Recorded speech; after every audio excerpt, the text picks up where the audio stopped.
The real question is everything where it's supposed to be? Happy time zone, everybody. I'm just sitting here very tense, waiting to see what I've forgotten to do. I hope you're all having a good day or evening, or I know that some of you are here at like 4 a.m. I think I saw. I'm sorry, what did you say, honey? Audio is good. Oh, okay, cool. We interrupt this broadcast to tell you everything is going fine. Happy time zone. Hello, hello, hello. Okay, well, let's get straight into it, shall we? Let's start the vote, and then I will show you. I did finish off a couple of the Pokemon from the backlog. Not all of them, but I finished a couple of them. So, today's theme's pretty fun. So today, we're what word do I want to use for this? Because I mean hunt, but not in the like pew pew sense. More in the like, oh look, tracks, let's follow them and see what happens. Boom. We have some tracks. We don't know who we're going to find at the end of these tracks. These tracks were lovingly hand drawn by yours truly, so any scientific inaccuracies are to be expected, frankly, to be expected. But we have a bunch of different tracks here, and I've tried to also like replicate in the background a little bit of kind of like the vibe of where we might be finding these tracks as well. So, happy birthday for yesterday, Breeze, and happy birthday to anybody having a birthday anywhere in the radius of today as well. It's midnight now. Oh, Andy, I'm sorry I got started a little bit late. It's the everything is fine alarm. I love the everything is fine alarm. So, yeah. There we go. We are going to 1, 2, 3, or 4. And y'all can vote on that. I've unfortunately rearranged my screen just a little bit, so the quest for buttons and stuff, I'm genuinely not ever faking them, but like they're a little bit more intense today as I try to remember where I relocated everything to. So I'm going to put the little mini player down there and Ursaring can guard it. And in the meantime, let's show you guys who we got finished. Okay, that's great and all, but where's the button? There it is behind the microphone. Okay, excellent. Hello, hello. You can't see this, but I have like literally, what, 1, 2, 3, 4, 5, 6 to 7 lights on in here, and I still can't get this to be properly lit, but I think it's getting closer all the time. Anyway, those who might have finished, first of all, Elekid. Cute little electric dude. I wish I had done chains for the stripes, because these are a little bit thin. Maybe he's running a little low on his battery. But there, that is, my goodness, what did we name him? I looked it up just last night. Ellie something, no?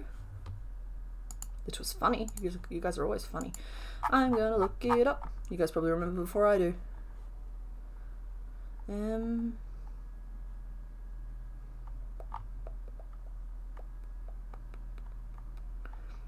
There it is. Deviled Egda! This is Deviled Egda the Elekid, okay? And then we have Moolissa, the Miltank, and some of y'all were trying to tell me when we first made her that her head was too small, but I just wanted to prove a point here and be like, look how perfectly proportionate this head is, okay? She is on model. The only thing that she doesn't have is like the swiveling, I can't remember what we were calling them, goods?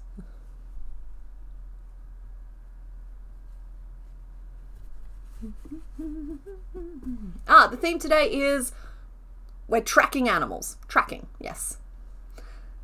So you're picking Pokemon based on the tracks I assume they would make. Angry Bear Ironworks, knowing what they all are is how does Mr. Bones put it? If you know what they all are and you put them all in chat in a list, your prize is to have the comment deleted. Keep the game going. So anyway, that's Melissa, and I also finished Amphitheater, whose name is not Amphitheater. This is Meryl Sheep, but I accidentally wrote Amphitheater instead of Ampharos in my notes, and so that's kind of going to become a running joke for me. We finished Amphi too. Palulu, who ended up looking very bubbly-headed and cute and sweet. And I have been working on the others. Ursaring still looks exactly the same. Slowking has had some body work done. I actually went back through and I removed 4 rows from the bottom of his bulb and I've added 4 rows to the top of his head, and he's looking all proportionate now. Look at that. He's not, obviously not finished though. And Chikorita still looks exactly the same. Chikorita's parts were all made on stream, so she's all well and good. So let's move these away, and I'll see who you guys all voted for. Okay. Alrighty.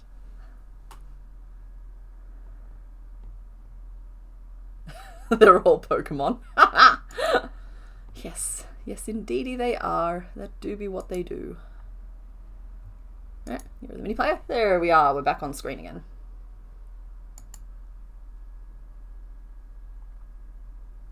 So, too bad we can't make Crochet have bounciness at this scale. Yeah, true. Like,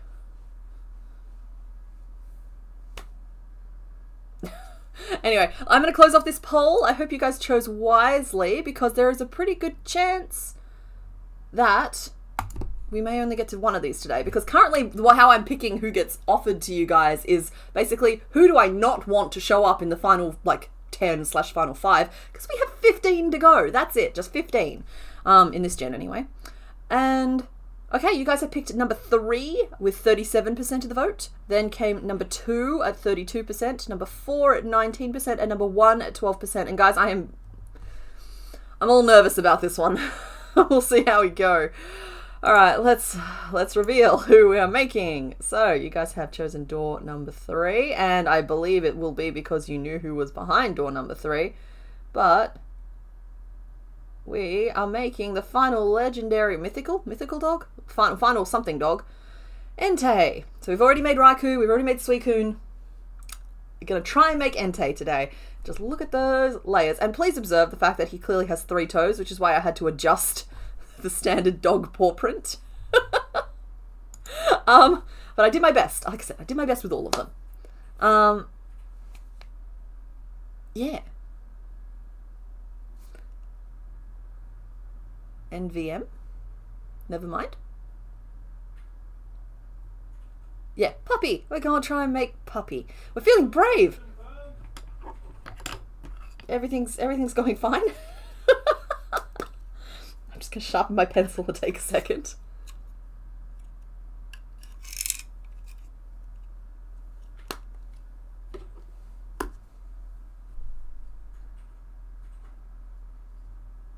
Guessing from the fact that I did his paw print that toe beans are verified. I did look them up, but I might have defaulted to something slightly more like dog or wolfish. So we still need to verify the foot pads for making them today, but he does have like a grey pad under there. That said, a lot of the pictures I was looking at were, let's say, not official artwork. So it's kind of, people get real weird around certain Pokemon. That's to each their own. But I looked at a lot of unofficial artwork of Entei's feet last night to work out what his feet looked like. Alrighty, so let's update everything happening on the screen right now. Oh, there's so many things in front of my screen. He is our 86th Gen 1 Pokemon, leaving us with just 14 to go. Okay, buddy, you're up. Rawr. And you need to be changed to you.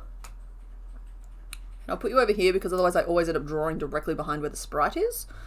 And there we go. Change the screens. So I have to draw this thing. Oh, hello. Sorry, I opened Discord for reference images and Breeze has posted this GIF that's just Entei staring straight down on the camera. So, fun thing about Entei is you see these like long brown flaps on either side. That's not fluffy neck. Those are ears. If you look at animation of him, he has long Cocker Spaniel ears, and you'll never quite view him the same way again, I believe, once you know that piece of information. I don't even know how to draw a dog with this much architecture. He's a dog with architecture. We'll start with some base shapes.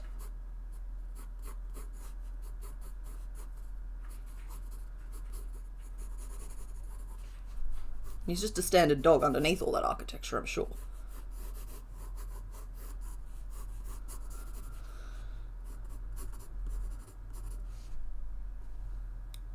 Oh wow, we immediately have 4 names.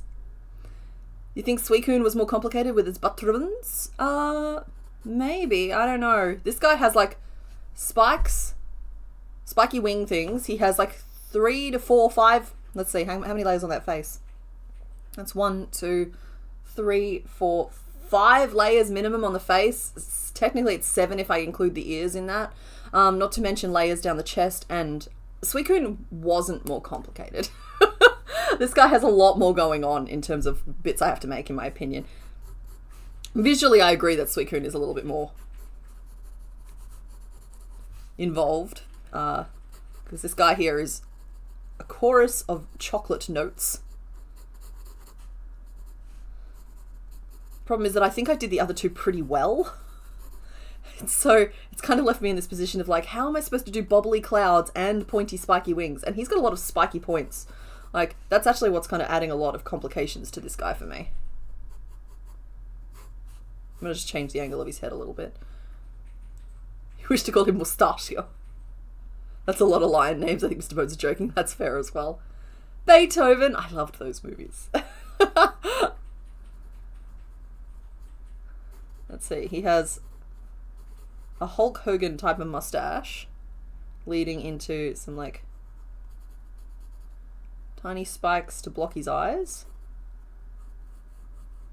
An obstinate chin. What else have we got? Oh, he's got massive star pieces where his eyes should be. It's like... I'm trying to see the red star underneath the yellow star for anyone looking at the reference images with me.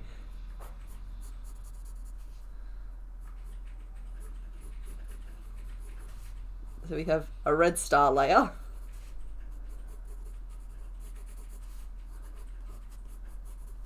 And then on top of that, we have a yellow... Then it's not really a star, it's more of like a... just a real fancy eyebrow that has 3 prongs as well. And underneath all that, we have these little peepers. Hello. Okay, and then behind all that, he has like fluffiness. Like he has like bad hair day type stuff, and his 2 ears dangling down.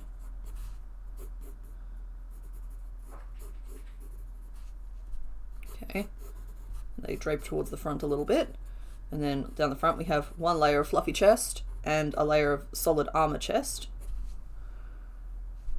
So, like, look at all this. He's got wristbands. My goodness, if we get through more than just him today, we'll be doing well. Let's see why I didn't want him to be in the top 5. Yeah.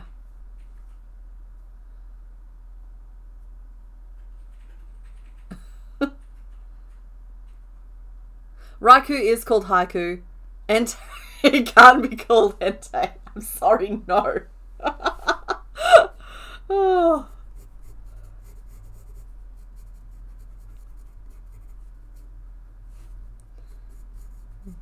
With these little tippy tappers.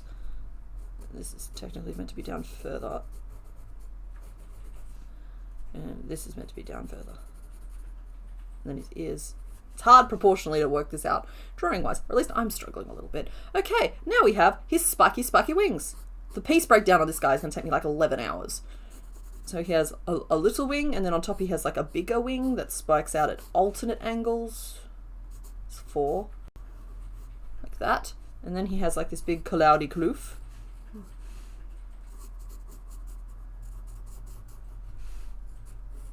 Another wristband, fluffy cuff, toe beans. I vote we take him to the groomer and we just like shave all of it off.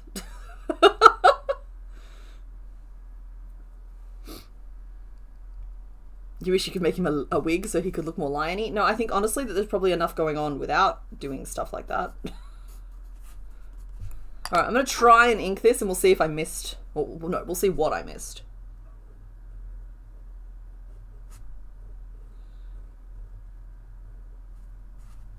Like, the eyes aren't looking quite right to me. I think I've put them too far in.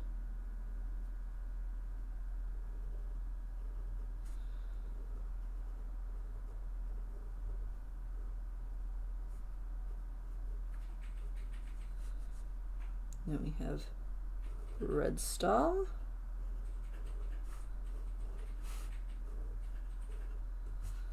And swooshy cool guy hair.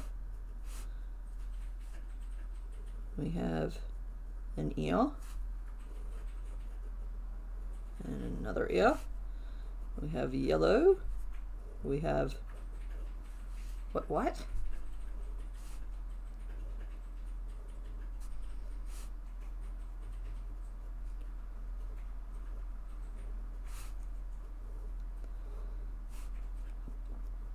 Now I know I've made Palkia, but I still think this guy might be the most challenging we've made. Because with Gyarados and with Palkia, there was a lot of like itty bitty little pieces, but they were all kind of the same sorts of textures. This guy is a combination of basically every texture ever.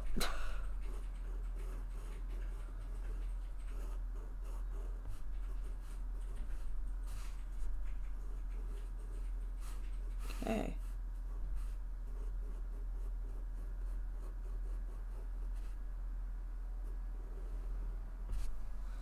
Kind of Korgified him just a little bit.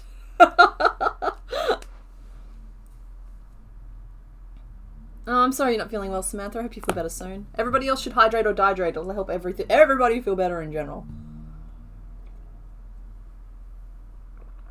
In the 3D model, it's a beanbag stitched to his scalp, but all the artwork he goes full Smokey shampoo commercial. Yeah. He looks like a member of a hair metal band. I think that's what it's supposed to be. These are great, great reference images. Thank you, everybody.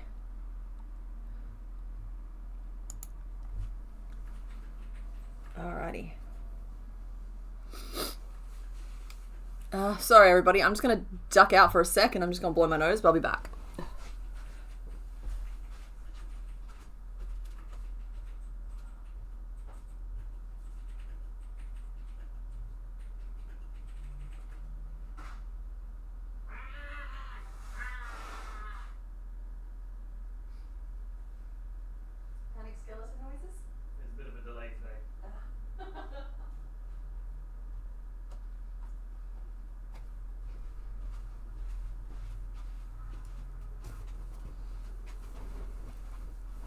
Hello.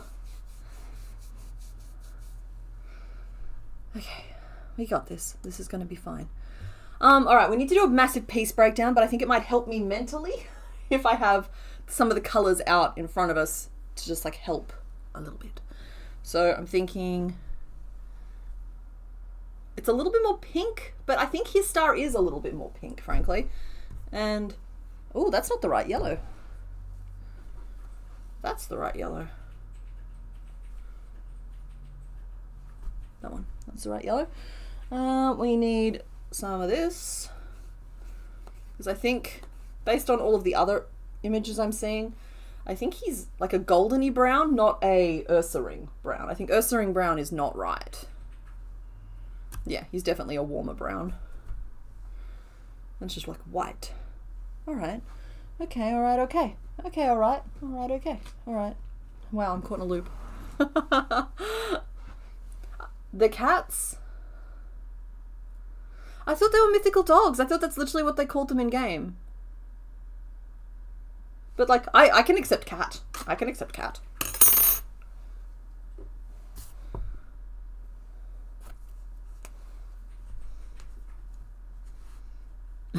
He looks like he has something to say, but I don't know what it is. Okay, the pieces we need. The pieces we need. So, try and help me keep some of these pieces straight here. We need a body piece. And the head can be attached to that because my goodness, is this a rough shape with a lot of stuff that just gets attached to it. So let's say we need like a bulb kind of shape. The bottom jaw should be visible, but it doesn't even matter if it's not, if we end up covering it over.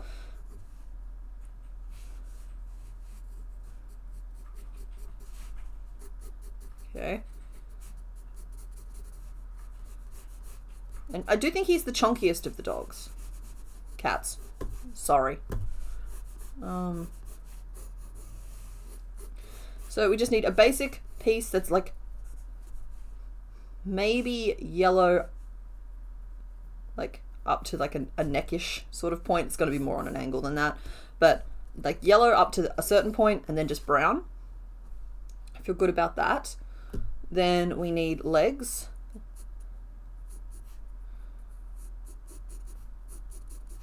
And these little like cuffy bits, depending on the scale, we'll either build those in, stitch those on, or sew something on. He's just happy to be here. I know what he wants to do. Hold on. Better.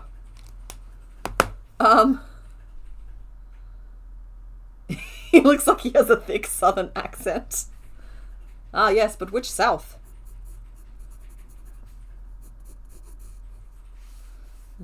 Yeah, and then we have like a foot underneath it. So we have 3 different colors going on there. Have we got foot pads confirmed? Scrolling through the reference images. Thank you, everybody. My goodness, some of the artwork for this fellow is majestic, isn't it? Oh, he has a little back toe.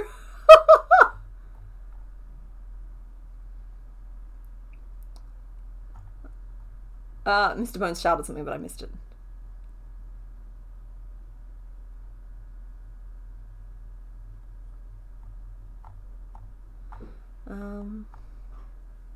Oh, there they are. Thank you. I see them. I see them. So from underneath. Oh, he has claws as well. Dang it. I did not do a good job with these. Foot pads confirmed. I didn't. Yeah, I know, but I didn't do a good job with these footprints, because like if he had claws, he would have had little like divots, and if he had one big foot bean. Oh no, I did one foot bean, but I missed the little back toe on the back feet. I could have included that. You did a wonderful job. It's beautiful. Thank you. It's lovely. You're my biggest fan. Yeah. Bigger than all the rest. Yeah, his little clown feet look like this, with like one big bean, and he has like he's chucking the biggest tantrum in this picture. Okay, all right, sorry guys, I've gotten completely distracted here. If you're hearing a Texan accent out of this guy, then I'm sorry, Suicune must be speaking French.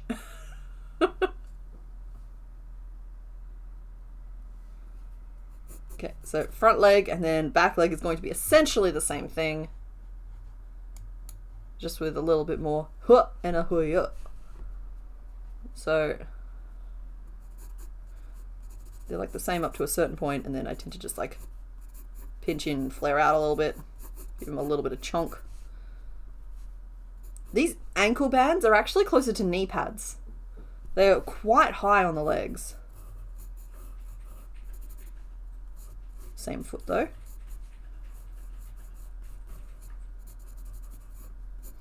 Alright, so those are just like the basic easy pieces. Then we got to kind of build up the head here a little bit.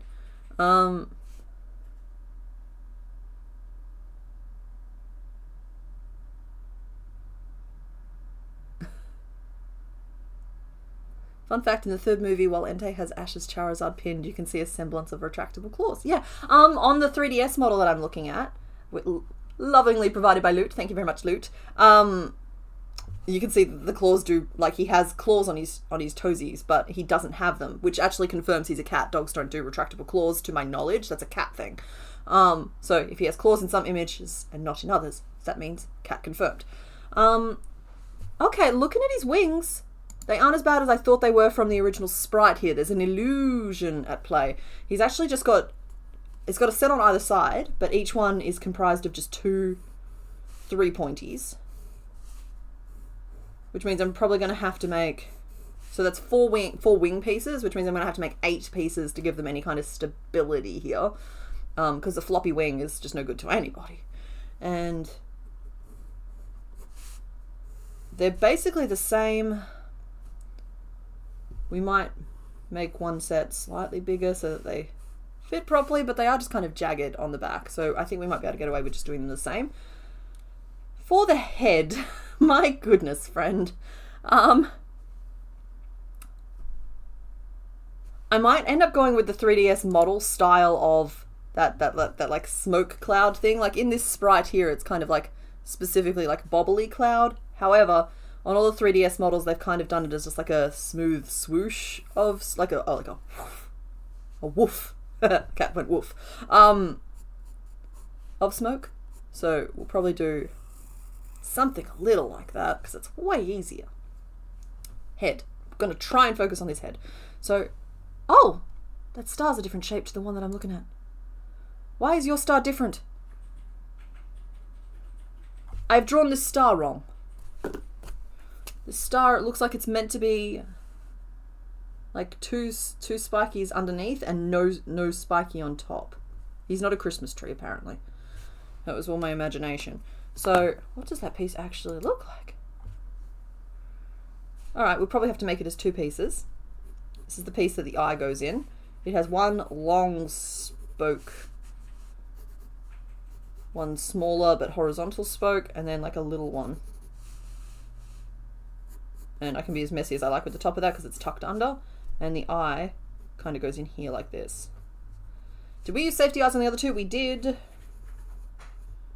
Guess who's getting giant eyeballs?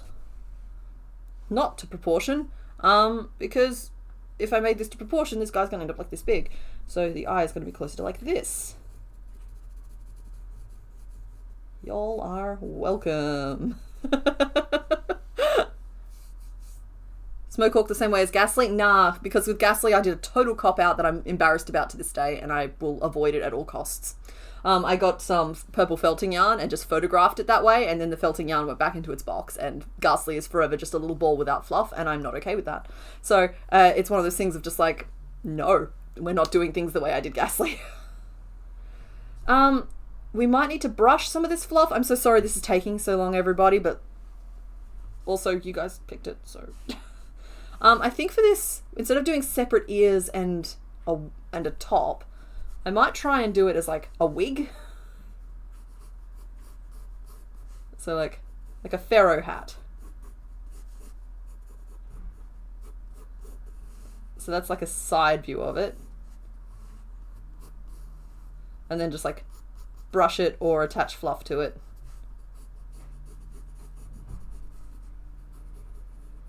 You know, so wig, and he needs...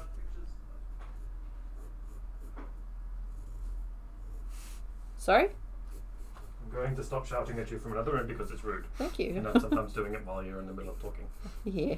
I have detailed pictures of his face star in Discord for you. Oh, thank you, honey. I've been skipping around through the images. Some of this art is incredible, That's isn't what it? I'm saying, like they're full shampoo adverts. Yeah, well, I mean, he is a legendary, and so like I assume he's highly collectible. Oh. It is in fact not Maybelline. I was born with this. Oh, okay. We've proved retractable claws, and so like the maybe cat, but I'm not seeing. Forgive me for this, everybody, but I'm not seeing a butthole. Therefore, cat is back on the table as like, is it a cat or is it a dog?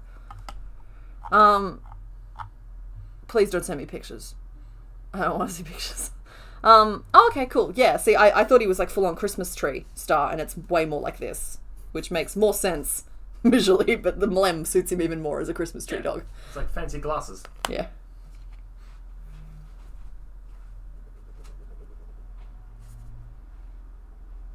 But I like my Christmas tree, Entei. He's the purtiest little angel.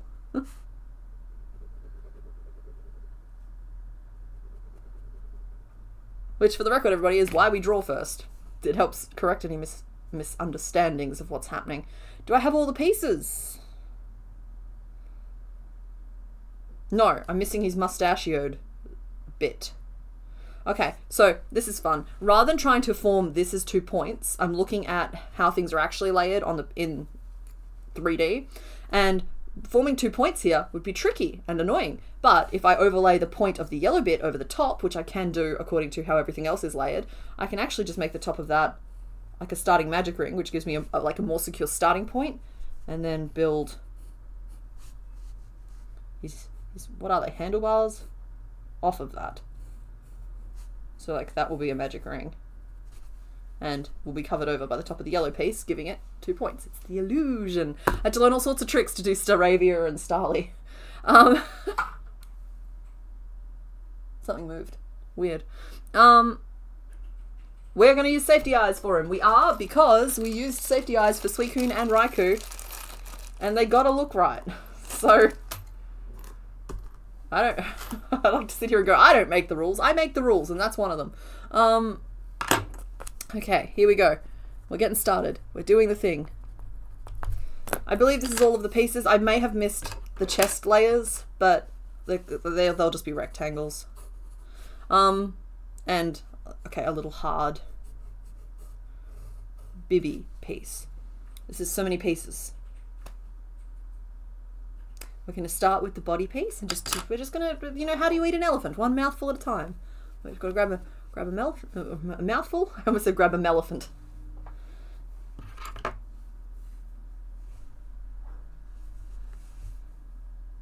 Ooh, good luck with writing your book. He's wearing a party hat? Yeah, he's just having a good time.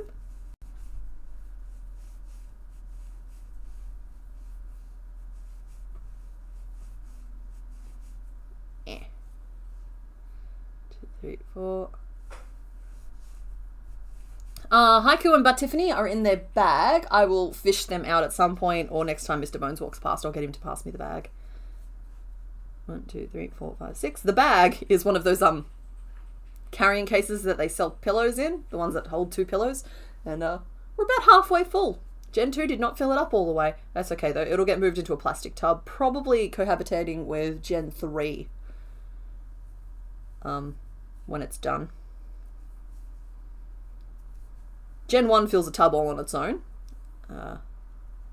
Gen 2 and 3 will probably share a tub. Gen 5 will need its own.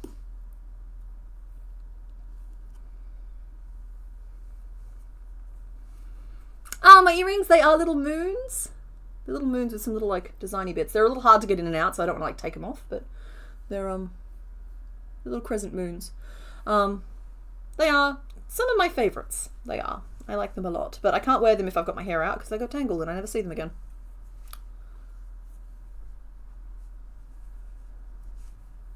Getting Henry Cavill vibes from him. Really?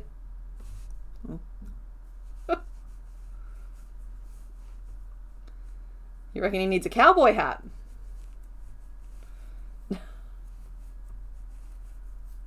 1, 2, 3, 4, 5, 6, 7, 8, 9, 10, 11. Oh, guys, I filmed. You may be able to tell from some of the set design that I have in the background. This is all of the Gen 5 Pokemon we've made so far. Sorry, I have to move my hand counterintuitively. There we go. There are no spoilers in that cluster. In fact, there are no spoilers in the background, to my knowledge. But I filmed the gameplay for the next episode of Pokemon Black yesterday, which is coincidentally why I have this many lights set up. 1, 2, 3, 4, 5. And it went. I don't think it's going to be the most interesting of episodes, but it certainly moves the narrative forward. Yeah. Got 6 new Pokemon to make. The game has an interesting sense of humour. All that jazz.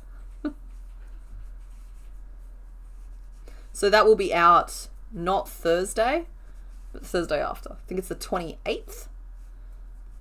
Yeah, but the last scheduled video for this month. And I'm a little sad because I kind of wanted to make Princess Donut riding on Mongo, and that came out this month, and I haven't listened to it yet. And I'm kind of I've decided that I'll put off listening to it.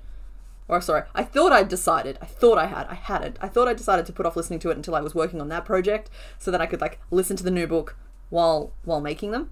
But it turns out that instead I'm going to listen to it while making the Pokemon Black episode 3. And you know what? Sure. The Pokemon videos that I do are one of the only times when I don't have to like stop and start and do like explain what I'm doing along the way because of just how I film them, and so they're kind of chill days in a way, where I can just put on whatever audio I want and not have to worry about too much about the production of it, as long as I move the camera every now and then. Coming out this week, none, and following week. It's the, like I said, I think it's the 28th. It's the 20-something. Hold on. Because I'm 3 videos a month still on Complicated Knots. And we're starting to get a little bit of a choke point of ideas that I want to make, and I'm running out of weeks to do them in. Yeah, so it's not... This week is the 22nd, and that's no video, and then this week is the 21st, and there's no video. The video will be out on the 28th. I was right. Hey. Woo. You're gonna have to rewatch because you're lost. Yeah. You are not the only one. That's kind of what makes this following episode kind of messy. I also have kind of, like, I took that little break, and I kind of forgot. any crazy ones come through the playthrough. That depends on your definition of crazy. I'm actually, in all honesty, I'm sitting here and I think I can only remember maybe 3 of the ones that came up. If I thought about it for a bit, I could probably come up with the others, but hang on.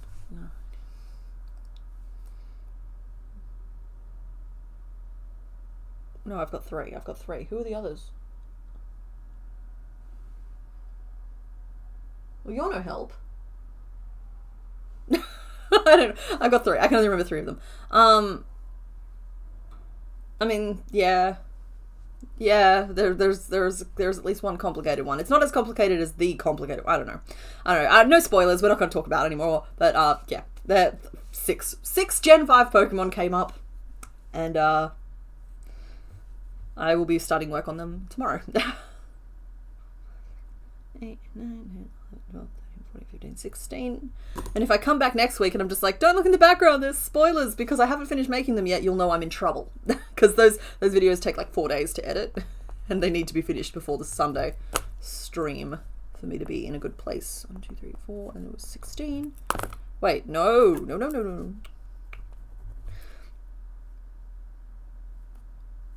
There, good. Okay, big square head. I think that's as big as we're allowed to go here. Your fiance and you have been listening to the first Dungeon Call a car when you're in the car. Excellent. Are you finding excuses to drive places? Because I find if I set a treadmill only rule for it, I find all kinds of reasons to go for walks and runs.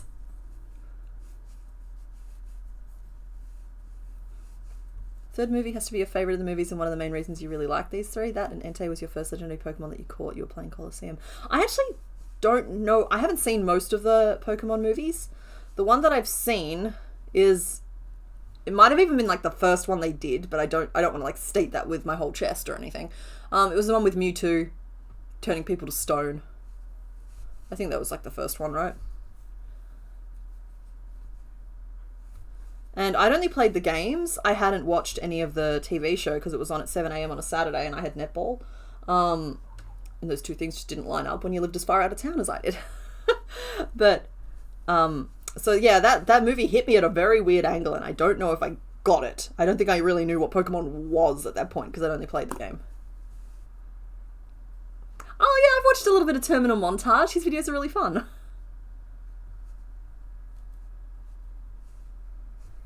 My first legendary was 100% Mewtwo because my first Pokemon game was Pokemon Red.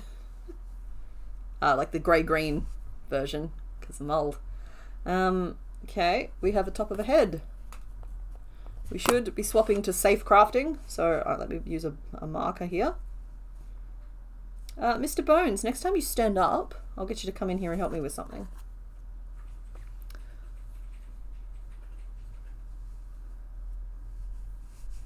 Oh, I've started in brown. You're supposed to be yellow. Oh, I forgot to pull out the sorbet for... He has another colour. Now, is there enough contrast between those 2 colours to make the 2 shades work? Or do I have to go to cream? I don't really want to do cream. Strikes me as more of a yellow. This is right. This might get swapped out to a more intense yellow because I do have that as an option. I'm going to swap to yellow here. I should have started in it, but this is going to be hidden anyway, so I'm kind of okay with that.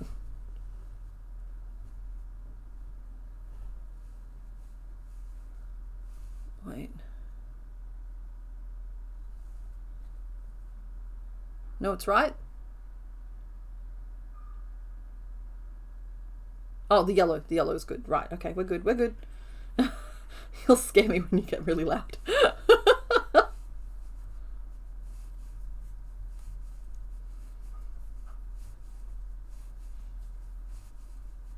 See, and then it would have been the Soul Silver legendaries for me. In that bag we have Tiffany ribbons and Raikou. Tiffany ribbons? Ah, yeah, that's the sweet coon. Yes. We abuse our privilege of naming things sometimes. Had they Actually, no, I'm forgetting Tiffany ribbons. Oh wait, is that the Tiffany ribbon? That's Tiffany. Give me a Batiffany. So there's She has Batiffany. smoke hair, doesn't she? She does. They all kind of do. Raikou doesn't. Raiku's probably the easiest. Raiku's a big yellow tigery looking thing with a zigzaggy pipe cleaner tail. Yeah. Get back in there.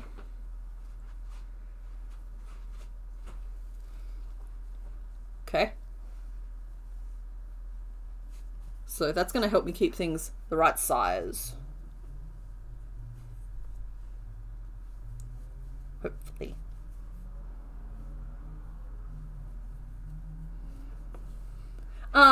Andy, in my defense there, when you forget what you said 10 seconds ago, absolutely me. Absolutely. Because I'm just full on stream of consciousnessing some of this, which means that like I'm not necessarily caching everything that I say. But in my defense, there's also kind of like a 30-second delay to stream. So by the time I see a comment, often I've literally had 17 thoughts. So it's not necessarily 10 seconds ago. And it's also hard to tell which thought might have burbled up out of nowhere. I just did another row of brown. Okay, that's fine. That's fine. Let's change to our yellow now. And stop being silly.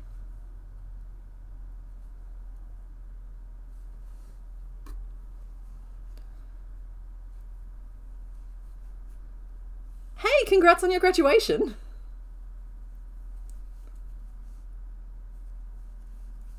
Very, very cool.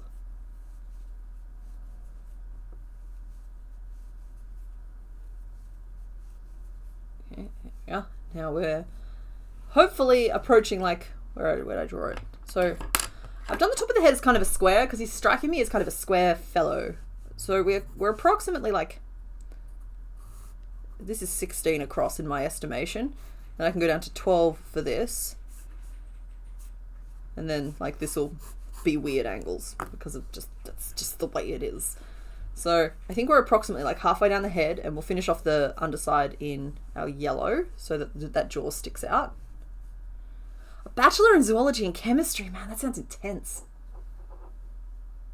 So are you going to be a zoologist? I always thought that sounded like fun.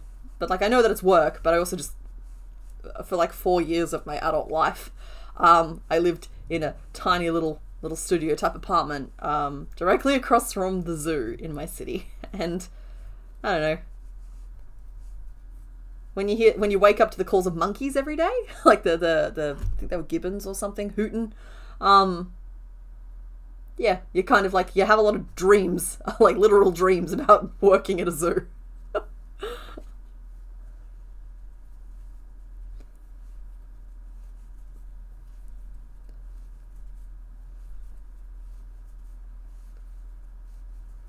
First legendary was Centret, then on to Furret.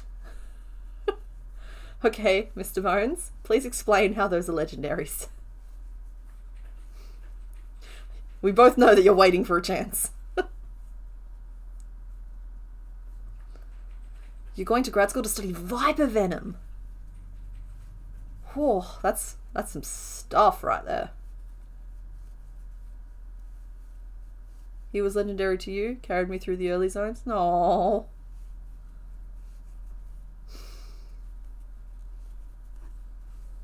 That's very cute, honey.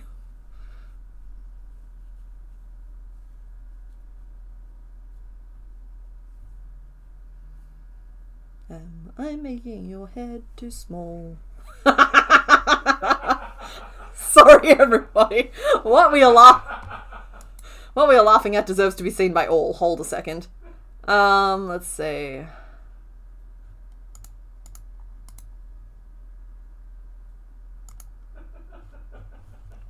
I'm going to share it with you. Don't you worry, it's coming. Okay, I was gonna print it out. Yeah, no, it's fine. I got my ways.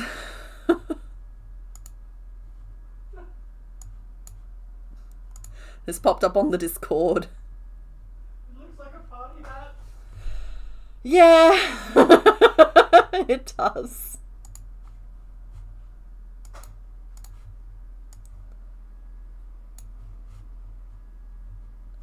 It's coming. Sorry. I'm a little slow on this because it's been a second. There we go. Save. And now it should be there to open. Oh, it's there twice because I'm... That's what we're laughing at. That is our new reference image. Everybody say hi.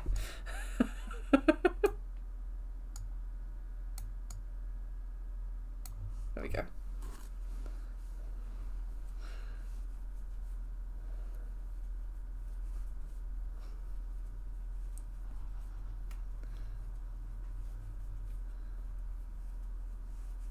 Right now you're dealing with the headache of finding a new phone. Oof.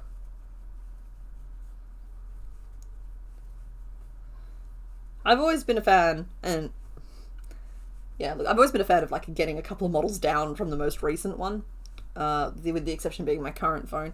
Yeah, trying to find something refurbished. A lot of them still work until the software bricks them.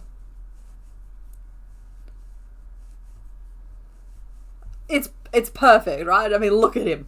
What a guy.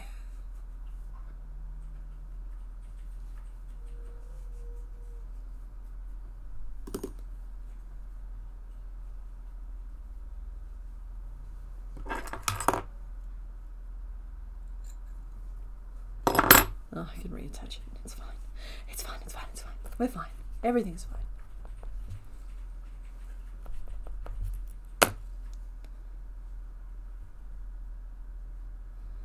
Right, now I need to pull in the underjaw because we don't want him getting too big. And like, this might look a little small at the start, like at this point, but you got to keep in mind how many layers of stuff is getting attached to the head. And that's a lot of stuff. It's a lot of stuff to get attached to a head.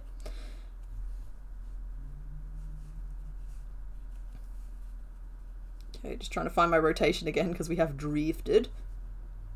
Okay, so it's 2, 3, 4, 5, 6, and then we'll start pulling in that chin.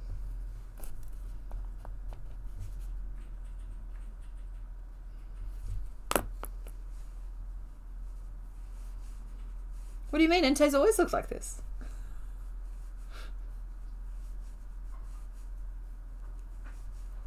Oh no. Oh no, it can't be Moon Moon. I know that we've used Melijune, I think, for a Gen 1 Pokemon, which was a reference to Moon Moon. Let me scroll back up and find it for us.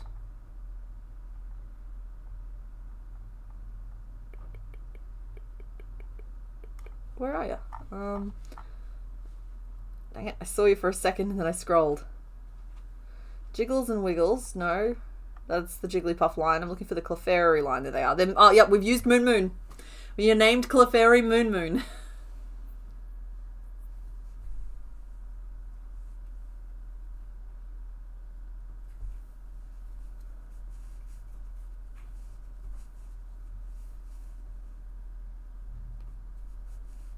Yeah. 1, 2, 3, and 4.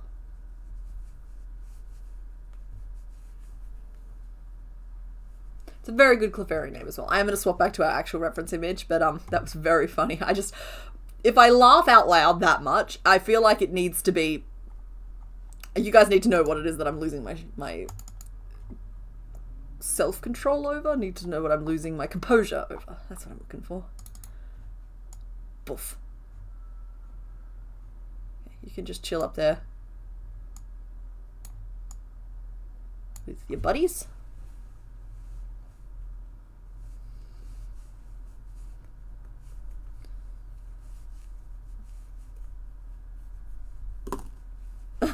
Don't remove us, Kitty.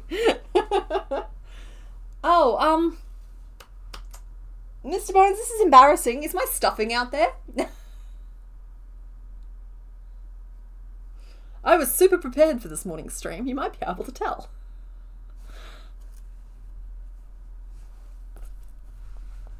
It should be quite a large bag. Thank you for running errands for me today.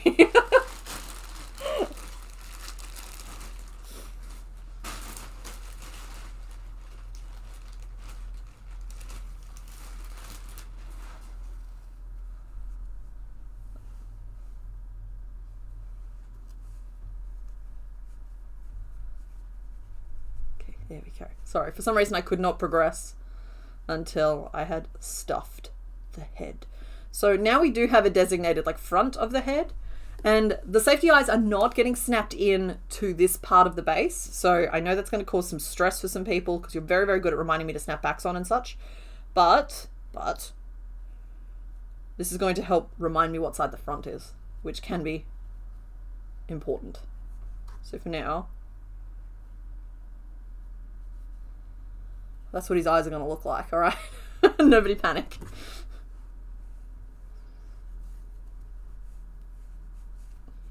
Here we go. Flaring out the back. Kind of like a flare-rion. No, we should change to our brown. No, one more row of yellow. The wig will cover this. The wig will cover it. Looks like a furret. Maybe. I believe we've made both Centret and Furret. At this point, if any Pokemon you suggest from Gen 2 we've probably made. This is just how it be do. 1, 2, 3. They won't be as close together. They'll be maybe one stitch further out, and there'll be a lot of stuff between them that minimizes the overall size. Like, it's gonna be fine.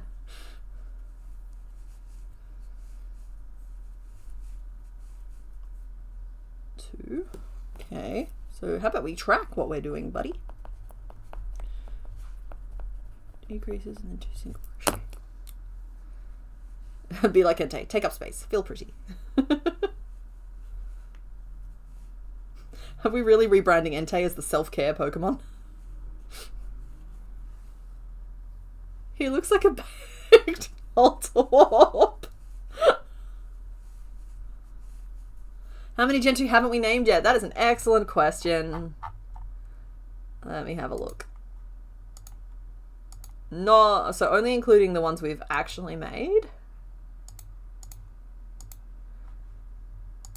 Sorry, there's a lot of filters to set to find the exact ones. There we are. Okay, so 2 of these are just because I haven't typed their names in yet. So we have Ledian, Politoed, Espeon, Umbreon, and Girafarig. You know what? I'm gonna let you guys name Politoed. Little smiling frog creature. I love that I've just casually signed Mr. Bones up for the work of maintaining 2 different name lists.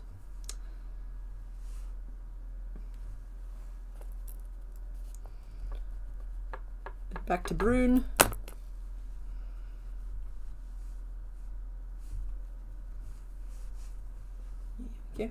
There we go. Oh my goodness, guys, I've been on the Discord recently, and like admittedly I've been a little bit not on the Discord recently, but I was looking through CK Whips and Brags, and your dragon puppets are so flippin' cute.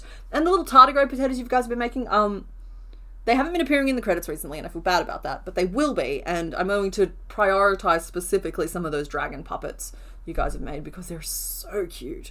So that won't be in the Pokemon credits because I try and do the Pokédex in the Pokemon credits, but the next video after that I'm gonna make an effort to be done early enough to get that together because they're so good. They deserve to be seen.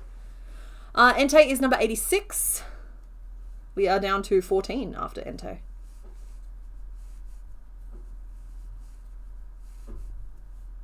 Two. There we go. Flare out the back some more. People have made such good ones, and sorry, I saw a comment, forgive me, I can't remember who said it.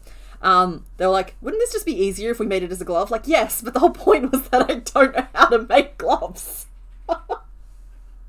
Please make them as a glove. It'll keep all your pieces together. The other Pokemon we are naming is Politoed. I'm going to put Politoed on the screen.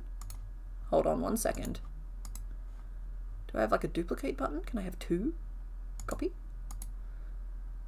Paste. Reference versus duplicate. Reference versus duplicate. Reference versus duplicate. Reference.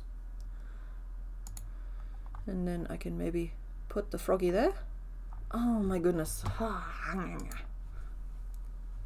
me 1 second, everybody. Being betrayed by my technology. This is either going to change both of them or just one of them. Hopefully it just changes one of them. It changed both of them. Cool. Okay, cool. So I set that up as a reference. That was wrong. What we wanted was duplicate.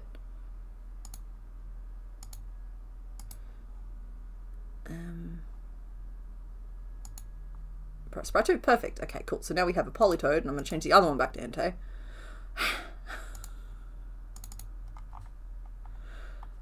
The day do be dayin' though. Okay, now we just need to put the frog on the Entei's back. Okay, you're naming polytoad anyway.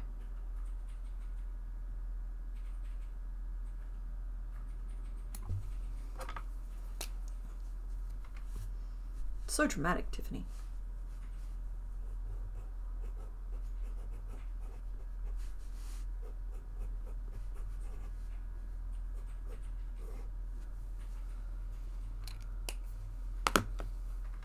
Feel like that's going to help clarify for people. I love Polytoad, I do. He came up in part of the Soul Silver run, I believe.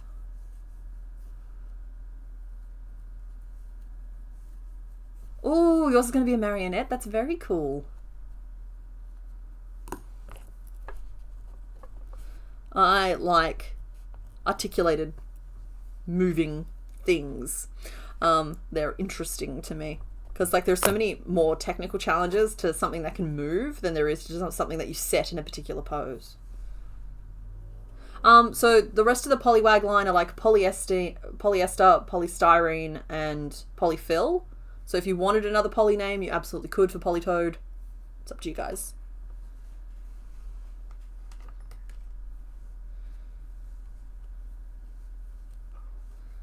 One, 2, 3, 4, 5, and 6. All right, I'm just going to do my little check. Is the shape looking right? That's the underjaw. It has to be kind of an underbite. We're a little bit more scooped in at the back than I thought we would be, but I'm making a wig, so that's not such a big deal. I can cover that. And I think currently we're doing okay regarding size as well. I think we're tracking okay. You'd be surprised how easy it is to skip the stop and actually look at what you're doing step. 7, 8. Was that 8 around at the end there?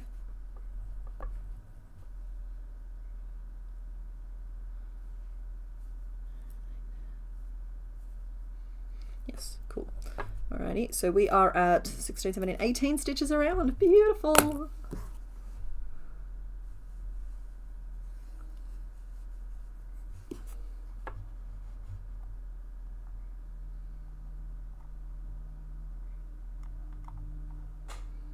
Current name list for Polytoad: Cane, Snoop Frog, Ribbit, and Polygon.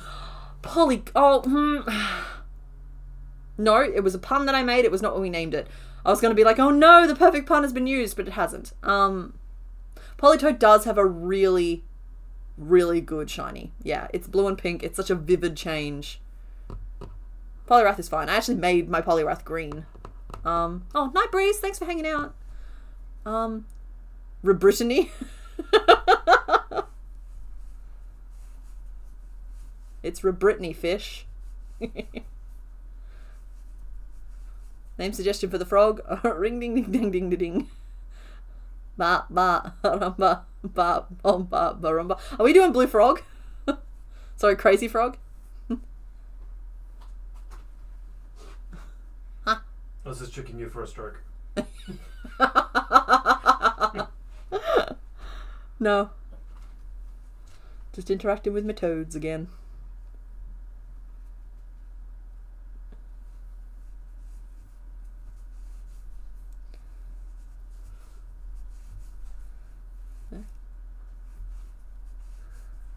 Yeah, the opening to Crazy Frog, as I thought. I didn't know the lyrics, but if I started doing the tune, I don't know how that'd go with certain filters. Some of the copyright detection filters are a little bit nuts. Okay, we are all tangled over there. And we're not going to need the red, feasibly today even. Right, here's my thought, folks. We've just hit the 1 hour mark. We're going to put another good hour into this fellow. And from there, we will make a decision as to whether or not, and by we, I mean, it might be me making a call. It might be me asking you guys how you feel about it. We might be making the decision to move on or we might keep going for another hour.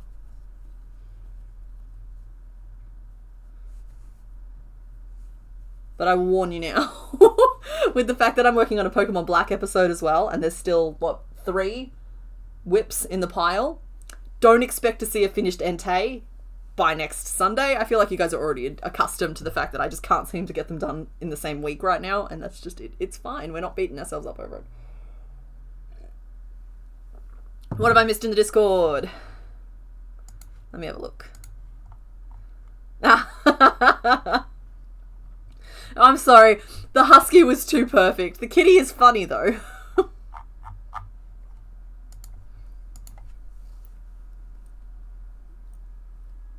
Alright. I don't want to put that increase there. Let's see. 1, 2, 3, 4.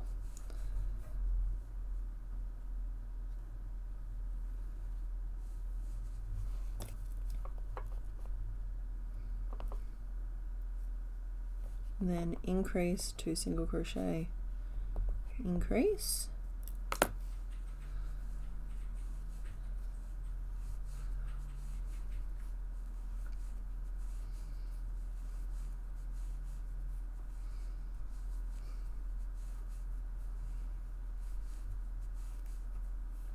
alright, I'm going to start that frog name poll very soon, so if you're not happy with the options, register your distaste. No, don't register. Just do something more positive than that. You know what I mean.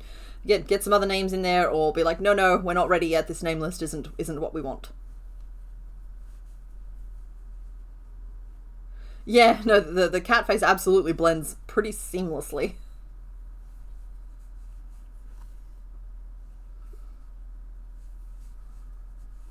I'm gonna have to stop and count, aren't I? I am.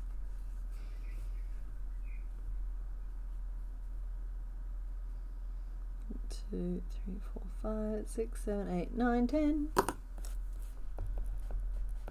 We're up to 20 stitches in our round. That's because I'm putting increases at the back to grow out as flat as possible. And I'm just doing regular single crochet at the front because we want that to be as straight down as possible, but we still need more depth as well as width, and so we're kind of, like I said, the rows will end up very slanty. Polyacrylite. Alrighty, I'm going to start that name poll for Polytoad.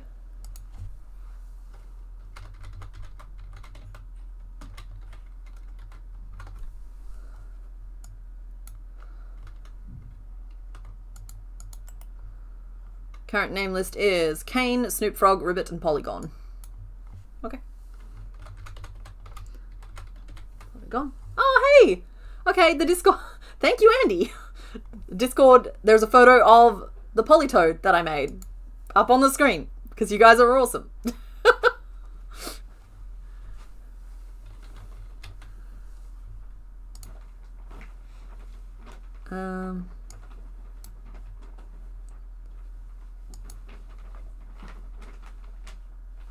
Snoop Frog. And I'm gonna go ahead here and change Ribbit to Ribbritney.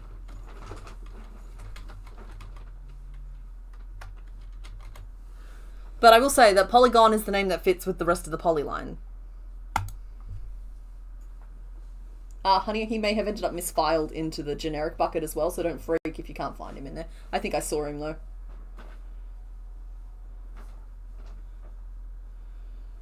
Anyway, Mr. Bones is spelunking, looking for Polytoad.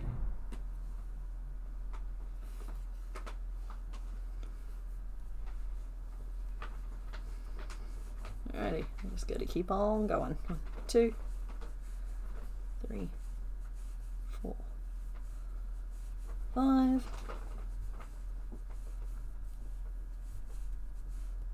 Increase, and a 1, and 2, and an increase.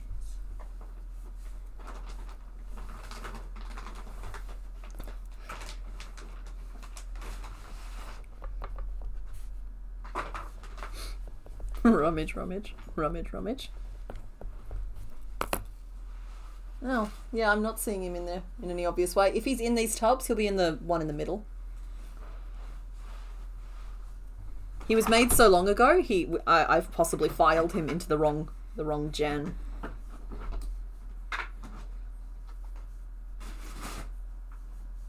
I kind of forget that he is Gen 2, because he feels way more Gen 3 or 4. Honestly, he feels Gen 4 to me. There he is. You can't say that on stream, honey. I thought you said it before. Fish. I said fish because he's a frog. Oh, yes. Yeah. Oops.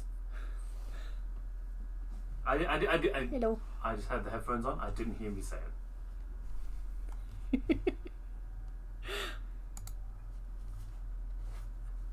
Name this. Hang on, let me prop you up with a couple of pins.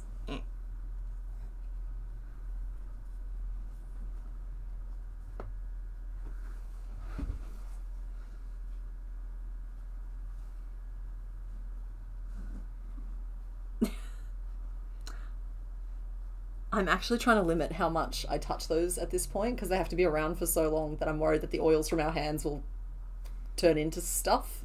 And give dust mites some protein. Yeah. So like I'm just trying to like leave the ones that I know I'm not going to photograph properly for a couple of years alone as much as I can, which is sad, but like yeah. That's kind of why they've gotten tubbed up. I do have that poster ready for printing though.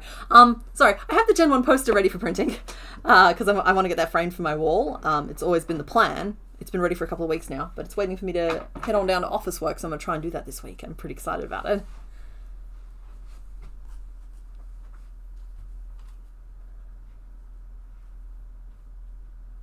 You started reading the first book of Dungeon Crawler? Carl, yes! Thanks for getting you to read it. I'm so excited for everybody who hasn't read that series yet. You get to experience it for the first time. Don't get me wrong, it's intense, and it's not for everyone. The more mainstream it gets, the more I'm identifying a pocket of people who it's just not for. So nobody should feel bad if they don't like it, but I think everyone should give it a go, particularly as I'm pretty sure it's available pretty widely now on things like the library apps. If you have a spare Audible credit, that kind of thing. Anyone that heard Mr. Bones say anything other than fish needs a hearing test. Agreed, Susan. Oh, alrighty. I will leave that name poll open for just a little longer, but it looks like you guys have chosen, forgive me, the correct answer. The name for Entei as Maybelline is kind of funny. It's got that swishy, swooshy hair.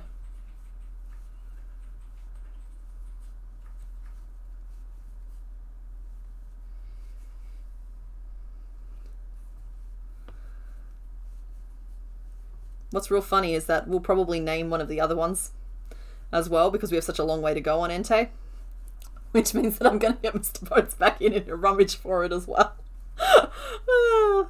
Yep, they're making a live show. It's being produced by Fuzzy Door, which is Seth MacFarlane's production company, and I believe it got picked up for distribution as well by Paramount. I think I read Paramount. I could be wrong there. I am going to treat it as something completely separate from the books because I don't know. I can think of one movie/TV show adaptation from a book where I thought the movie was, or what was movie in this case, was better. And every other time they've just been very thin and they're just not as good. They're not as good. I'm like, maybe I just like reading better. I'd like that they make the stories more accessible for people. Like more people are going to encounter the story in that regard. I actually trust Seth MacFarlane's production company to do it well because I've seen his work on The Orville. And he's more than just Family Guy, you know what I mean? So like I feel like that's going to be fine. It's the same kind of irreverent humor that I think will go very nicely there, but I'm just going to treat it as a very different thing. So like I'm not getting like jazzed about the TV show and I'll watch it when it comes up as like, oh hey, new TV show, what's this, I wonder. Whereas like for the books I'm here for it.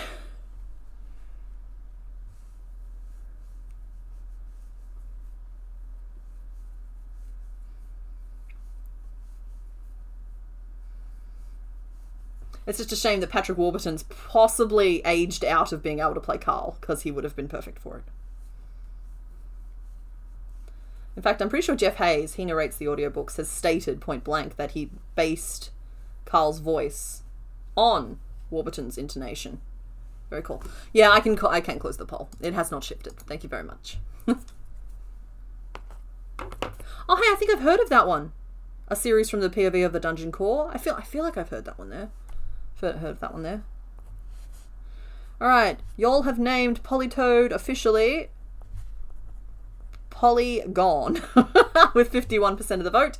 Then came Snoop Frog at 24%, Rebritney at 14%, and Kane at 12%. Thank you to everyone who voted for that. Excellent. Locked that in. You have now been named, sir. Let's remove the pins from your back. Everybody say Polygon. And he goes. You know what? You can join the parade back there. Fit in with the Gen 5 folk. You're barely on screen, but still in the mix. Would it help me feel better if I heard a recording of Goddammit Don't Know Patrick Warburton impression? Nah. Not necessary. That all of my wish fulfillment takes place in what? I think it's book 6. Yeah. They got I don't think it's a spoiler at this point. It's been out for a really long time. Patrick Warburton does a guest cameo in book 6. I won't mention who he's voicing, but it's really cool to like hear them side by side. Polygon!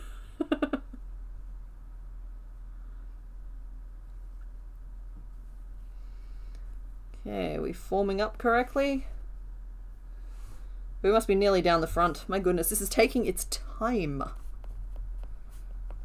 Ink, 2 single crochet, ink, 12, up to 24. And like this is no longer a helpful starting pin because like if I try and follow the stitches around, that's the start of my row down here, not over there. But if I remove, I'm nervous about removing it while I'm not at the start of the row just in case. So for now we'll make it work. 1, 2, 3, 4, 5, 6. Okay, so if I do that, then the back will be there, and I think the drift has me. So we're going to push it by 1 stitch. Should have pushed it earlier than this, but 'tis what it is.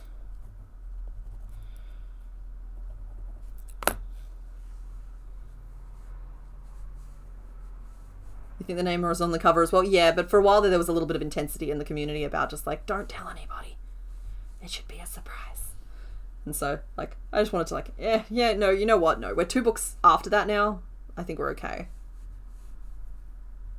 I think anybody who comes super late to a series, they don't deserve to be spoiled. Nobody deserves that. But like, I know that if I'm starting to watch a TV show that came out 10 years ago, I know if I enter online spaces where they're being discussed, there's going to be spoilers. Like, that's just how that works.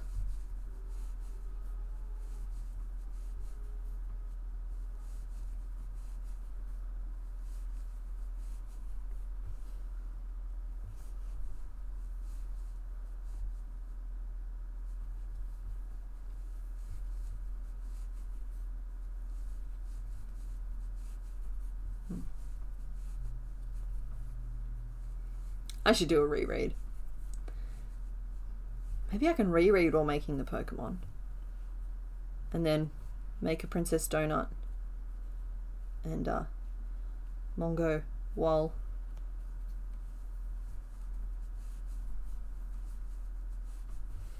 working on them.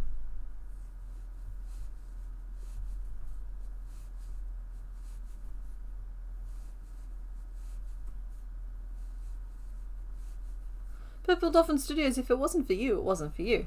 Like there's no like life is too short to fill your leisure hours with something you are not actively enjoying. And don't get me wrong, it filled me with a craving for, I don't know, to consume the dungeon that we were reading about in some sort of gamified form. But for me, it felt more like a relief. Like it was scratching an itch because like it was scratching the itch for the game that I'd been looking for but had never been able to find, or haven't recently been able to find, you know? And so, like, I think I experienced the same feeling as you, but for me, it brought relief, whereas, like, for you, I think it left you looking for something. And, yeah, if it's not for you, it's not for you. It's rough as things get more popular, when you encounter something and you realize you don't like it. But I'm going to be honest, I'm probably never going to shut up about it. So if you wanna get back into it, it might be worth another try. Oh, Only Murders in the Building. I think the first season. I might have seen the first 2 seasons of that. it's on my list of like a show to go back and try again. How much back do you have, little friend? I feel like we are nearing the end of this. I think one more row of down and out and then closing in.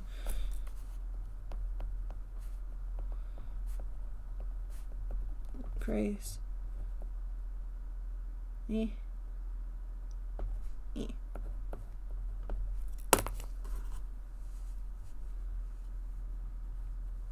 That said, Delicious in Dungeon, as a TV show, scratched the itch I'm talking about a little bit.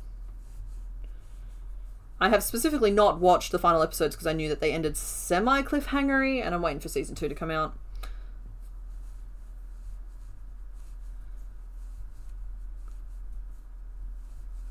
How are you unspoiled on Game of Thrones spoilers? My mind literally I just boggle at that. It's like reaching this age and not knowing the sixth sense, you know?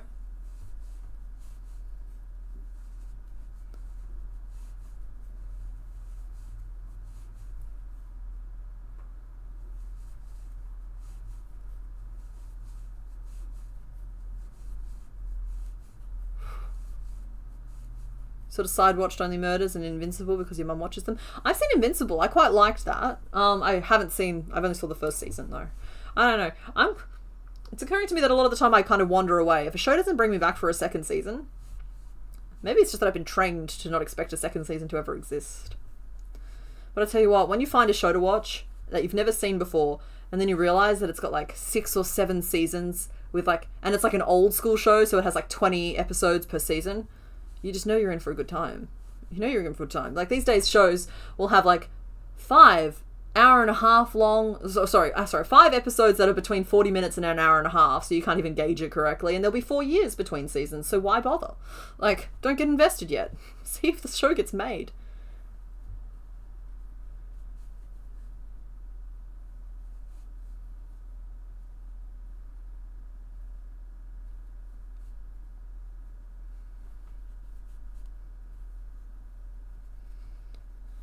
Alright, I'm going to start closing off because I'm unhappy with some of the sloops that are starting to form.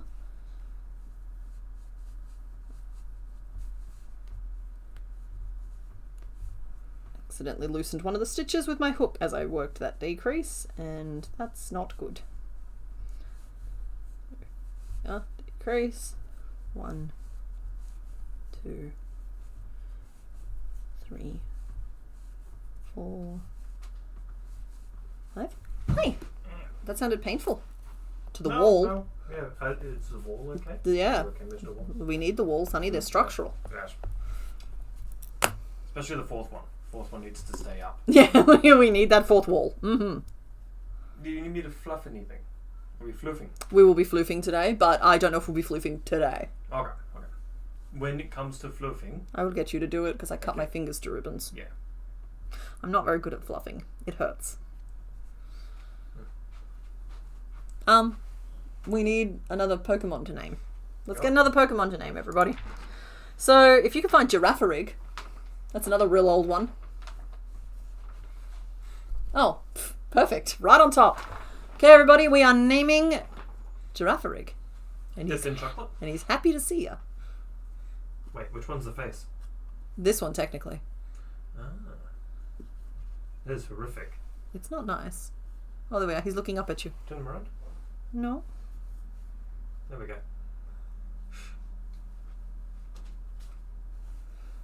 Yeah, everybody, you can name Giraffarig.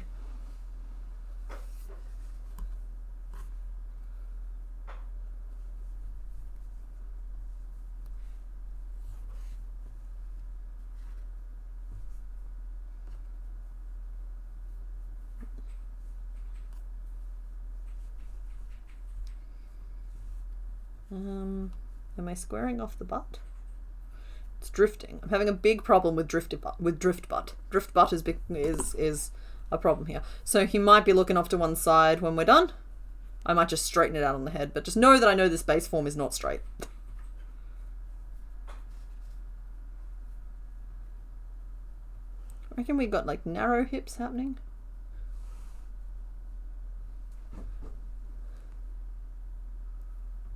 Giraffina and Panic.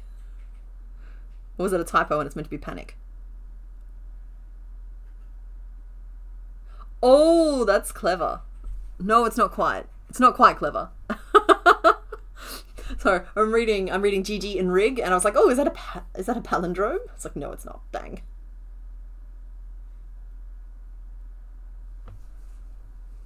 Well, you could name it Panic and Kinap. Like, maybe this is our Kinap Pokemon. It doesn't look panicked.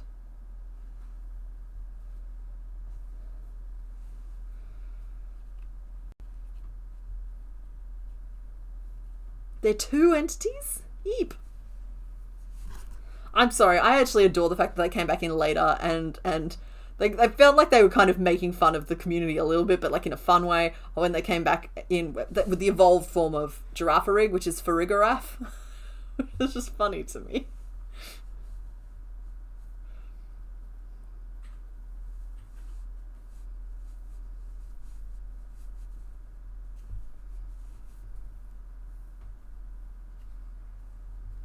Is this too short of a butt? Yes, we need it to go further. We do. I thought about it. We examined it. It needs to go further.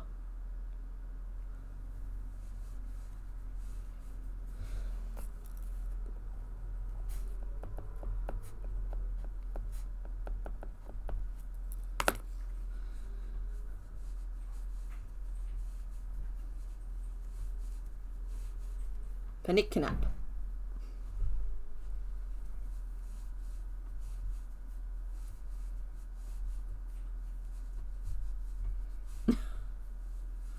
Watching Pokopia. Yeah, I've been watching Damien Haas play Pokopia, actually. It's nice. It's very good, like, half-watch content. Very chill.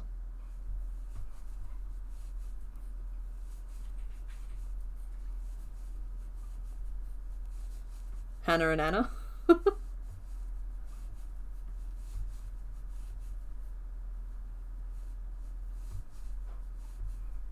We can make it, we combine the two and we make it Hananana. Because then it's Hananana backwards as well.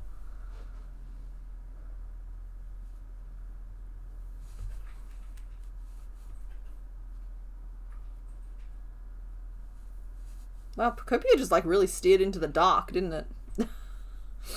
Mawile's jaw on her back eats people / Pokemon without the front half knowing about it. 3, 4, 5, 6, 7, 8, 9. It's a real malevolence type of thing, isn't it? 9 is too many. But any less, and it's crooked.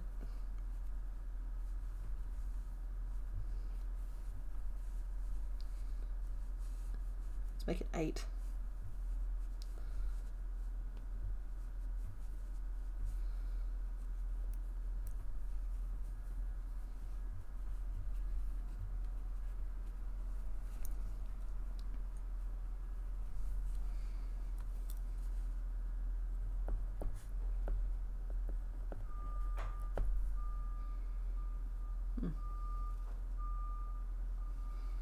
Sometimes I turn around and suddenly they're gone. Ah!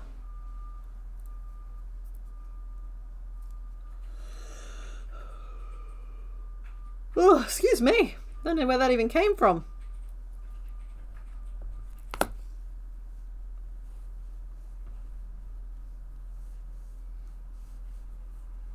Ooh, what's your Dorito fact? Sorry, I've been watching a little bit too much of the Isle content. The Fuzzy, something like that. Anyway, they call Stegosauruses Doritos. It's very cute. I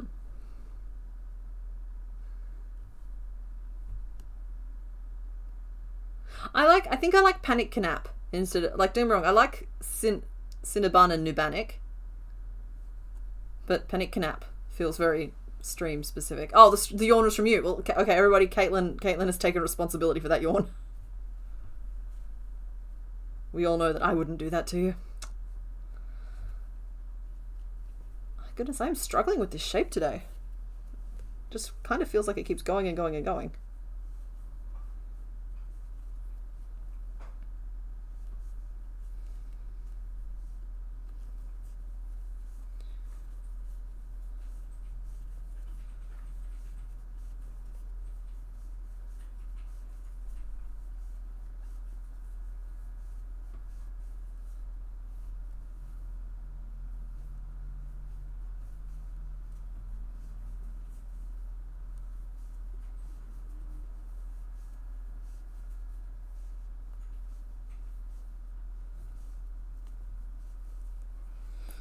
Okay, that was a regular decrease. 6 single crochet 3 together, 2 single crochet 3 together.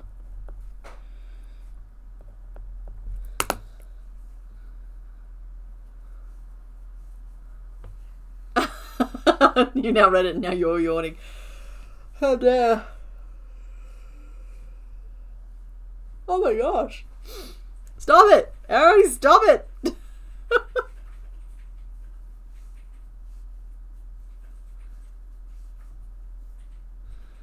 Whenever you scroll on Discord, you see Huskitty. It's very funny.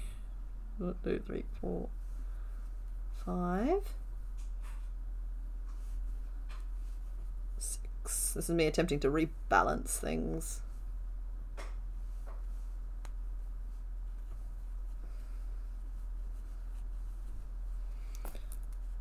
And then decrease.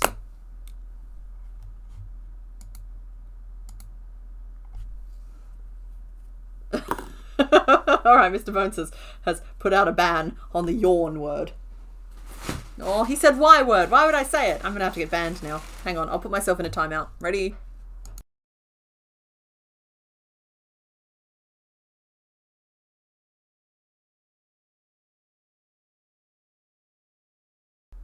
Okay, that was like 10 seconds. That's the 10-second timeout is just a little one. Okay, put the angry face away, though. You'll get it all wrinkled. We're going to need it this weekend.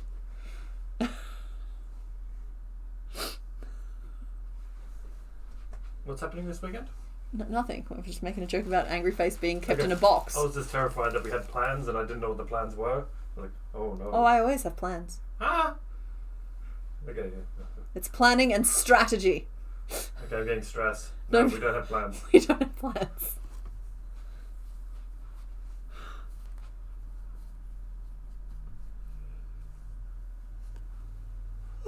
What?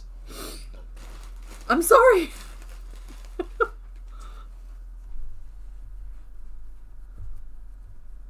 No, yeah, I think she turned out okay. She turned out way bigger, chunkier than I was expecting her to. But, she's friendly. She's definitely friend typed.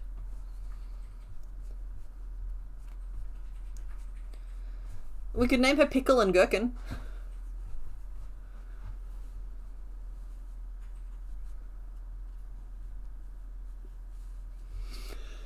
I think it's because I'm looking into bright lights. Hold on. Alright, I'm going to start the giraffe rig vote just to help move the narrative along. Giraffe rig. There we go. Okay, we have... Just going to copy the whole line. Do I have a notepad? I do not.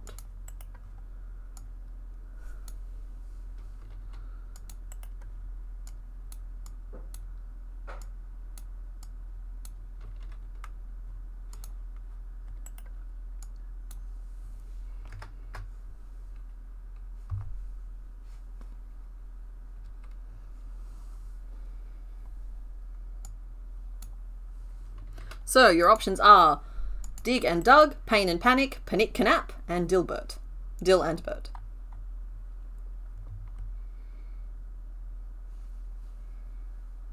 Tell me that tail isn't a dihydrate. Start poll.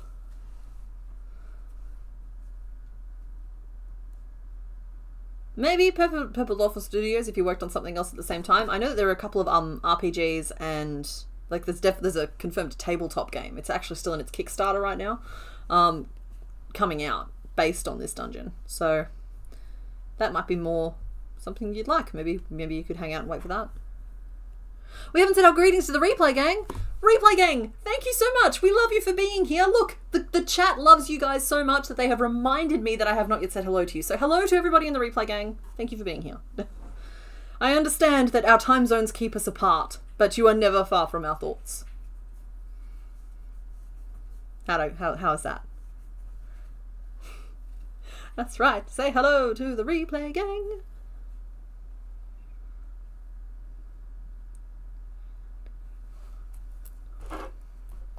I agree.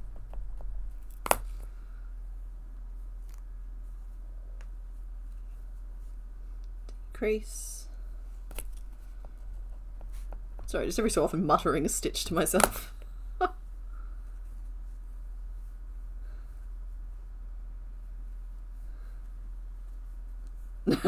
Just leave a little hole in Ente's butt and some of the polyfill coming out to make the smoke. No need for brushing. I'm actually not going to brush the smoke. The brushing I'm thinking about is for his yellow chest fluff, which is, I suppose I should just point here, yellow chest fluff, and his ears, as well as like the wig. He has like some brown tufty stuff on top of his head. Andy, you voted wrong. Well, it's too late now. What? Tell me, what is wrong in this context?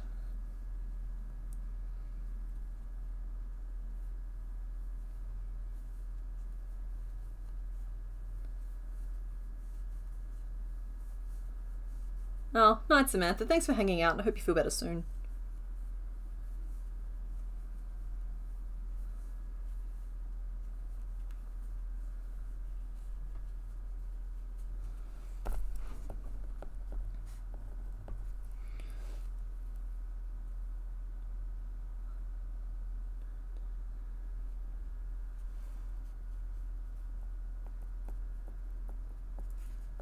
Okay, we are down to 14 stitches in our round, but not the option you wanted. Oh, fair enough.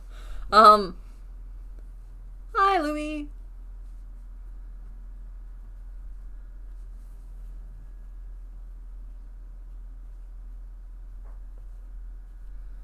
Okay, good. I think he's turned out nice and chunky, and like I said, I'm not super worried that the head feels wrong because there's so much going on top of the head.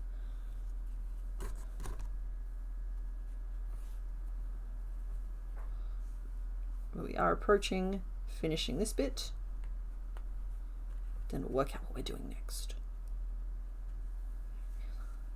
1 and a single crochet 3 together, and a single crochet 3 together,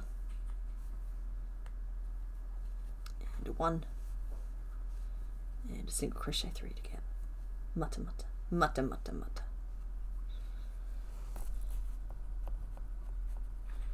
We're actually on the final page of this notebook too. I'm gonna have a quick scan through it just to make sure there's nothing in there that's questionable. Oh yeah, okay. I thought that was some of my this is some of my idea generation for the I Crochet All. Some of those ideas, if you paused it and had a look, some of those ideas had to be nixed because of like IP and copyright issues, because while here's the thing, right? I learned a little bit about copyright recently, or at least like protected properties, and it's stuff like Beatrix Potter's works have entered the public domain, but the merchandising hasn't. And so like, while I was like, I love Beatrix Potter, it'd be really cool to like read her stories and make the characters from them or something like that. What's the name for like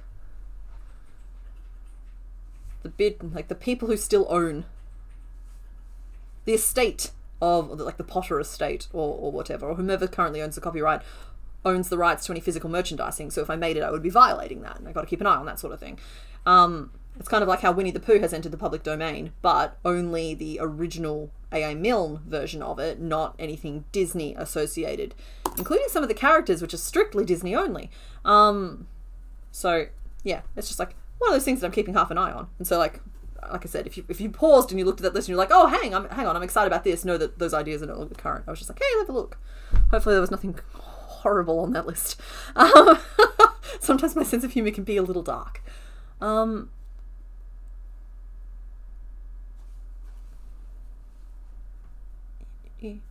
We have completed our body piece, our body chunk. Next, I'm going to make 1 foot next, just to get an idea for overall height and how much width it's going to add.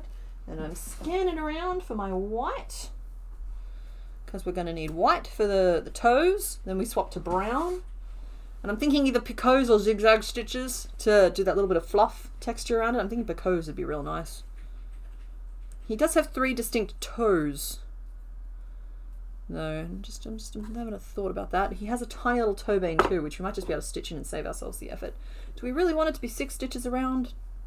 Yeah. The crochet all of X thing is fun. Yeah. I've done 1 of them. I thought I would end up doing more, but yeah, we've done 1 of them so far. I would love to do another one, but I have to come at them from such a long distance, and my muse has been a little bit more short-term recently. So, like, currently I'm really excited about a completely different, unrelated project, and I was looking at my schedule, I'm just like, I know I'm excited about this project now, but it looks like I may not be able to put the video out until August. August! It's like with these Pokemon Black episodes, there's a chance that I won't be able to continue doing one every month, but if I do that, then, like, in November, I'll make all 3 videos.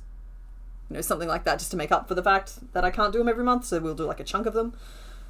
I don't know. I'm still working on the specifics of some of this stuff. The doubling pattern one? Didn't I already double them? Oh well. Like I said, some of them may have already been done as well in, like, a slightly different form. Where's the end? There's the end. Maybe you have to pick one where all is, like, 4 or 5. But, like, where's the fun in that? Where's the fun in that? It's like I've been playing a lot of Slay the Spire 2 recently, and I think, like, some of the character designs in there are so fun. I was just like, oh, I could do a run of Slay the Spire and make every monster I encounter along the way. But even that I'm not convinced is, I don't know. I'm thinking about it though. Front leg. So in yellow we did a magic ring of 6, and in white now working the back loops only. Do we want to front post it? I don't really want to front post around a magic ring. That's awful.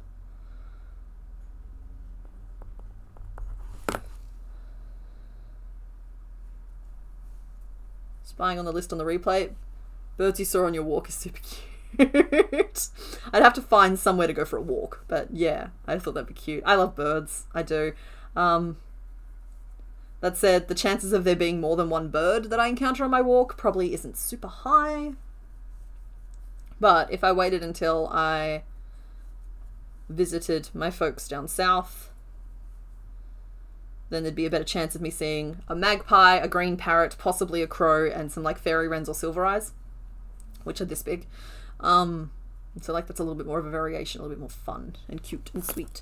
So, like, that was a thought for the farm. I was just like, I've just realised exactly how unaware I am of what was on that list or not, and so I'm very self-conscious right now about what I flashed up on screen. I shouldn't do things like that. That's made me uncomfortable. It seems like it's all okay, though.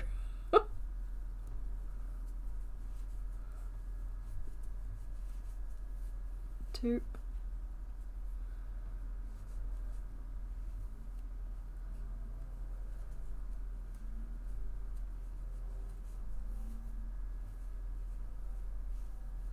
Oh, well, Slay the Spire 2 has some really great bugs.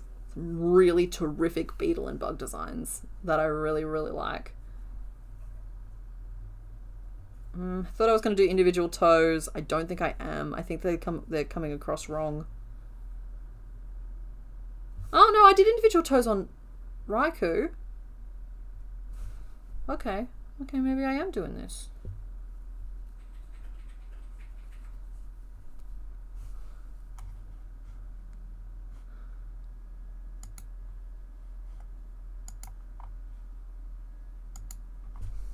Well, 2 isn't technically, like, out yet. I think it's just out in, like, early release. But I've been playing multiplayer with it, which is a nice bit of fun. I think it's got some balance issues, but it's fun. And the character designs have been very, very cute. I like the monsters.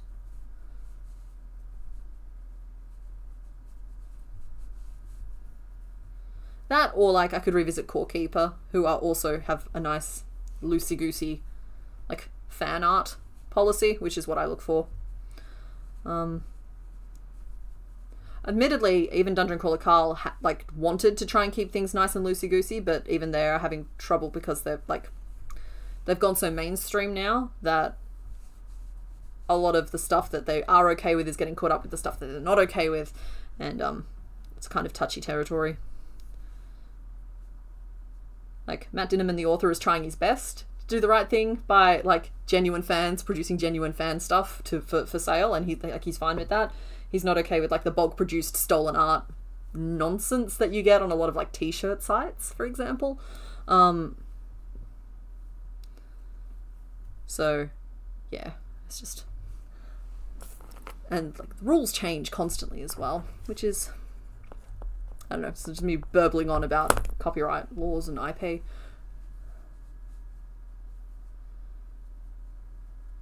Is it any different to crochet every Pokemon you find though? No, but with Pokemon, people have already kind of adjusted to the fact that I don't put the patterns out. I don't like to tease folks. So like when I did the Don't Starve bosses, people wanted the patterns, and I said no. And then I did the, I know her name's Hornet. The Silk Song, Hollow Knight. And then I did like the Hollow Knight characters, and people really wanted those patterns. And I had to say no, because Team Cherry, I read their fan merch policy, and they like me creating them was fine, but me putting out a pattern was wrong. And so I didn't do it. Not even my patrons got those ones there, because like I try and, you know, I'm respectful to the original creators as much as I can be. With Nintendo, okay, I'll admit that I slipped, but we're already so far into this project.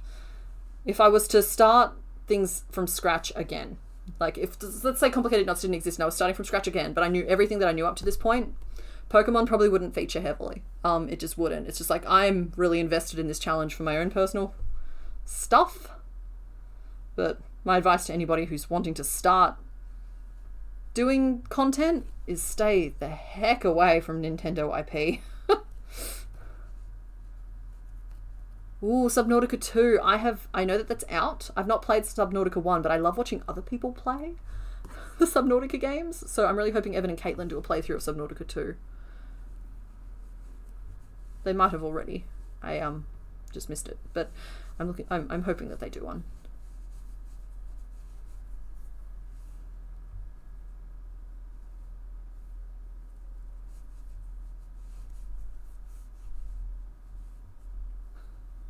New Zealand's Bird of the Year competition on previous stream, you can make all the winners. See, Bumblebee, that's a great idea. Like, I love birds.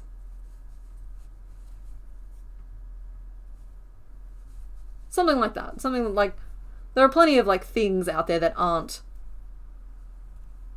needing to be taken from someone else.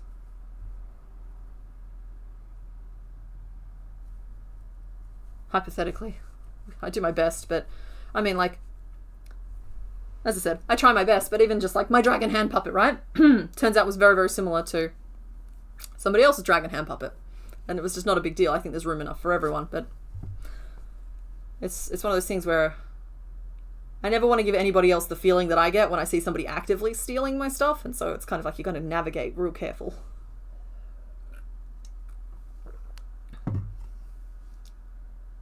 Birds are good, birds and amphibians. And okay, all animals. Yeah, I'm very creaturey, and I didn't realize how creaturey I was until like crochet. But I've always been creaturey. Like recently I got really excited because I think I showed these on stream last week, but I found a pair of cicada earrings. I was wearing them last week on stream, but these, hang on, can I get the camera to focus on them for you guys? Maybe?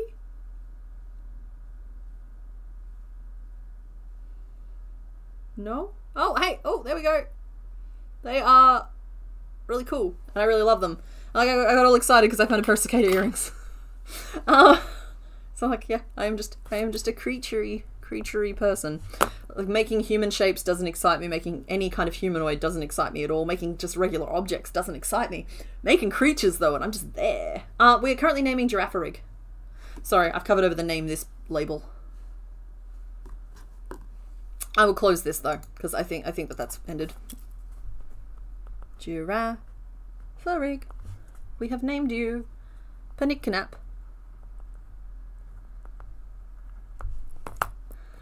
So Panic-Knap won with 47% of the vote, then came Pain and Panic at 30%, Dill and Bert at 12%, and Dig and Dug at 11%. Thank you to everybody who voted. So this is Panic-Knap, because that's not panic. Panic-Knap, done. Let's move you into the forefront of the upfront. No,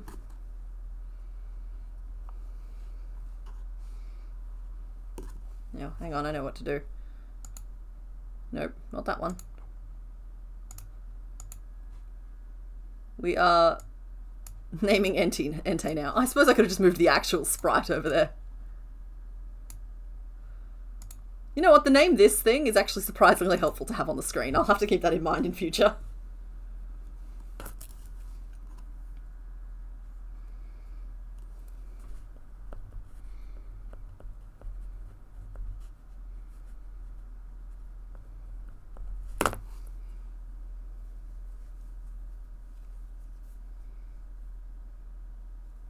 Aren't we all secretly strange ducks, though?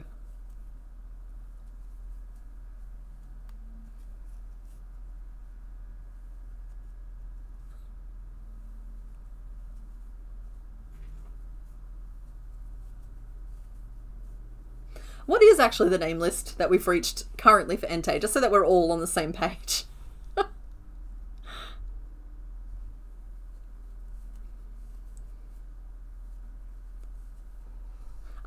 Okay, so Raikou is haiku.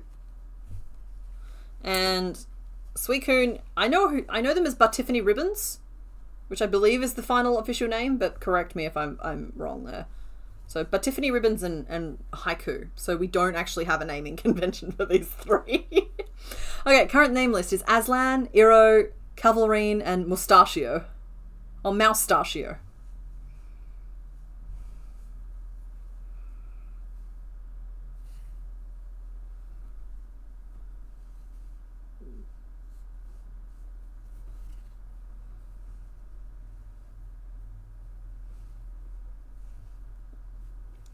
Gonna Pico and see if we like it.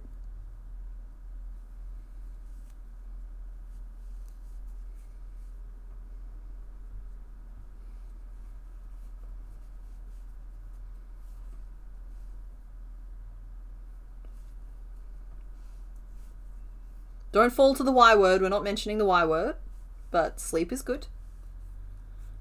Don't let people convince you that sleep is a bottleneck. It's not. Sleep is a healthy process. You needed to reset a great many systems. I think Maybelline was suggested. I've lost track of who has been added or not to the list. Because sometimes Mr. Bones makes choices, and I'm fine with this. No. Stop that. Oh, his Husky-Tay is very cute. I don't mind that name at all. Limerick?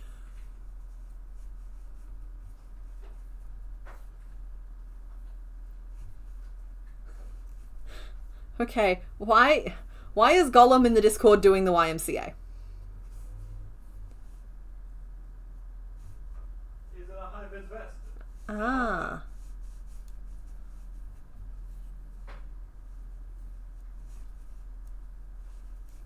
Andromeda Potter, I saw that. Thank you so much for joining. Apparently his shell comes off. Oh? And so it's the idea that when Gollum gets home from a long shift, you know, he takes off his ball, hangs it on the coat rack. Don't we all? Puts his hat on there, high-vis vest, and he's home. Aw. And then I wanted to draw it. How cute. Is this too much fluff for a tiny little foot? His feet aren't that fluffy. I'll do a row just to see if how I feel about it then, but I think I can trim off a bunch of this umbilical. Move it out the way. Oh, I nearly fell to the thing again. What is up with this stream? You know what it is? It's the weather has gotten colder over here, and it's kind of a cruisy, chill day, and I'm in the room where, don't get me wrong, I can hear like audio vibrate up through the cement sometimes, and sometimes I can hear the neighbors, but in general this room blocks out a lot of like that you probably don't even realize you're hearing a lot of it a lot of the time, but the sound that the electricity makes, the sound the fridge is making, the sound that like all of the buzzes and hums and stuff, it's just like this room blocks a lot of that because I've got some foam and stuff up on the walls. So while I do hear neighbors and stuff in here, I don't hear a lot of that static, and you walk in here and just the room isn't vibrating. It's so nice and still, and it immediately makes me want to have a nap. Please nobody ever feel like you have to join the Patreon, don't get me wrong, it pays my bills, it keeps this channel going, and I really appreciate it, but like I want you all to make sure that you're looking after yourselves first. Life is rough out there right now.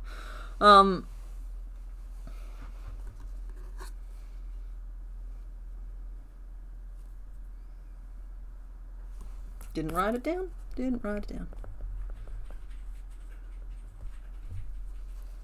1, 2, 3, 4, 5, 6, 7. 7? No, 7's correct.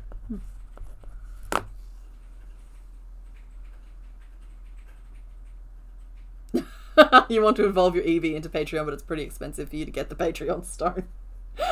Yeah, you gotta lock it in a bank vault overnight.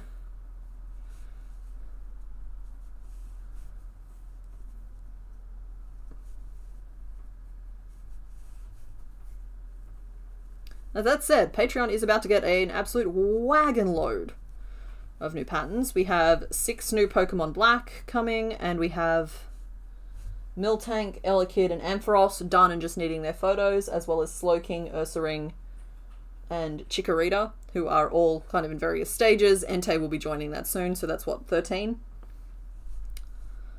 It's 13. 13 patterns. You know what? Next week's stream might be a catch-up stream. Where we're just sewing stuff together for an hour or two. We'll see. We'll see how we are. I'm worried this fuzz is too, like, excitable to read correctly, and that maybe I should have just done some spike stitching.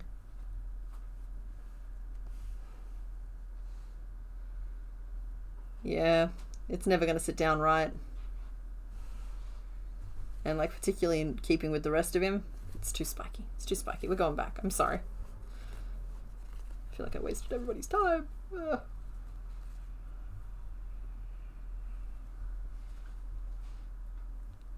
Hi. Hey, I was thinking next week's stream is it's you sitting there, typing away. Type, type, type. Yeah. Backspace, backspace, backspace, type, type, type. Just editing patterns. There's 5 hours of you just staring at the screen, just type a little bit, backspace a little Honestly, bit. it's not the typing that takes time, though. Resize a picture. It's 100% just the sewing them together. Like, you saw me the other night. Admittedly, we were playing a game at the same time, but it took me 5 hours to sew Miltank together. Yeah. And then, like, last night I got Elekid and Ampharos done, but they require so much embroidery in this generation. They have so many little details and marks and stuff. I'm just like, okay, cool. So we're going to be here for 11 hours. 5 hours sewing stream. Yeah. Angry Bear Ironworks, of course it doesn't make sense.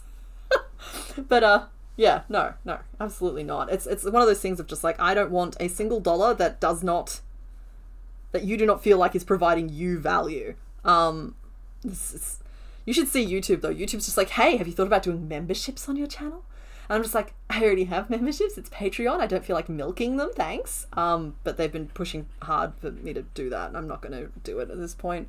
I also don't like sponsorships because I'm not here to milk you guys. Because I do get offers, but I don't know. First of all, I don't like working for people, and I feel like as soon as you start taking sponsorships, you're working for someone again, and I fought really hard to get away from that.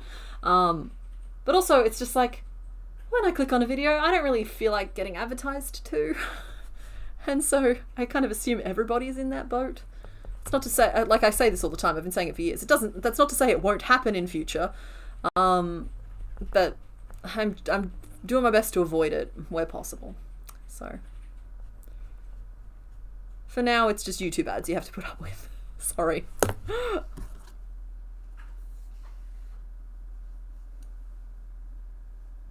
Oh, thank you, Fiber Therapist. Like I said, I don't want any of this to sound any kind of ungrateful, but I also just don't want anybody ever to feel pressured. It's why anybody can chat here. I only actually just recently found out that some people have, like, paid only people in their chat. I'm just like, what about everybody else? I guess it's whatever makes sense for whoever's currently streaming as well. I mean, if you end up with a sponsor offer you actually like, you can milk us a little. Oh, thank you. Yeah, no, well, over the years I've been offered a variety of things like furniture, various crafting tools. I'm keeping very vague on purpose. In fact, never isn't necessarily true, because I did end up like licensing something to someone, but it's not something that will have a negative impact on you guys, and it was YouTube related, so that's fine.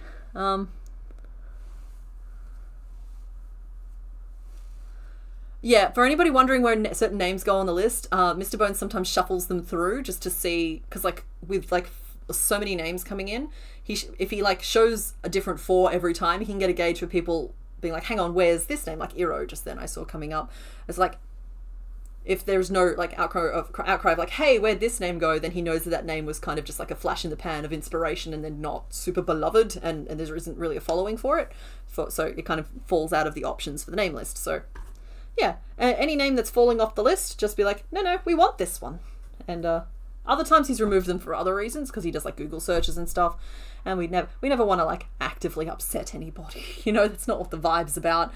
So if something is coming too close to potentially being something that might hurt someone, or if it's somebody's actual name in chat, we give complete veto power to that person to veto the name. Yeah. So like there are various reasons why names will fall out of thingamy. I like that better. I just used a couple little spike stitches to replicate a little bit of the fuzz, and I think it's going to look a little bit better on the finished one. Every big YouTuber channel ever. Today's sponsor is Raid Shadow Legends, but have you heard of... No, I don't want to list them because that's basically advertising them, but like, yeah, there's 3 or 4 that go around and around and around, and you know what? I don't even blame people for doing it. I don't think it makes sense for... Like, it doesn't fit into my current thing, but like... Folks are out there, they're making this their job, they're taking it seriously. I would never judge a creator for taking most sponsorships. I occasionally get a little judgy over some sponsorships. But like in general, my vibe is to get out there and get that bag. It's also why I'm like, hey, if you make anything from my patterns, you can sell what you make. Don't sell the actual patterns, please. And by the way, selling anything you make from my patterns doesn't include crochet kits, to the people who are currently actively stealing from me. Anyway, sorry, redirecting. It's just like, yeah, I want you I want to be providing you a tool that helps you go out there and make some money if you want to do it that way. If you want to make them for yourself, also awesome. But yeah, no, right from the start, I've been like, if you use my patterns, you can absolutely sell what you make. I think it's almost silly that I would think it would be silly if I thought I had the right to tell you couldn't, but I understand that I'm in a different place in the world than some people, and it would potentially be a different vibe if I was also selling things that I made from my patterns, because then it's like introducing an element of competition into the marketplace, but I'm just not. I can't even be bothered following a lot of my older patterns. That's a challenge for you. I remake as many patterns as I can in 24 hours. I have to follow patterns all day long. There's a lot of words. Came like busting out. 6mm hook? What? No. Wait, are we talking about what right now? I'm using DK yarn, which is 8-ply here in Australia, and it is a 3.5mm hook, which is a size E or a size 4. I always thought that was misleading, the fact that it's a size 4, but it's a 3.5mm. Yeah. Blah, blah, blah, blah, blah, blah, blah, blah, blah, blah. There we go. Sorry, I just had a lot of blah, blah.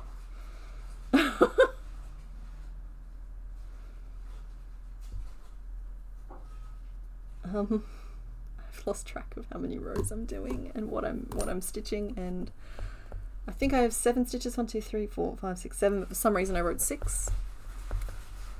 So that's 7. I'm gonna put my bobby pin in now to help me.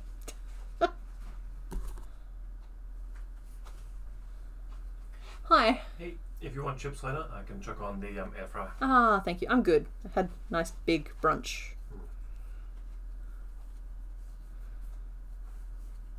Five,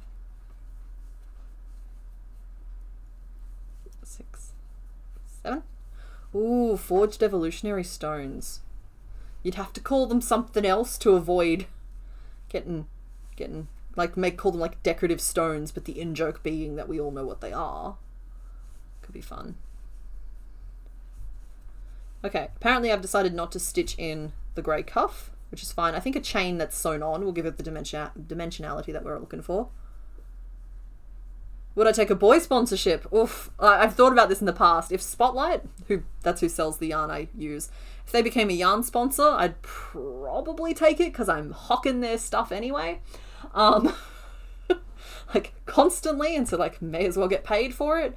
The boy hooks, yeah, I would. And like, it's not a sponsorship, but by the way, I got these snippers from Angry Bear Ironworks. I bought them because I love them and I paid money for them, and they got here and it took forever. Not Angry Bear's fault, but they're wonderful. And I believe they sell them in their shop. It's like, yeah, I'm always going to tell you if I feel like I found a super cool secret. Like, if a curved needle company wanted to put my face on their needles, which is just a weird concept, I'm like, maybe. Only if I actually used the needles. Like, some of the tools that I get offered, I'm like, that's really interesting, but I would feel very pressured to give favorable reviews, and I am not interested in fibbing about anything or softening my views on things. Okay. Cool, I actually think that's the leg. I just don't think he's got very much leg. You buy a weird CK-faced curve needle. It's just like, I set up shop, and it's just like, I have one product, and all it is I get little like Apple stickers with my face on it, and I wrap them around each of my needles, and I put it in an envelope, and I send you that in the mail. New merch opportunity. Speaking of which, I have like 7 shirt ideas that I want to get to, so there'll probably be some merch designed as soon as I find 2 seconds to rub together. Yeah,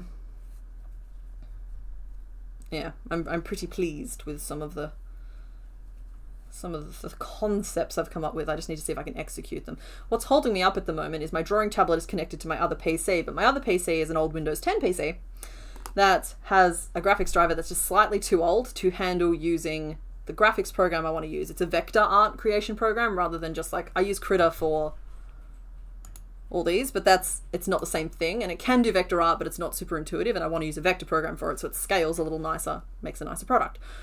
So I have to like, what I do is I have to open the program in here on this computer, and then I like stream it to out there and use it, because you can do screen share through different extensions and whatever. Anyway, it's just like, it's just enough of a barrier to entry that I haven't done it yet. Are we at the 2-hour mark? We are at the 2-hour mark. Okay, well, we have not gotten very far on Entei. I hadn't really noticed it was at the 2-hour mark. We have just finished the leg. He has a great many face pieces to go. I think another hour would make a big difference on him. I am going to leave it to you guys. I'm going to take a little break because at 2 hours I get up and I walk around for the sake of my back. But we can keep on entertaining you or get tracking something else. Those are your options. Hit the wrong button, sorry. Go away. So, you guys let me know what you thought, and I will take a little break and come back soon.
No, I'm back. Where's the button? Sorry. Hopefully that didn't jump scare you guys. I'm like, no, don't start again. Ah! Alright, let's close off this poll and see what you guys picked. And the poll. Okay, you guys voted for me to keep entertaining you at 62% and not get tracking on something else. So we'll give this another hour and then reassess. Because, like, there is a chance that we can go and pick something from the Just One More board, or you might just want to, like, really forge down on the Entei. I kind of want to get 2 done every day, but, like, it's not a big deal if we don't. So, whew.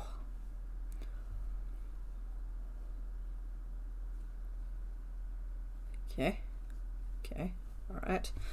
So, what are we making next?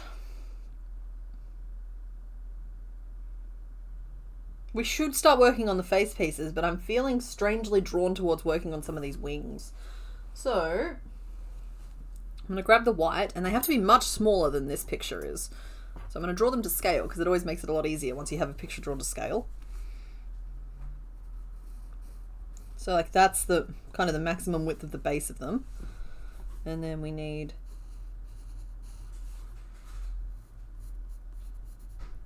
How pointy are they? They're pretty pointy.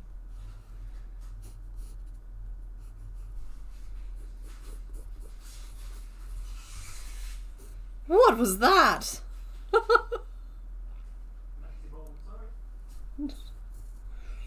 Just the screech of tearing metal. It's about that size. Like, they're so little and cute.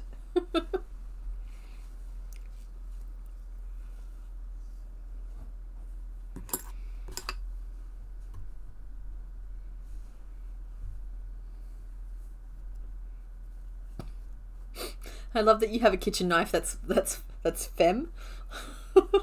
It's like, she's your kitchen knife. I love that.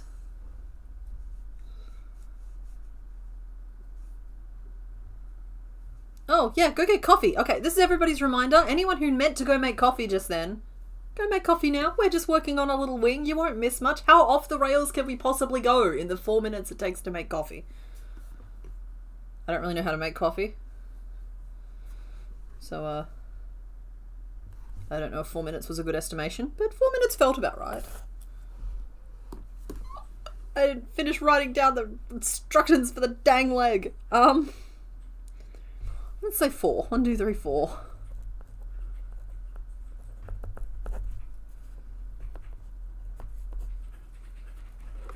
There we go.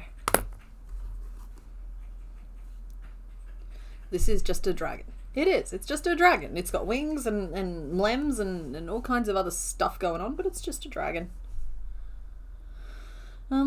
Buddy, why are you hiding down in the corner, friend? Get back up here. Okay. Alright, okay. I've lost track of how I was going to form these. I think we're going to do this. 1, 2... Wait, no. That was 3 with a picot.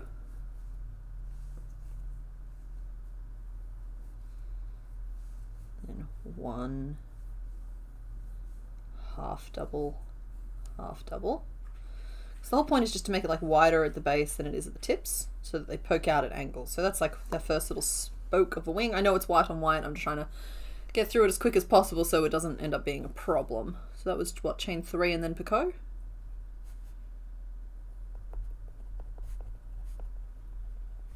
And then it was a single and 2 half doubles and turn, and then we'll go 2 half doubles and a single and see where we're at.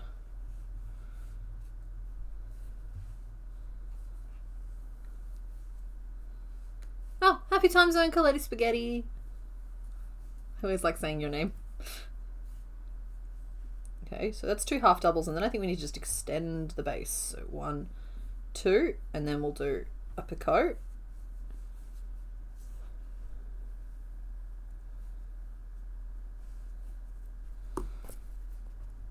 Chain 2, and then picot to turn. And we'll single crochet and maybe 2 single crochet and then 2 half double back to base. Chopper and Bogan. He does have that like Chopper Reed aesthetic.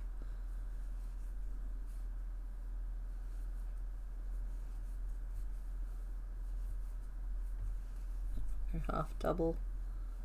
Come on.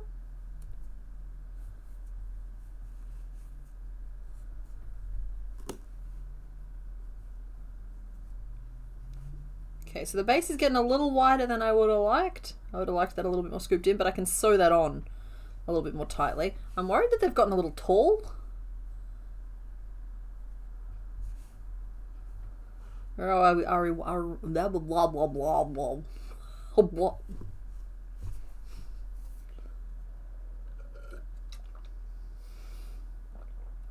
Or are we right? It was the "we right" that kept blah blah blahing me. Sorry, got stuck on that sound. And we turn. And we half double. And we half double.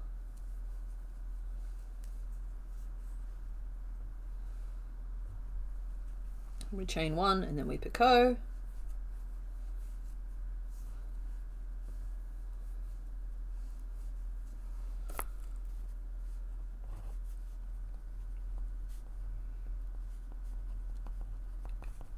Turn, then it's just single crochet, 2 half doubles down, finish off.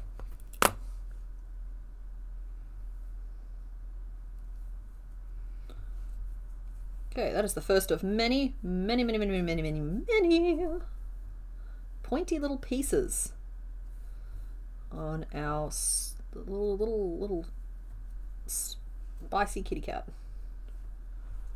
You wonder how mint tea would taste? I like mint tea. Specifically peppermint. Spearmint's meant to be better for you, but nah. Spearmint tastes yucky. Peppermint tastes like a candy cane. Okay, base is a little bigger than I would have liked. I said that already. I'm worried that proportionately the wig is going to add some width to this neck, and then this is going to get pushed all the way down, but I can scrunch it a little bit. And good news, everybody. I think at this size, and knowing that there'll be a ghost piecey in the middle, I think we're only going to need to make these single layered, because they'll be able to like prop up against one another, and there will be some support. So I've rethought that. That is a problem.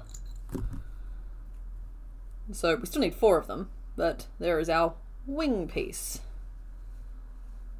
They're like buffalo wings, but from an ente. They're an ente entree.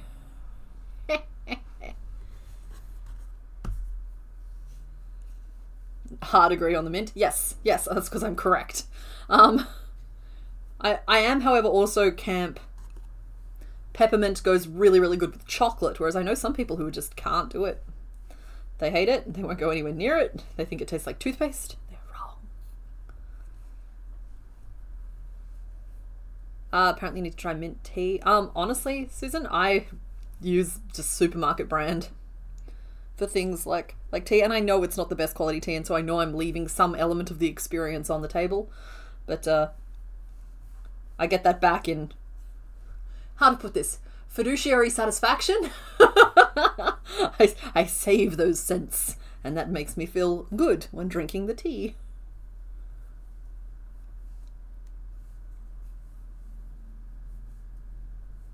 How can you hate peppermint and chocolate? I know, right? Peppermint and dark chocolate specifically as well. That stuff's good stuff. That's yummy. That is yummy. I also like dark chocolate with orange, but that can cause headaches in people. So you have to do that one a little bit more cautiously.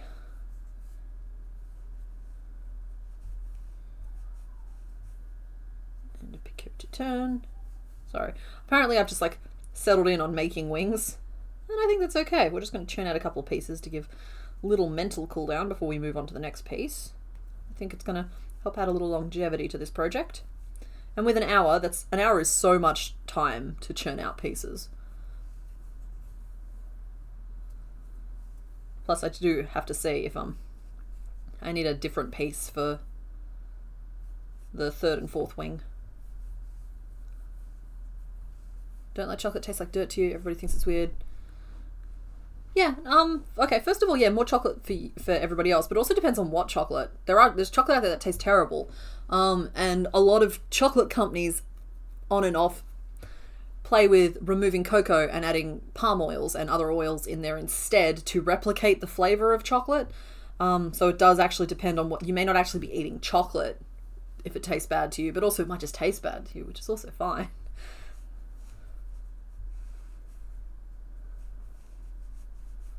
The Terry's chocolate oranges, yeah.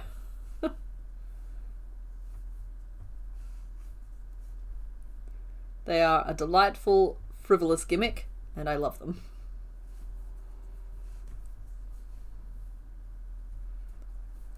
Off to the plant nursery on Wednesday. Is that to grab peppermint? Not a mint choc chip fan? I mean, I would take a cookies and cream any time over mint choc chip. But I'm not turning up my nose at mint choc chip if it's what's there, you know?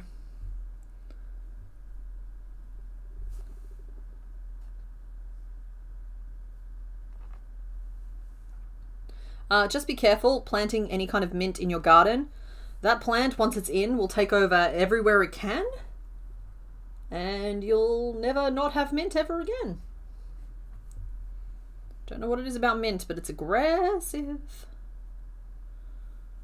I think that one's around the wrong way. They should be symmetrical, but it'll look better this way.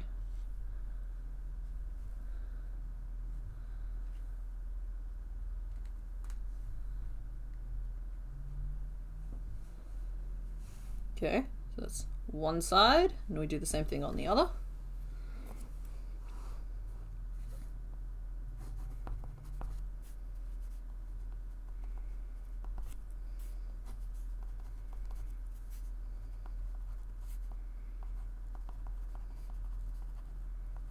Sorry, I'm just making a slight amendment to my notes. It's just going to take 1 second.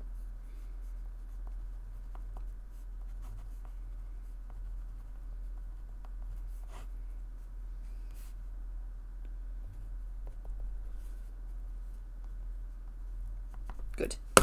Alright, I am going to make the other two wings though, because it's not taking very long. Tarragon actually killed your mum's mint plants. Wow, I didn't know that about tarragon. That's true. Okay, I'll give you that. If the chocolate is like flaked, not like hard chunky chunks, then it's a different eating experience. And a better eating experience, I should say. That's why, like, if you can find like an actual gelato store instead of an ice cream shop, you are in for a really good time. Go for something called a stracciatella. It's basically like a vanilla choc chip, but the chocolate is like, it's like, you know how they make flakes and it's just like that thin sheet of chocolate that like wiggles around? It's like that, but like kind of chipped up and swirled through ice cream. If you can find real stracciatella, you're in for a good time.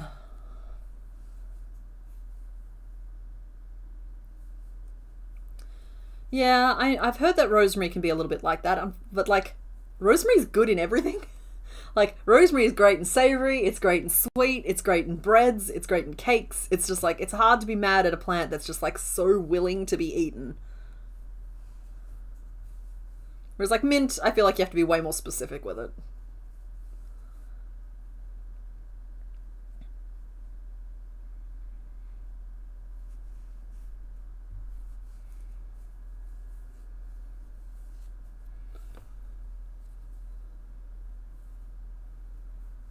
I've also heard of I don't think she'd mind me sharing this story. Okay, so I'm pretty sure it's from a story from my sister-in-law. She used to have a big rosemary bush out the front of her house growing up, and there were also snails, and so the snails would like feast on the rosemary bush, and so now she can't stand the smell or flavor of rosemary because of like accidentally stepping on snails and the inherent trauma involved with that, and just the smell of snail and rosemary together. It's just like she can't separate the two thoughts in her head. Which I find darkly funny. But I can see why it would be upsetting.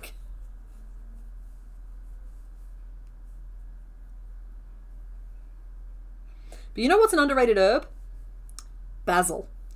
Basil can just make things delicious. And if you're not sprinkling oregano into things, you're missing out. So oregano into things, you're missing out. Apparently I say oregano weird. Sorry. But basil, like a little bit of basil, some melted cheese. Basil brings it. If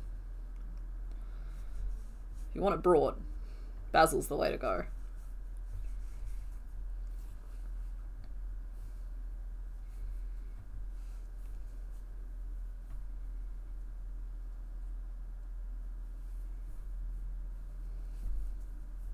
The smell of basil, delicious. And you know, there's like a purple one that you can get. Very cool. Basil's just a great one to have on your windowsill or in your garden just for the scent. Whereas like things like lavender, if you grow lavender plants, it'll actually help keep mosquitoes away. Plants with jobs.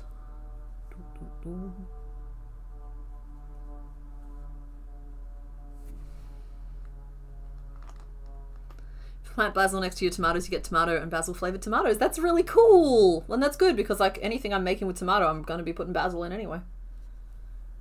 That said, if you buy, this is just to help heal anyone who feels like they're bad with plants because they've fallen for something, and everybody falls for this.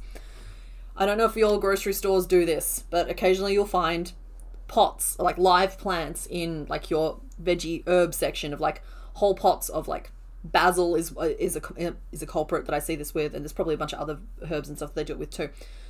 Those plants are not meant to live, all right? They're overcrowded in their pot. Even if you like repot them, there's a pretty good chance that they've already been stressed to the point in order to like manufacture that kind of growth. They are meant to be harvested and eaten, but like from a live plant, to give you that experience of like harvesting from a live plant, they can taste a little better if they're fresher. But like if your basil plant that you bought from the supermarket thinking, oh, I'll have basil, dies, know that that's because it was a basil plant bought in that context and not taken out of its pot and separated out and whatever. It's not meant to live in that little pot. And just like free yourself of that guilt because the odds were stacked against you and the little plant. Just so yeah, I'm just gonna rant over. Sorry, I just wanted to like help people with that. It's like we bought a Monstera a long time ago, and it took us about 2 years to work out why it wasn't thriving, and it's because in that one pot there were 4 Monsteras, and they needed to be separated, and they needed room to stretch their legs, and by that time they were root bound, and it was a whole thing.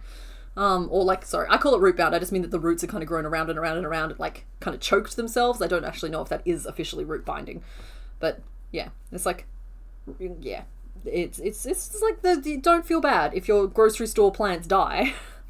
It's because they're not really planted in such a way to facilitate life.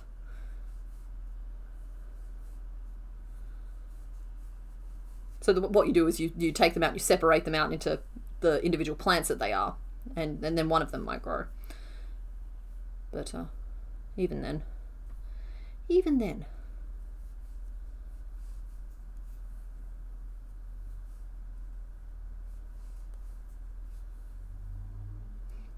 A very specific earthy flavour, potatoes can have it, reminds you of the smell of squished ladybugs.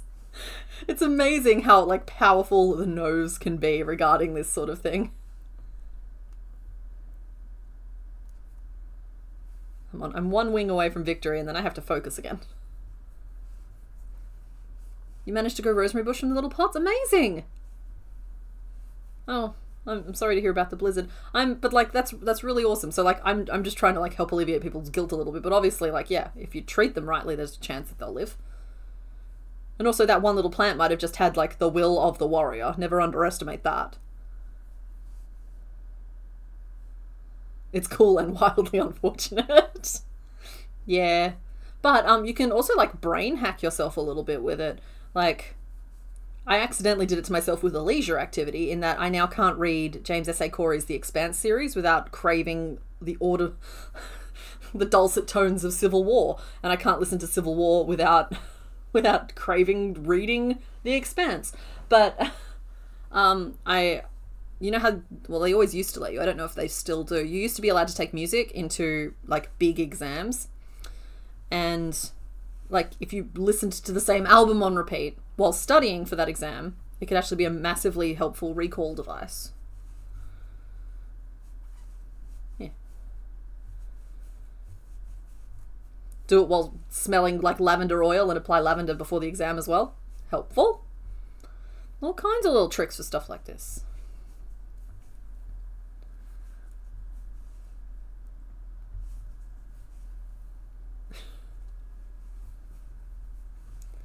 It's alright, I have like flashbacks, like wartime flashbacks. Okay, I'm exaggerating, but whenever I smell Windex.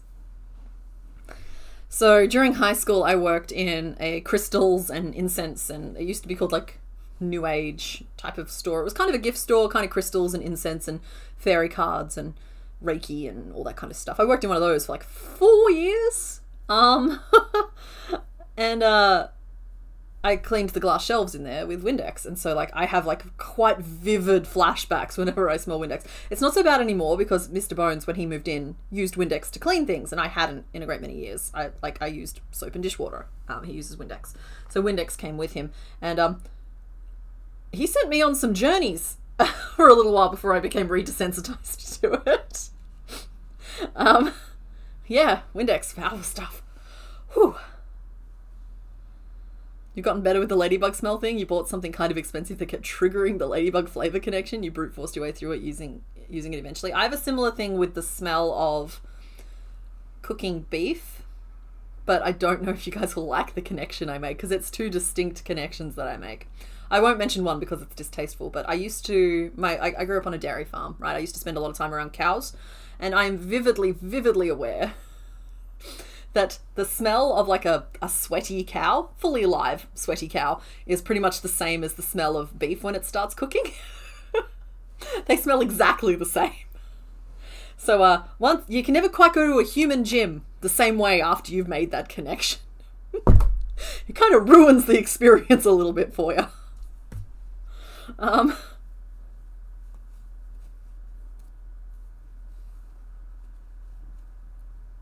You cannot stand the smell of roses due to President Snow from the Hunger Games.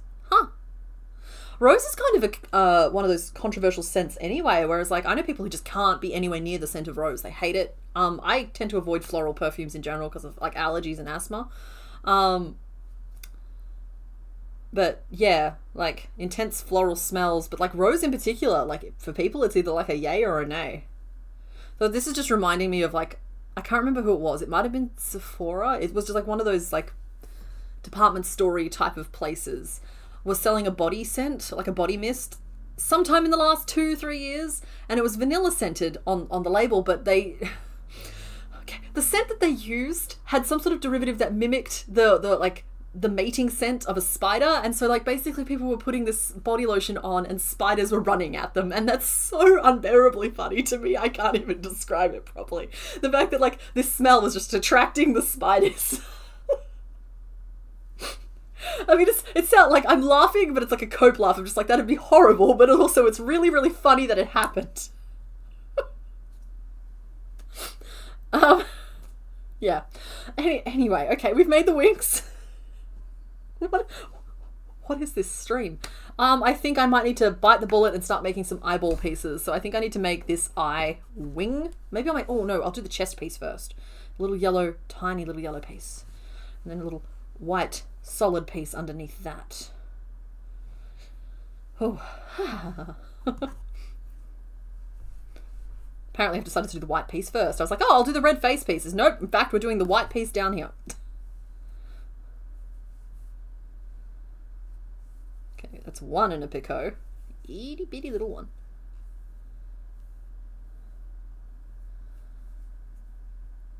You would never light another candle if I discovered I'd bought a spider summoning stone. But it's even funnier because it was like a body lotion or a body mist. It's just, yeah, something about it.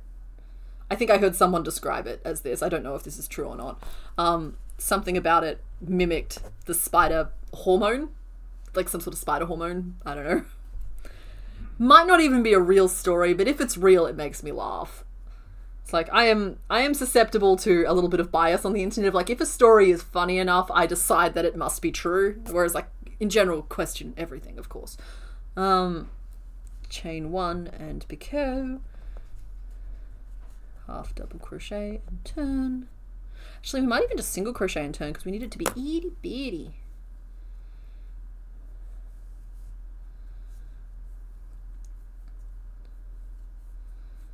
Crochet and picot. But anyway, scent is a powerful thing.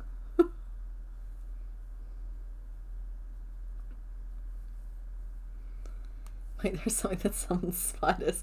No, it's more that the spiders that are already there become aware of your existence and they like it. They think you're a lady spider.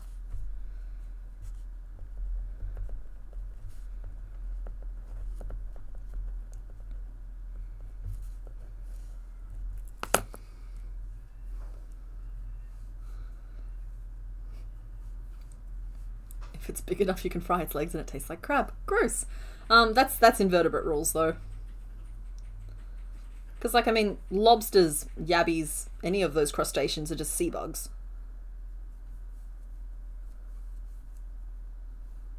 It's bugs. Shrimps is bugs. If anyone finds out what it is. It's like, it was a Bath & Body Works vanilla scent type thing. And it's not all vanilla, either. I'm sorry. I can sense now that this was not the time and place for these revelations, and that y'all might have been happier not knowing, and I apologize for cursing you with this knowledge. I just thought it was funny. Okay, so that's the little hard armor plate bit. Now we'll do a little stripy stripe. Oh, he's got another type of pale yellow for the smoke. That's fine, I can use cream for that. Nailing it!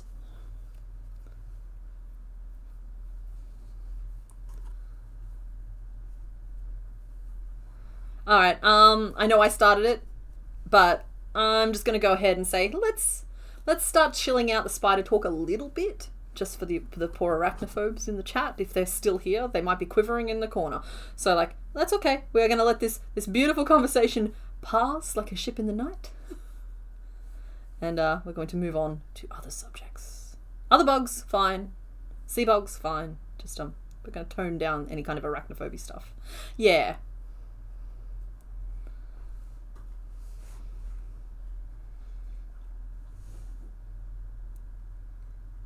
3, 4, and we'll go 5.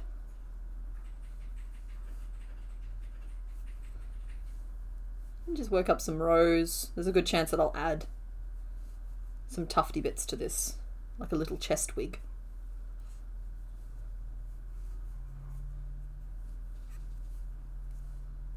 That's okay. No one's in trouble. It was fun. I started it. It was hilarious while it lasted. Let's just not let it drag on. Mr. Bones has done a cleanup. Perfect. Watch out for the iceberg. 9, 10. A skeleton panda sea squirt. For some reason I can't pass that combination of words. I'm assuming it's some sort of sea cucumber.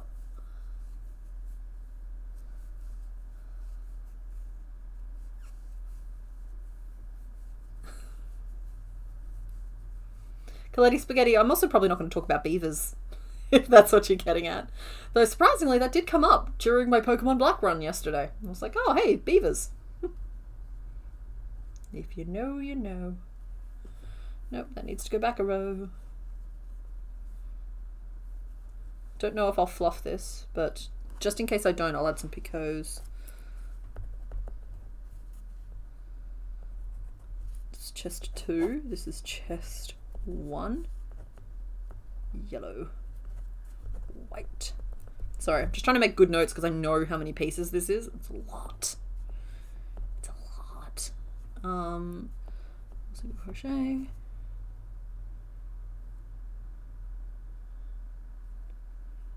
Looks like 4 rows to me for some reason. That's 1, 2, 3, 4. Yeah, okay, it's 4. We're going to picot and single 4 times. Oh, they're cute! Oh, they're so cute! Those panda skeleton sea squirt thingies. If that's what I'm looking at, they're adorable.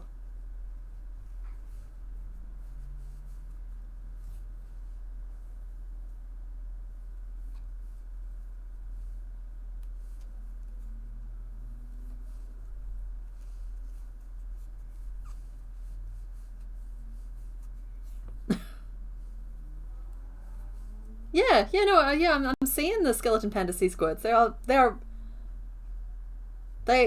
my nemesis now because they're only that cute because of the transparency.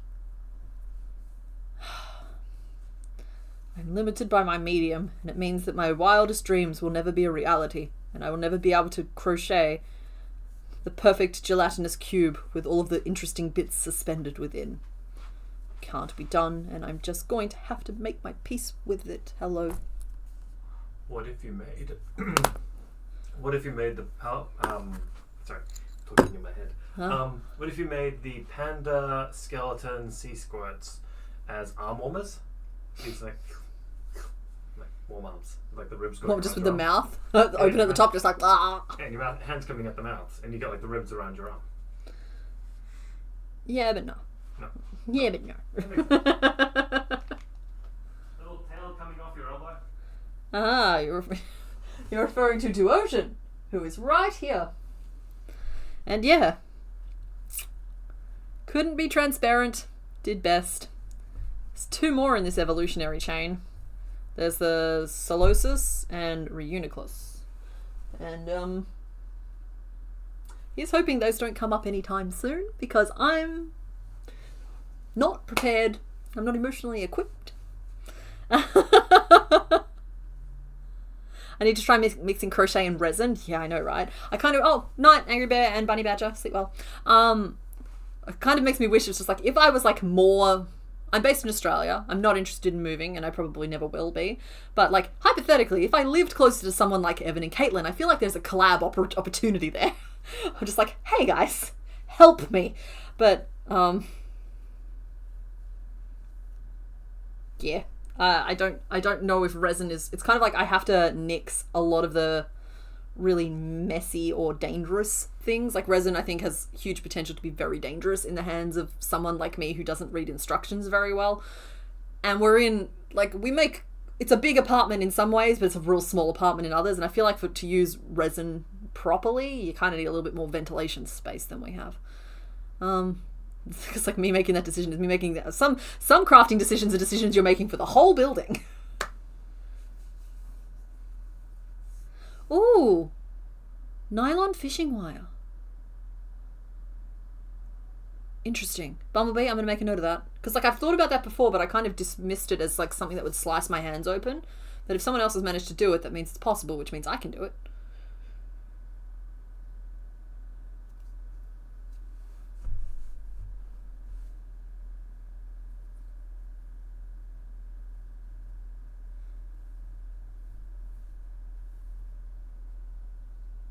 That's a house with a backyard kind of operation. Yeah, because like we all know that I don't have the discipline to do things small. Yeah, solid postal services, you're not joking. Okay, so we have our chest floofs. We might end up adding extra fluff to the yellow one. Which just doesn't look very pretty on screen today. Shadows are a little too harsh. But, like, so we might end up adding a little bit of fluff, but at the moment I think it's fine the way it is. We might even just end up brushing the base piece. So, I guess next up we are doing the eyeballs that I was talking about. And I have picked this colour. It's the colour that I used for the gems on Ampharos, so I already know that it pops quite nicely. And I do think that the eyebrow red that we have here on the sprite is a berrier tone. I don't think it's a harsh red tone. So, I have made the decision there for all of us. He's going to have pink winged eyeliner, because I also fully acknowledge the fact that I would call this pink, not red. If I have a red really handy and I find it in the next 2 minutes, I'll pull that out, and that's a more purple tone, just for the sake of argument.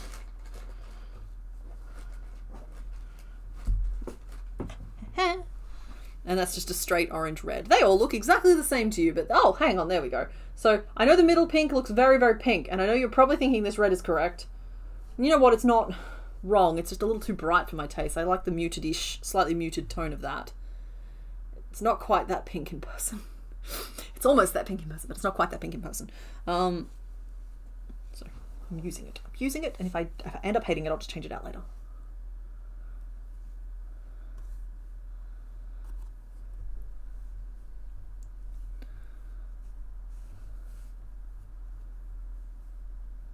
Used resin at work for years and were given no warnings about how dangerous it can be. Yeah.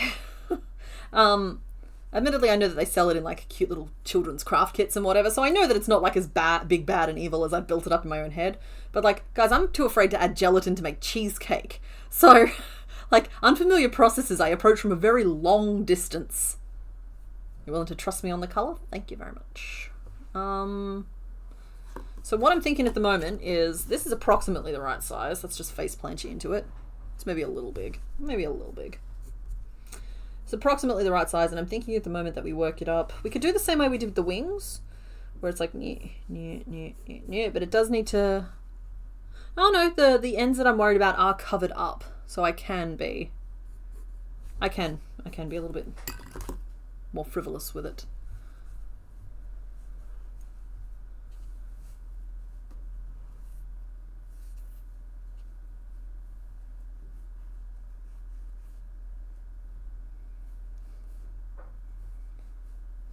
I'll admit the whole Evan and Caitlin thing, I also just have like a massive amount of imposter syndrome, because like they're actual celebrities to me, and I'm just a silly little person in my silly little room filming silly little videos. So but I'll tell you what, I'll send them an email.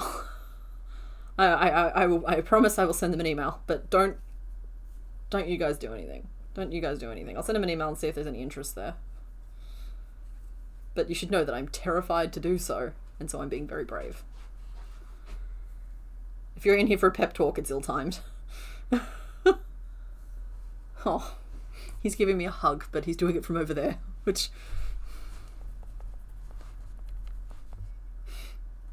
Oh, and he put on his flesh suit just for me.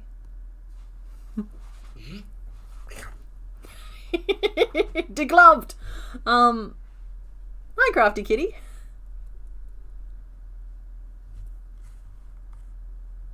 Oh. Okay, yeah, I'm seeing like the top of the glass. Interesting. Sorry, I'm looking at the pictures.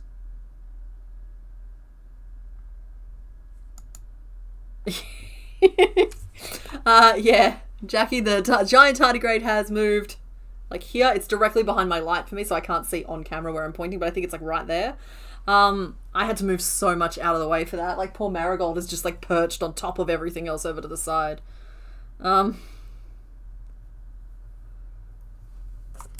Yeah. What did I do here? 1, 2, 3 and a picot. Chain 3 and picot. And then we worked single to half double, turn. That's the long spoke of the law. No, stop that. What are we doing next? We're gonna half double crochet. And we're gonna go out from here. So 1, 2, and then a picot.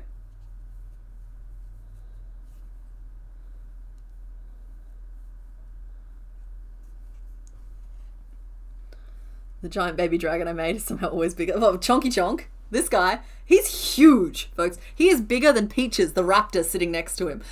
He's big, okay? I sit there and he's like this. But that was the point. I wanted him to be huge, and I got what I wanted.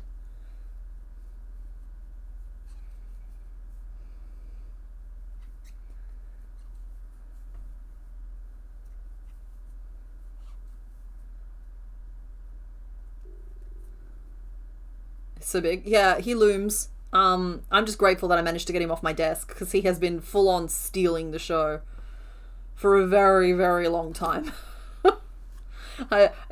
His legs have been in like so many videos now because they take up. My desks aren't shallow either. They're a full I think they're a full meter. They might even be bigger than that deep, because I realized that I like having the depth space, not just bench working room. Worked that out by going to a library. I got to sit in a really deep table at one point. I'm just like, I must have this for myself. I must have this for my wife. And yeah, it's just sort of happened. Okay. Bop, bop, bop. This isn't right.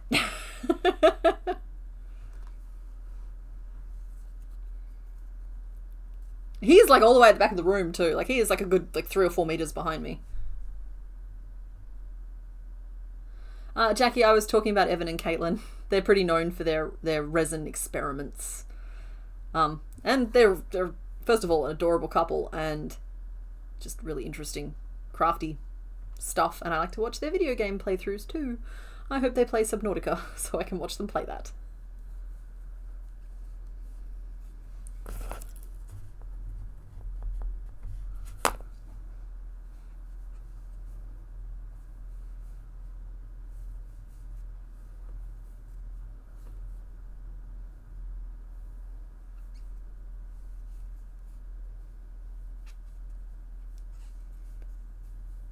Zygarde? That's a Pokemon, isn't it? Zygarde is something. I remember Zygarde from somewhere.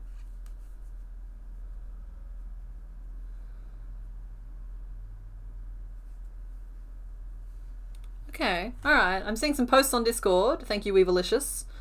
About transparent yarn. So I see that transparency isn't just my dragon to chase. I feel like a lot of people are chasing this transparency thing. Yep, the green one. Yep, I know Zygarde. I was sitting here going, wait, isn't that a Pokemon? I'm like, yes, it's a Pokemon. And we'll turn, but I didn't write anything down, and I'm doomed. I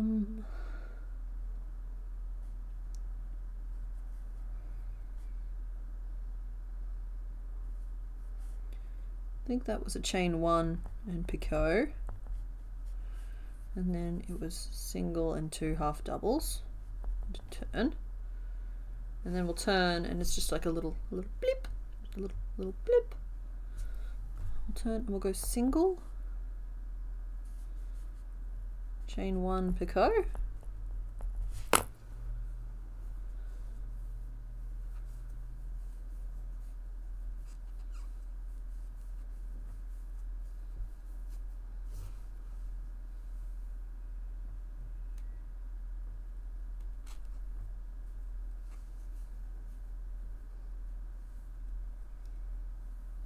and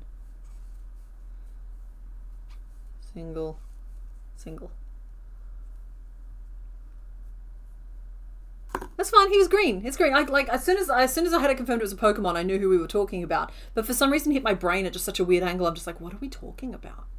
And then I didn't want to appear to be a fake fan by not knowing if it was a Pokemon or not.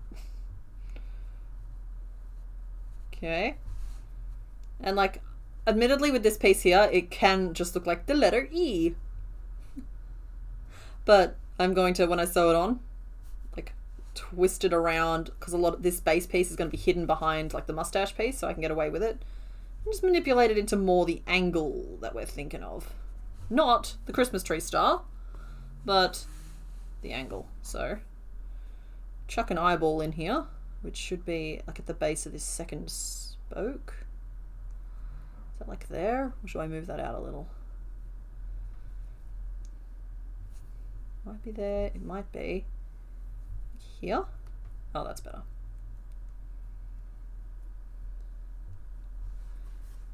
We knew the eye was gonna be big. I'm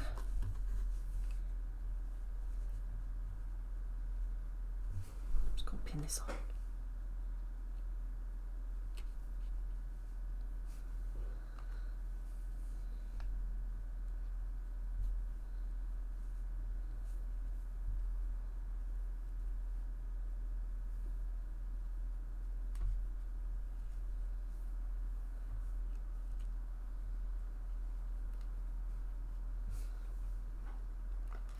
Like position all the little pieces where we want them to go. How are we doing for time? Oops, that's another hour done.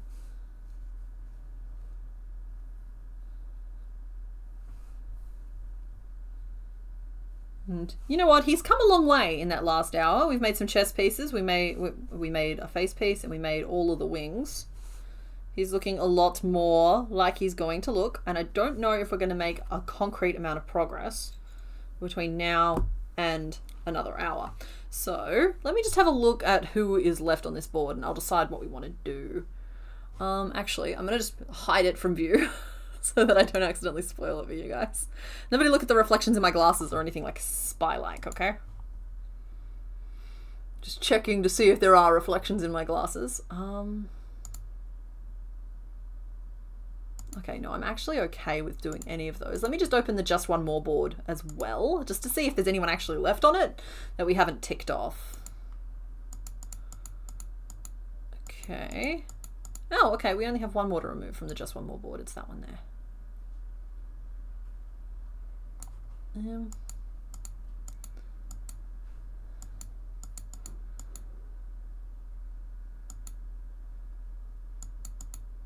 Kind of saving those though. Okay, you know what? We're going to pick another tracking animal. We may only work on it for an hour, but we're still going to work on it. You guys are already pretty comfortable at this point with the fact that it sometimes takes me a couple of weeks to catch up, and next week's stream is probably going to be a catch-up stream anyway. So I'm going to pop... Have we named him? We never named him! Folks, we need to name him. I can hear Mr. Bones in the kitchen. This is terrible timing.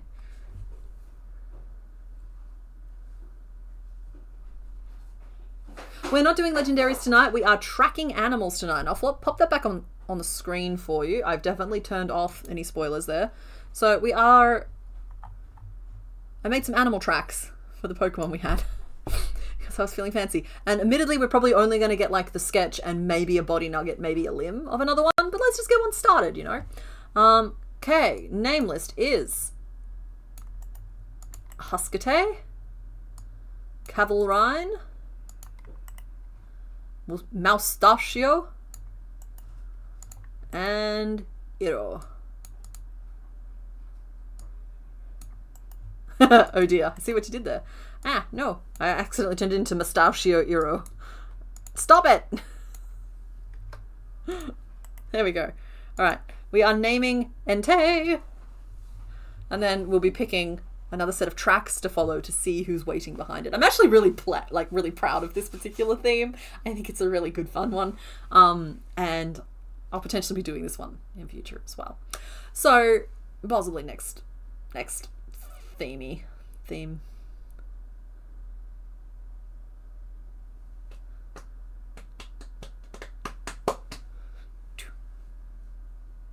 Okay, there we go. This is gonna be a real short vote, so get your votes in real quick. There's our little guy. I will show all three of them on screen while you do that, maybe. So let's minimize that on down. So that is how Entei is currently looking. He's actually coming together pretty well, if I'm honest. Like, I always get intimidated by the ones that have lots of layers, but even if you like flub 90% of them, just the sheer amount of detail brings them into looking really good. I say because I think this particular one looks really good. And it's another example of like the very layered face. Bringing it together. And of course I have Tiffany Ribbons here as well, who has fewer layers and looks a little bit more wormy and crooked. So those three are going to look like a really nice set. They're going to look like a set. It's great. He does have a little bit of Griffin vibe. I get it. I'm pretty pleased to have like checked him off because like I said, at the moment all of my themes are just like loosely disguised versions of I can't have these Pokemon enter the final episode, so we need to get them done now. Yeah. All right, I'm going to call this poll as done. Thank you to everybody who voted. You have officially named him Huskarate, which I'm probably saying wrong. Huskitty. And that is because, of course, that wonderful image we had up before, who I think is set to poly... Yeah, no, there he is. We still got him. That's because everybody say hello to Huskarty. So yeah, we have named our Entei Huskarty in honor of that delightful thing. Perfect. Done. Those triplets are looking great. On to the other vote. There we go. So you guys can pick 1, 2, or 3. I am going to take another break so that I don't have to interrupt again after we get started. And we will reveal who is at the end of all of the tracks at the end, because we do that. We believe in closure around here. So you guys can pick tracks 1, 2, or 4. Start poll. And I will see you guys in a little bit.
Hey.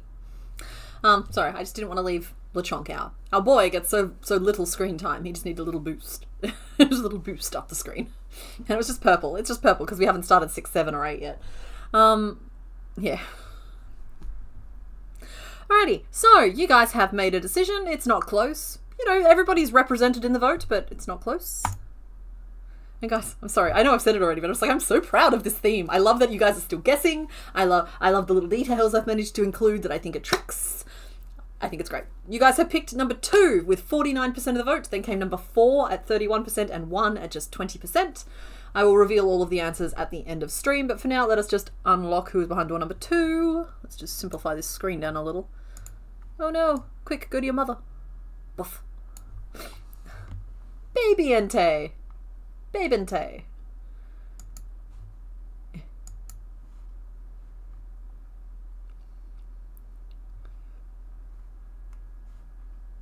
Okay, and here we go. Yeah, I drew them. They're not official. I did my best. But you guys have picked the deer tracks. I looked up what deer tracks looked like. Because, yeah, it's a deer. We're making Stantler. And I've offered Stantler a number of times. This is the first time y'all have accepted. Stantler of the butt balloon. There we go. Fun fact, Stantler nearly featured last week on the Spot the Difference stream with this little side fleck it has. I didn't know if that was an actual detail on the Pokemon or not though, so it ended up getting replaced with Ursaring, actually, who we picked. We didn't finish, but we picked.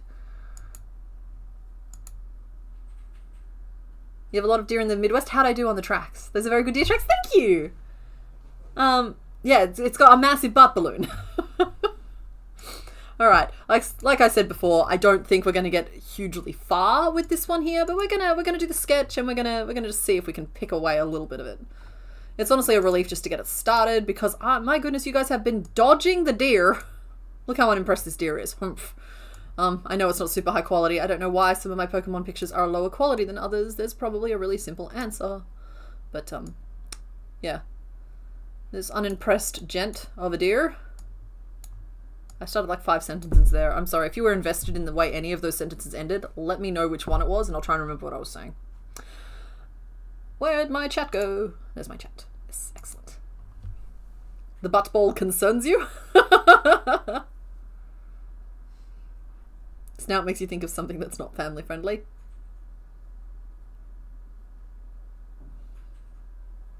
Okay. I think. Okay, maybe. Night, Rachel. Thanks for hanging out. Oh, why, Fluffy Chomper? Why are you posting sad, dear? Okay, I'm gonna do a little sketch. A little sketchy sketch. You guys should come up with some names. Okay, Stella's really cute.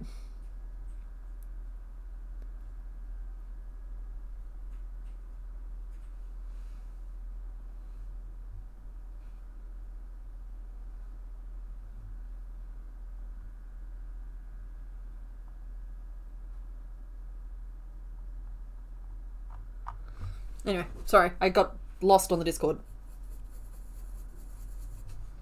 Snoot.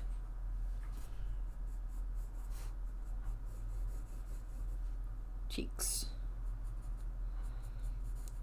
He looks like a Labrador who's been stung by bees, and I mean that in a cute way, not in a, like, obviously keep your Labrador away from bees, but have you ever seen those, like, photos of them when they're, like, swollen and sorry for themselves? They've already been looked after. They're already going to be fine.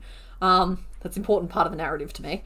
But, like, they've got the real swollen, puffy cheeks. Just like, buddy, did we do a learning today? Did we do a heckin' learn?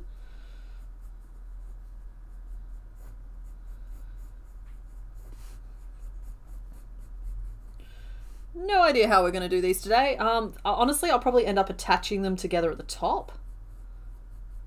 I think I can get away with that. And then I can just use, like, working over a chain to add enough structure to them.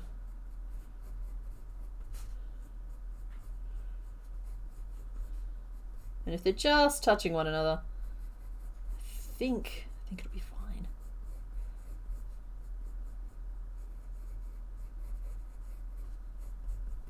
What are your eyes like, friend?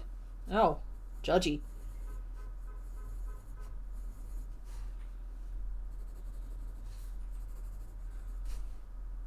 Okay, well, it's got disdainful eyes, but for now I'm just going to stick with like happy, bright, safety eyes.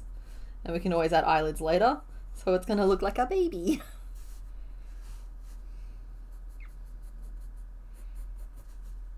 Rudolph the Red-Nosed. That'd be public domain, right? Rudolph the Red-Nosed Reindeer is surely public domain. Probably can't get in trouble for singing Christmas carols. I mean, except for just the inherent trouble of singing them in May. Doe, a deer, female deer. That is too many letters, Yellow Fan, but I appreciate the vibe.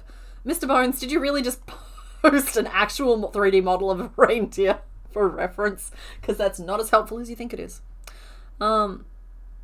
Exactly. The vet has already checked them out. Treatment is to wait it out. They're fine. They're in their coziest blankets. They've had the bestest treats, and they don't really understand what's happening anymore, but they look real silly. That's the vibe. They had an adventure that day.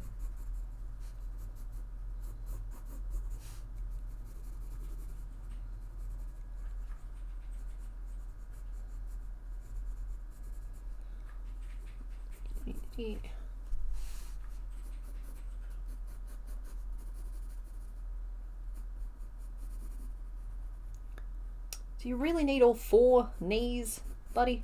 Everybody else is happy just with having, like, tubes. Not you. You want 4 bouncy knees.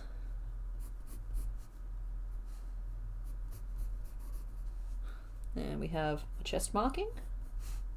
That does continue down the belly. And finally, we have a butt balloon. Is it 2-dimensional? Like, is it like a straight line, like a butt mohawk, or is it more of like an actual 3-dimensional butt ball? Lord save us all if it's a gender difference. I don't know if I can maintain my composure if the ball is a gender difference.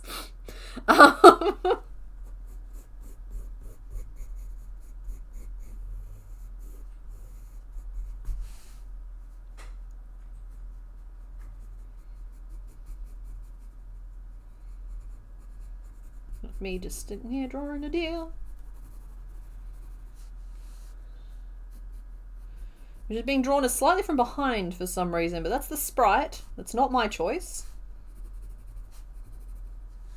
We've got little spotties. Good, good. I'm gonna ink it. Ink it real quick.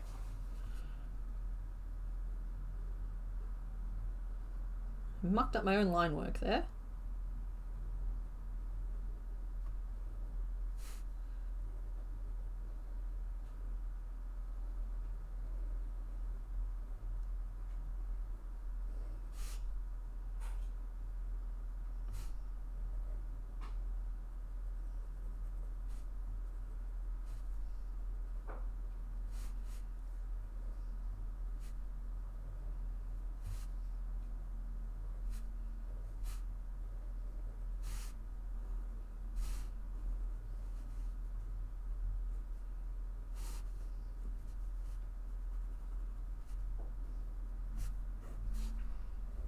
Just trying to get this done nice and quick so we can get on to the stitching.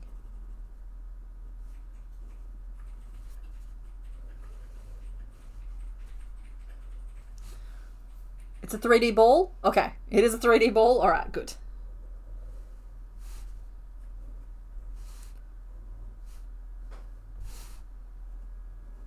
The age-old game of, is that a mohawk or is it a gonad? And with that, I'm going to calm down a little bit, sorry. Okay, so we have a few colours at play here on our lovely fella. With a pin, I can unstantler your deer. Mr. Barnes! Okay, we need some hawthorn. It looks black on that camera, but it's actually a real dark brown, so I'm thinking hooves and nose in that. That's my deer colour. Let's set them together. It's good. It's gonna look good. I'm thinking these colour for the antlers. Yes, yes, yes, yes. And I'm thinking cream for the belly there, actually. Rummage. We still have the cream put aside for Slow King. Thinking some cream for the tummy. Now, those balls on the antler, are they black or are they dark blue? Because I keep reading them as dark blue, but I'm not sure if that's accurate.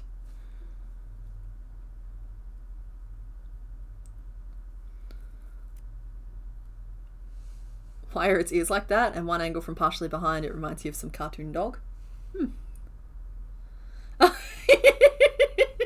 Sorry. Statler is done.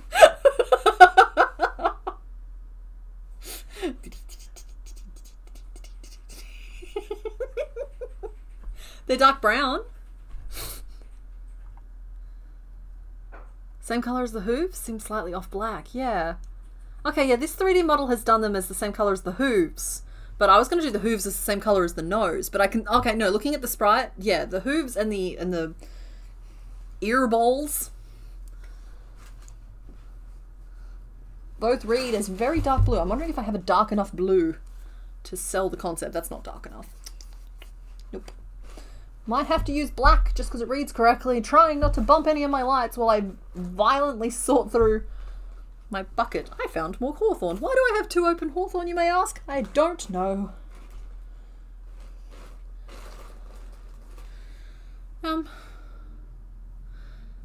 It's actually more of a this colour. Not a this colour. This colour. Bulbapedia says black. Black it is. Bulbapedia is our go-to reference. It's just clearly a blue-black. But that's fine. That's not a big deal at all. Now, in terms of pieces, we have to do a real quick, super quick speedy piece breakdown. We need a ball for the butt. Can't forget that. We need some tubies for the legs, but the tubies have a surprising amount of annoying shape. So the front legs I'm going to do as regular tubes. Okay, I'm just going to nix a lot of the nonsense for the front legs. They have a hoof. And they are deer, so they do have that little like knobble at the back, but it's the same colour as the rest of the leg, so I might build that in. Front leg. Bingo bango. And then we have a back leg, which of course needs all the swooping.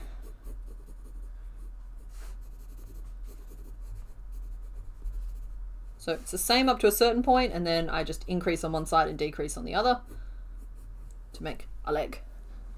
So the thing that I'm kind of avoiding here is the fact that I think that I'm going to do the head, the neck, and the body as different pieces, which is not what I normally do. But for the body, I'll make a peanut.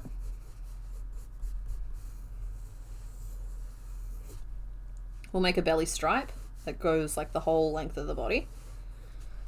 Do we have a view from behind that shows... Yeah, so the belly does stop before the tail. Good to know. Good to know. So that's the belly piece. Then for the head,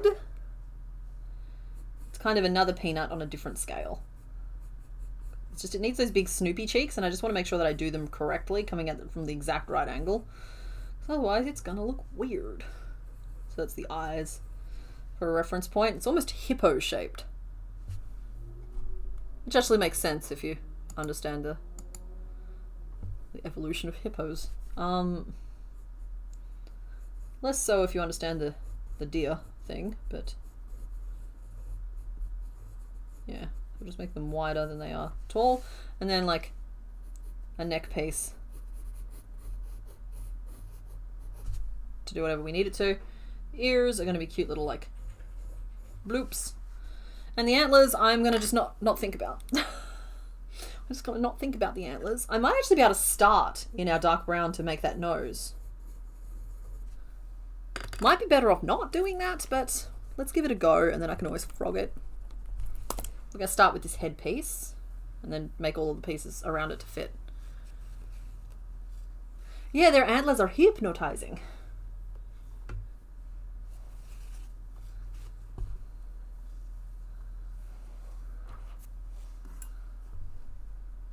Maximus gluteus, so Mix-a-Lot. Aww.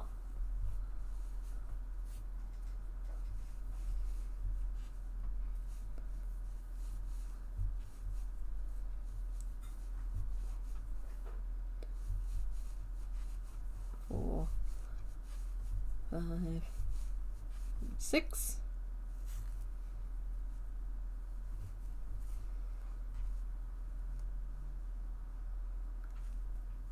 It does have spots on its back, but they'll definitely just be stitched on. We don't need to get fancy with that.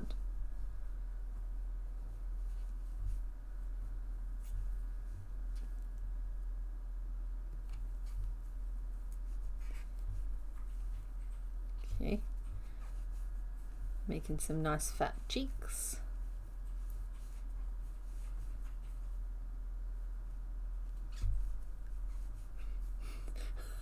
I can't say peanutler. We can't do it.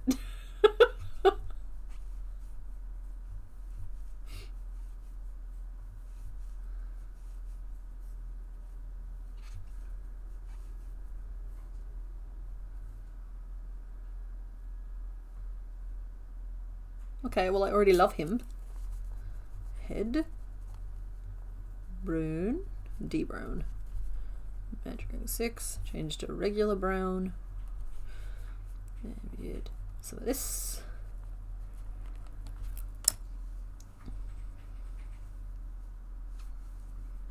Then go around again.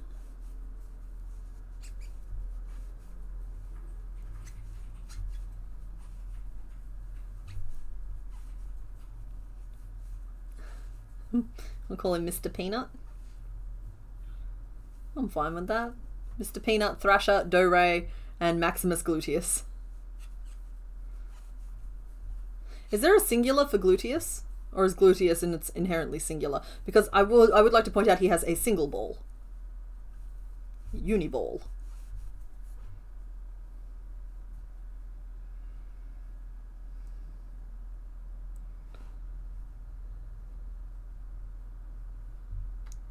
Okay, well I've already made him huge, haven't I? This far and no further.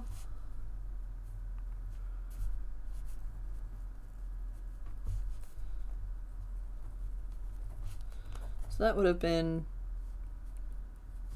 10. And then this is 1, 2, 3, 4, 5, 6, 12. And we're going to go 12 around. Then we're going to sloop in some cheekbones.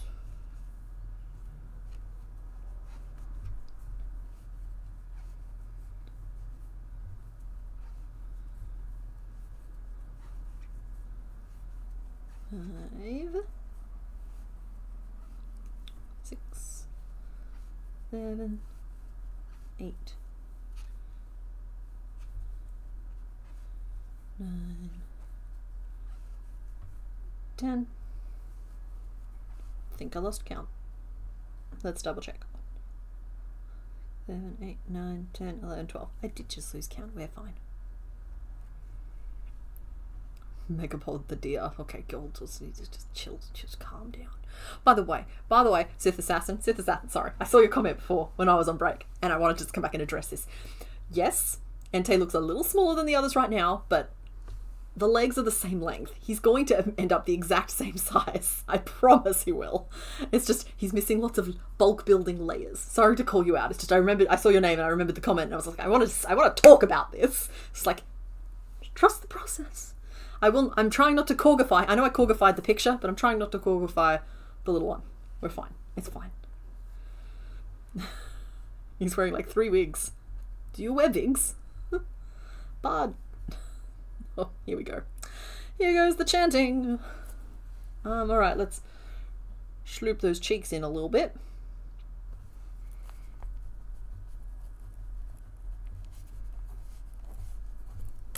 You trust me? Good. Excellent.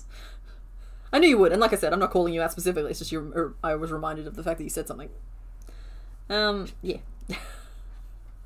Gotta trust that process, folks. I so rarely let you down. I do occasionally. I'm not perfect. I'm only human. But like, it so rarely happens. You gotta trust that process.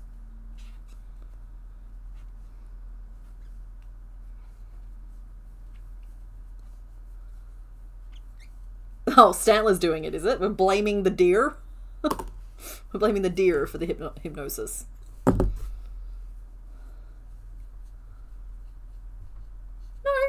Kaleti, you're fine. I fear my energy has shifted to disapproving parent or something.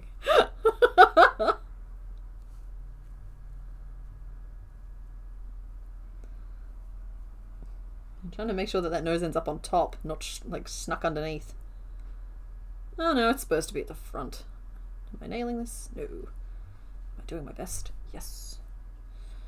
Okay, I want to do some decreases, 2 decreases on the bottom there, which is 2 stitches, 2 decreases, and then 4 stitches, so I can work with that. And then 2 single crochet, and then I'll do 2 increases on top to curve the head up that way. That'll make this work a little better.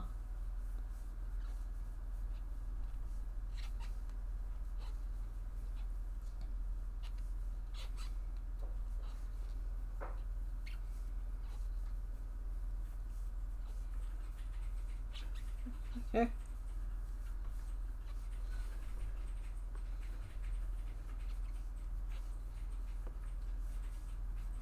You're a herd animal. Then you should be heard. I think we all are at heart. We need our groupings.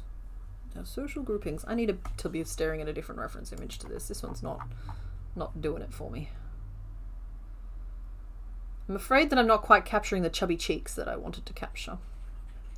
That said, it does look like that. It looks like the picture I'm looking at. Maybe a little more Snoopy, but...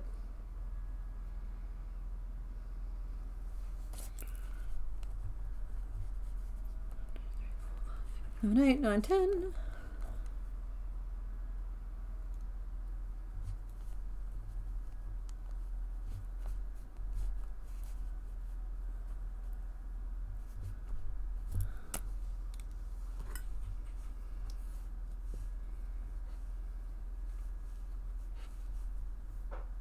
Oh yeah, no, he is so done. Like, mine isn't. Mine's like happy little bean, good night's sleep, drank all of its water. But yeah, Stantler as a whole, their vibe is just like, nope, absolutely not. How dare you for even asking?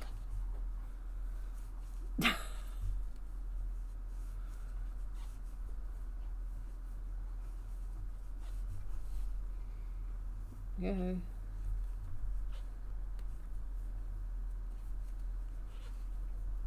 I'm gonna sneak some little eyeballs in. We'll just see how we like it so far. Ooh. Oh, that's interesting. Its eyes are on the front of its head. That means it's a predator.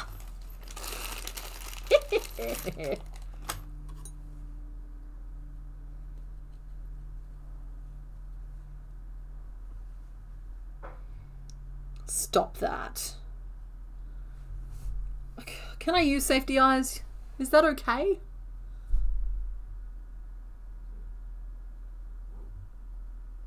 Like, I don't think it's capturing the vibe at all. Oh, I can't remember who Dealing evolves into either. I remember what it looks like. Sawsbuck, that's the one.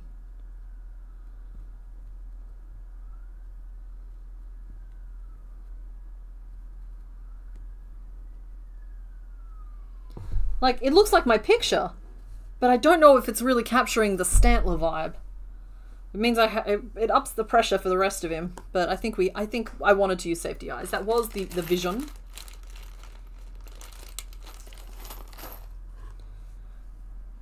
Oh, Night Season Star, thanks for hanging out. There we go.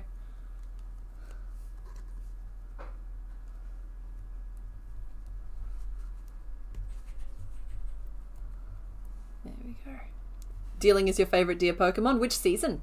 Do you have a favorite season? Because I'm quite partial to the winter Sawsbuck, if I had to pick. Honestly, I think that the gimmick wasn't played out very well. I think that Sawsbuck can be kind of like a... Like they swung big. They did a cool seasonal mechanic for it, but I don't know if it really got like the screen time it needed to like fully establish it properly in the lore.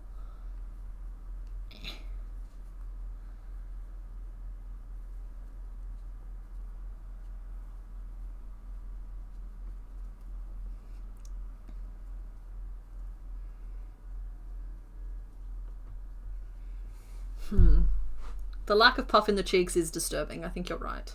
I did, of course, just snap the backs on those eyes, though, so we might just be like that. They will look more puffed when I do a cup, just two little, hang on, I can do it right now. I think I've even got black threaded. I do not have black threaded, but we will fix that really quickly. There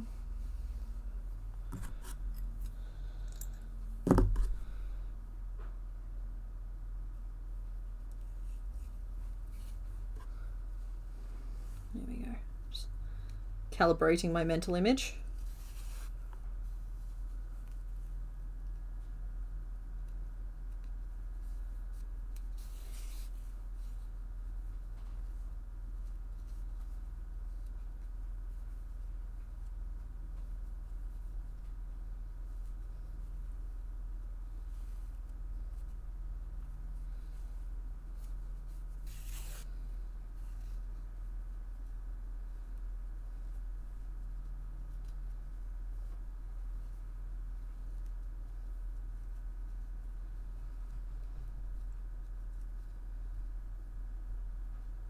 I just did that crooked.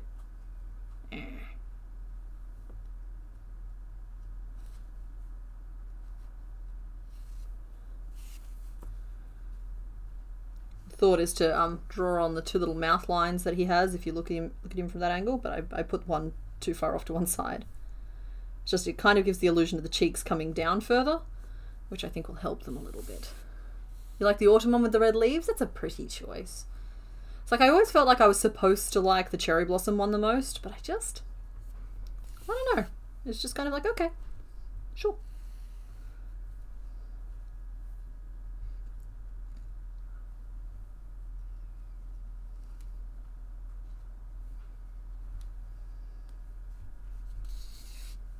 Oh, Scaraboo is funny.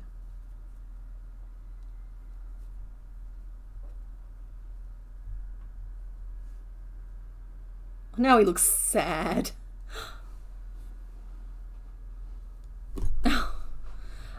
Thanks very much, Anali, for the $2. Thank you very much. Dungeon Crawler Carl Merchant Hot Topic. Ooh, okay. We don't have Hot Topic over here. I have 3 Dungeon Crawler Carl shirts already. I got them off Threadless. There are a couple of websites out there doing unlicensed stuff, which I'm not a big fan of, but yeah, I have my Desperado Club So Fun It Hurts shirt. I have the one that I wore last week on stream with the it's Donut and Mongo and Carl's at the bottom. You can only really see Donut and Mongo on camera. And I've got the butthole shirt, the Donut Holes fan club shirt. So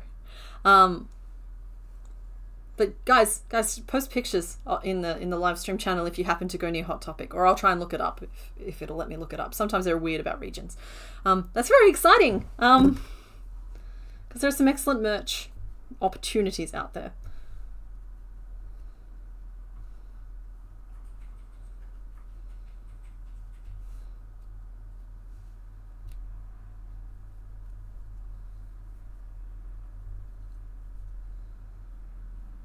No, I'm happy with that. We're just going to carry on. I could be happier, but we're just going to carry on. Can't be caught up forever. 1, 2, 3, 4. You almost got the Princess Donut one? I got mine in pale blue, and we got Mr. Bones one in grey.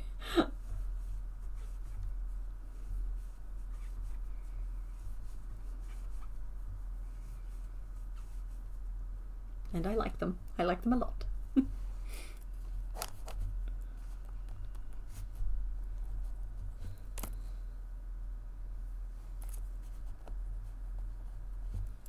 Probably could have just built the ears in, if I'm honest. But we're just going to sew them on so I have a bit more control.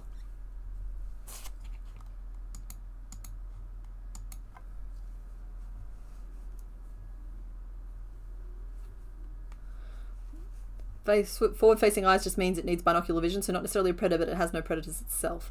That's true. That's true. It because like eyes on the side of your head is more about like having to like it being an evolutionary advantage to being able to see a wider view and not necessarily straight in front. So that's more of a can protect yourself from predators thing, as opposed to it being an exclusive advantage to being able to like straight down the lens. I'm guessing. Good night, Andromeda. Thank you for hanging out. Oh, they're snapped in. Those eyes are in. They will potentially get a disapprove. I'm sorry, my voice is kind of all over the place now. They they will potentially get a little disapproving eyebrow each, which will make them seem slightly further apart. But right now I'm just kind of leaving him a little bit grommet. A little bit Wallace, a little bit of grommet.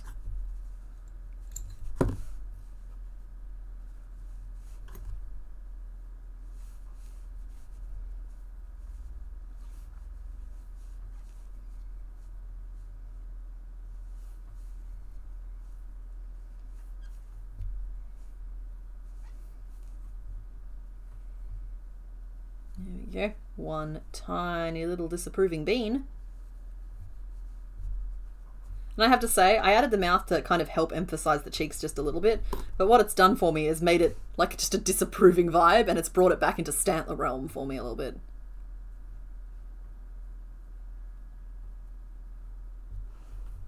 Feel like you're missing the chubby cheeks? Alright, hold on. Let's see if I can do a little cheek implant. Because, like, I don't disagree, but it's one of those things where, like, in the grand scope of things, I don't think it's going to be super obvious. But we'll do a little cheek implant. I have the sewing chops to do it. 3, 4, 5, if I focus really hard. Goodness knows there's not very much of that going around, is there? Enough focus.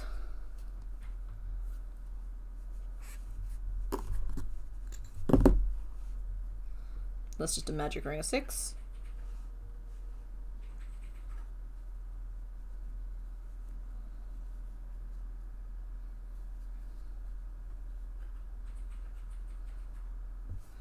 And they'd be sewn on using the front loops, so it won't be an obvious additional piece. But we'll just add a little bit more oomph to them, and then I can choose to include them or remove them. Oh.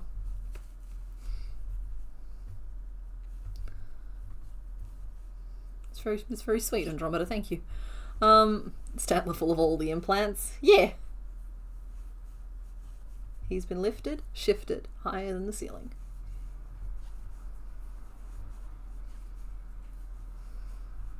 Yep, tucked and liposucked. 1, 2, 3, 4, 5, and 6. That's his other cheek implant.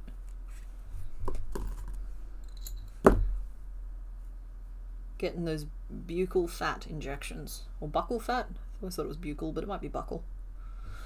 There we go.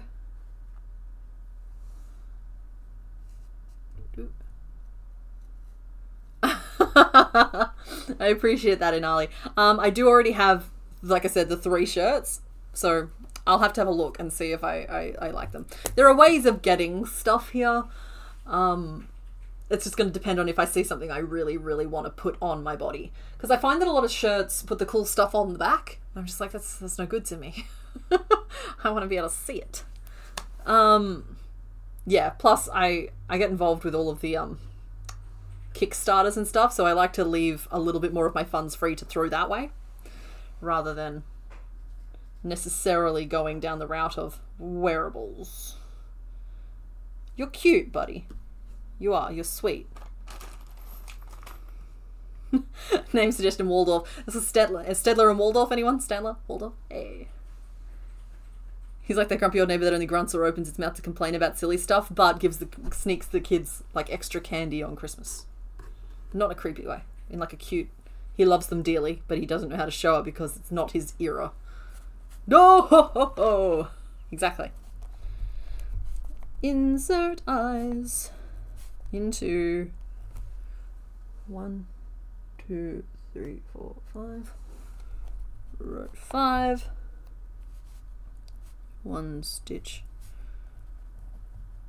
between, and we did that like here. And cheeks. Just a magic ring 6. I understand that reference. Excellent.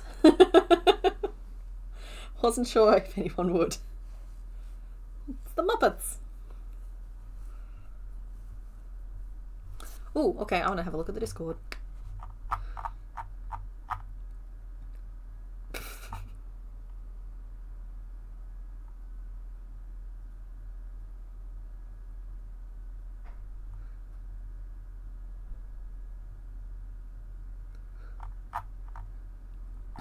Sorry, just the existential horror about what the novel is. Oh, okay. That Princess Donut shirt is cool. They've released a different version of the donut holes. Weird. Okay, there's probably just more than one version. I'm so suspicious. I'm so suspicious. Like, not of those shirts in particular. I'm going to give Hot Topic benefit of the doubt here a little bit. That they've got the license and it'll be fine because it's Hot Topic. It's a legitimate place. It's just like, I know that there are plenty of places where I've been getting ads ever since I purchased my Dungeon Crawler Carl shirts that are not licensed and in fact just stealing. By the way though, he does give permission for like fans to make and sell their own merch as long as they're doing it like directly and not through resellers. If they're doing it through like other places, he still gives permission, but it's a little bit murkier and whatever. So if you just because you find somebody selling Dungeon Crawler Carl stuff does not mean they're violating any kind of rules or anything. So please be kind to people first and extend many benefits of the doubt. The Hot Topic shirts are cool, is all I was trying to say. A co-worker and his husband were Statler and Waldorf for Halloween one year. See, I love that. That's funny.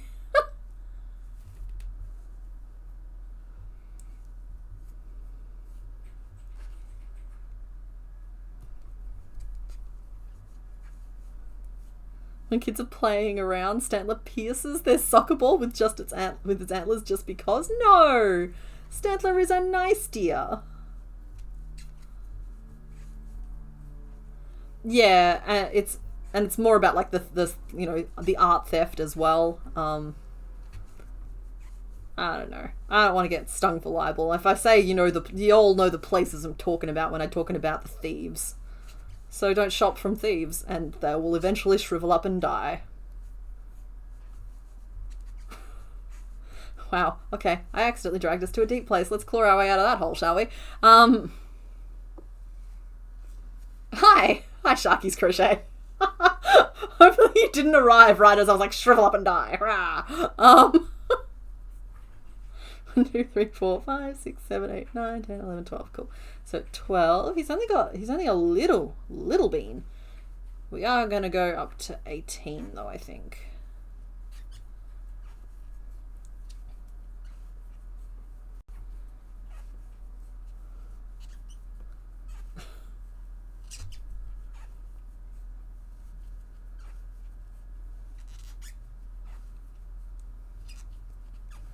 You got the context. Okay, good. It's like, out of context. My goodness. You gotta watch it. You gotta watch it sometimes. Stantler makes you think of a cat that keeps hissing and accepts more treats. You know what? Yeah, I like that. Let us also complain about Australian shipping because you want a squishable penguin and shipping is more than the pidge. Yeah. Oh, sorry, pigeon, not penguin. Pigeon. Aw. I freaking love pigeons. Yeah, no, Australian postal is just postal. That said, I've heard some horrible things about Canadian imports that make me feel better about the Australian postal system.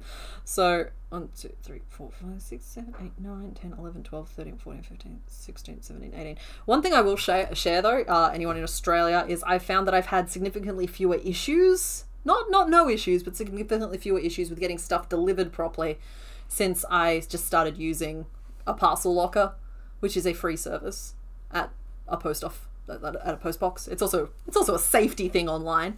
But a lot of Australian Post's places now have like parcel lockers, and it's not like a paid for post box the way it used to be. It's literally just like you have it set to a certain like parcel locker number. You get your own through their app, and when it arrives, you can just go and like open up whatever parcel locker it's allocated to that day. The app guides you through it. Yeah, I don't have as many issues now with getting stuff delivered because my goodness, I'm in a city location. It used to be a problem in the country. But that's a whole other thing. But like, yeah, here in the city, my goodness, sometimes our parcels would just be like dropped at the corner store, not a postbox receptacle, not the address on the label. They let just about anyone sign for it. The stuff would just be gone, like, and they'd say, "Oh, it's been delivered," and they wouldn't tell you that they'd left it somewhere. Or they wouldn't even attempt delivery. That's the big one with Ozpost, is that they don't even attempt delivery. But it's like, I don't have to stress about any of this anymore because I use a parcel locker. And so like, if that's something that's stressing you and you think it might be an option for you, I'm not I'm not advertising for them. I'm just telling you that there is a solution and it has helped me a great deal. Yeah, import charges to Canada. Oh, it's just, well, I've seen Bailey J talk about it, and I also saw Jenna Phipps. Jenna Phipps? Yeah, talk about it. Like, for both of them, they were commercial shipments that got just grabbed out of nowhere, and then you're paying for transport, you're paying for the storage fees while you wait for them to inspect, you pay for the inspection, you possibly have fines and charges after the inspection, you pay for the storage fees to get them back, you pay for the shipping fee to get it back, and then your stuff arrives a month later, possibly damaged, and you've got just a random couple of $1,000s that you have to pay. I'm just like, how has it stung both of the Canadian creators that I watch in the same 6 months? Canada, get your stuff together. Also, if you order from Australia, there's no guarantee it'll ever arrive. Not because anyone's scamming you, but just because our stuff tends to just kind of wander off. Goes walkabout. Being said, you'd actually buy something from Australia. Hey, cool. Astoria, Waldorf. So I didn't know Waldorf had a wife. I did not know her name was Astoria, and I did not know it was just Waldorf in a dress. But couples do start to look like one another, I think. I think when you look at a couple, you're just like, yeah, those two go together. And sometimes it's intangible essences, and sometimes it's literal essences. So, it doesn't surprise... Oh, I've made you too muscular. Sorry, everybody. Got too incensed about the postal system, and now we have to frog.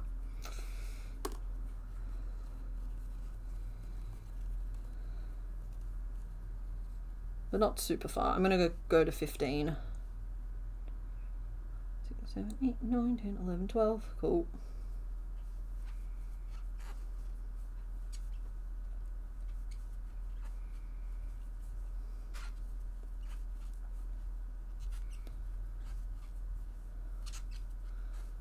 You're right. Right now you have a love-hate relationship with USPS. You have a package that said would be here today and yet nothing. Yeah, well, when I ordered these from America, they got grabbed by customs and then they sat there. I think I ordered them in October and they got here in January-ish from memory. It might have even been worse than that. But at the same time, I actually I'm fully on board with the Australian customs thing. It's just yeah, we have biosecurity hazards here in that we don't want certain insects, certain bugs, certain problems being shipped over here by accident because people are shopping and they don't know that they can't have fresh fruit come over because it can infect our fruit crops. It should be a thing everywhere. It probably is. I'm only familiar with Australia though, which is why I'm talking from an Australian perspective. All that stuff. And so I'm perfectly happy for customs to grab our stuff, and the fact, like I said, I've had to revise how I feel about all of this because of what I've heard about in Canada. It's they held these, there was no issue with them. They arrived months and months and months after we thought they would, but there was no extra charges associated with that, and they did get here. So it was just that I ended up in, it was just a parcel that ended up in a bin where they wanted to look into it further, double check that it was all okay. Honestly, it was probably associated with the fact that it was a blade, and on their cursory scanning, it probably looked like a blade, and so they needed to check that for safety reasons. And that's fine, they're keeping us safe. But yeah, there was no fees or charges applied. It was just a little bit of extra frustration as it didn't get here in time, or when we expected it to get here by. So I'm fine with that, as long as there was no extra charges or anything.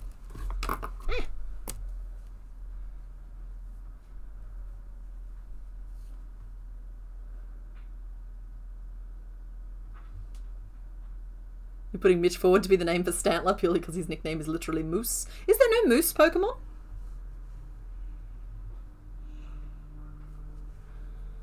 Just an idle thought that has occurred to me, because that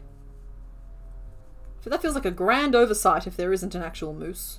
I know there's a couple of big horse type ones, like a Mudsdale and that, but that's clearly a horse.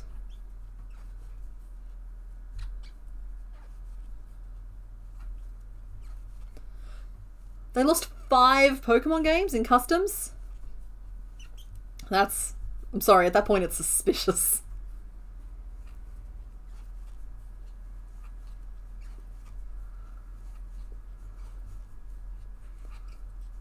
Happy time zone. Daiquiri, sorry, I missed that.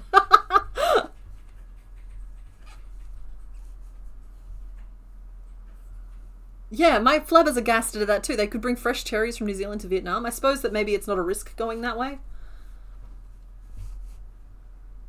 Okay, current name list for Stantless head. Are we only naming the head? Ghost, antlerless, potato-seeking soil. Okay, let's just move you off that space, shall we? How about I do this if you're all going to be a little contrarians? Okay, no, hang on. If I line this up just right, there we go. Name this. I have plausible deniability now, but we all know what's happening there.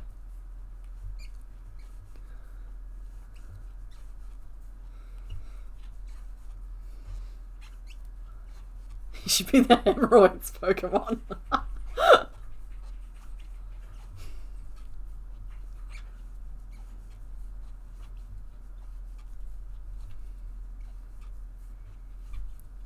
Sawsbuck is kind of an elk caribou. No, Sawsbuck is very, like, I don't know. Sawsbuck is a Bambi.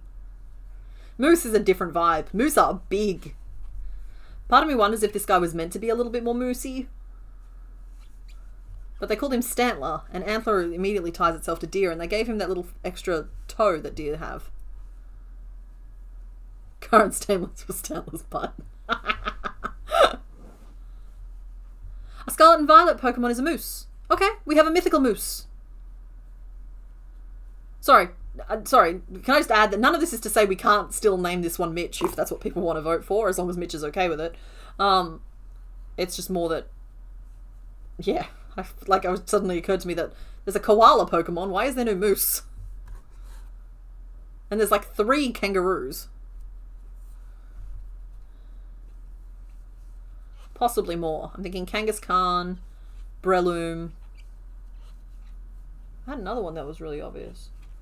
Honestly, I think that the kangaroo shape, Ampharos is kind of kangaroo shaped as well. The kangaroo shape is like out there, you know?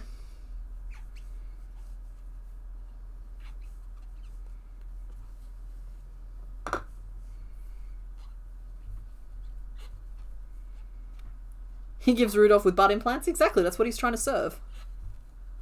Happy time zone, Mitch.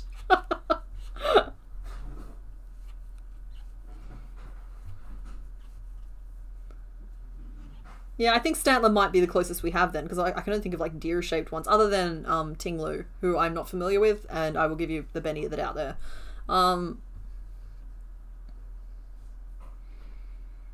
Okay, I'm just randomly stitching. Let's pull this in a little bit. What's happening? Do you want to just pass that to me? No? It's on top of the DVD case. You found it. Okay.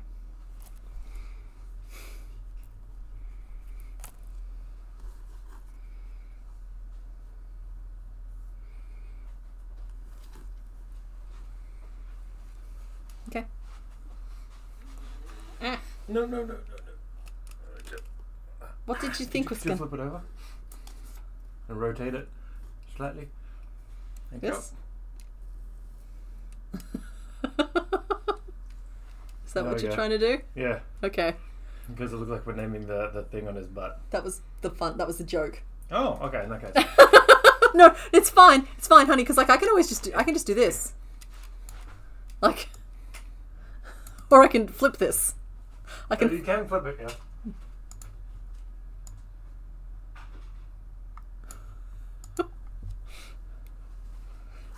Technically, it's a skeleton hand. It's just a little worse for wear.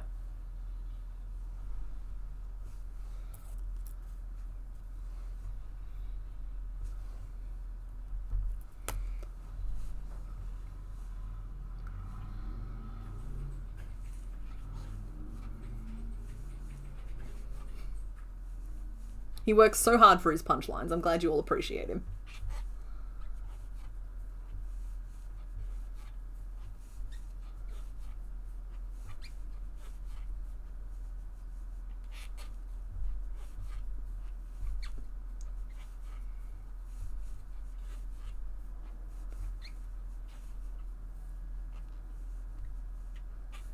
Ampharos is supposed to be a dragon sheep. Yeah, but if you think about dragon, so I'm sorry, it's the Jersey Devil, right? You've heard of the cryptid the Jersey Devil. I assume you have.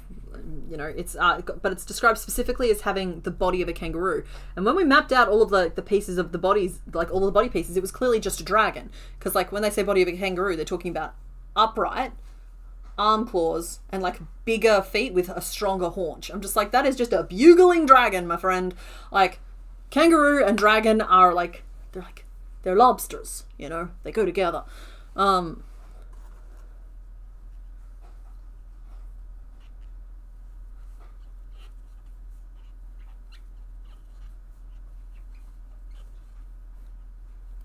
my point is that, yeah, Ampharos is referencing dragon, but all dragon kind of references kangaroo if it's an upright dragon. And yeah, the Jersey Devil is just a dragon. It's like wings of a bat, body of a kangaroo. I can't remember the rest of it. Like glowing red eyes. It's just like, it's just a dragon. Well, actually, put scales on a kangaroo and it's basically a dragon. I actually think that kangaroos are like the deer of Australia. Most continents have some kind of, I can't remember the scientific name for the family, but like some kind of deer in the vernacular. And kangaroos are ours. If you see them like hopping along on their all four legs, it kind of makes sense as like a kangaroo that's kind of specialized in bounce.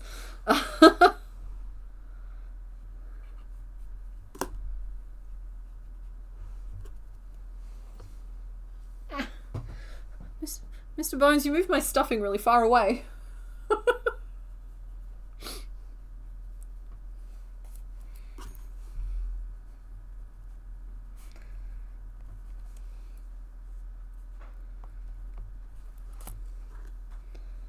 Snatched little waist on this thing.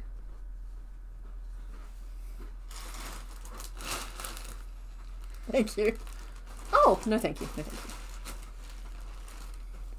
Is it in Benjamin? No, Benjamin's sitting right here. The stuffing has been following me around the house because I've got so many Pokemon to work on. A wyvern is a standing dragon, yes, but a wyvern specifically doesn't have the front forelegs. It's a two-legged dragon. Two-legged dragon, and then its wings are its like arm joints. And I've always been a bigger fan of the quadruped dragons, 4 legs and wings in the shoulder blades type of thing. It's not to say that wyverns are less dragony, but like they're almost more worm to me, like WYRM. Different types of dragons. They're different things. Though recently, I think I heard a theory that like long neck Brontosaurus, Brachiosaurus type like fossils occurred in the same regions of the world as like the long Chinese snake type dragons. I'm just like, I can connect those two thoughts. Sometimes I get the brain cell.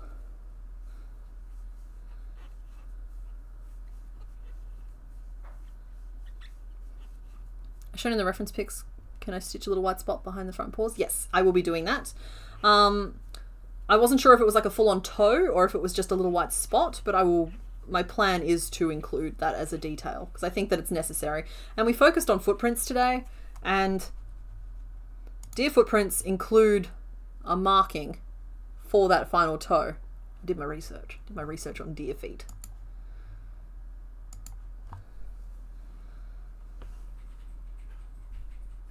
Yeah. Everything dragon. Oh, we do like our dragons here. We like our chaos and our dragons. I have an interesting Hydra concept coming up soon that I'm trying to squeeze in amongst some other stuff that I think you might all enjoy. But we might just have to wait for that one there.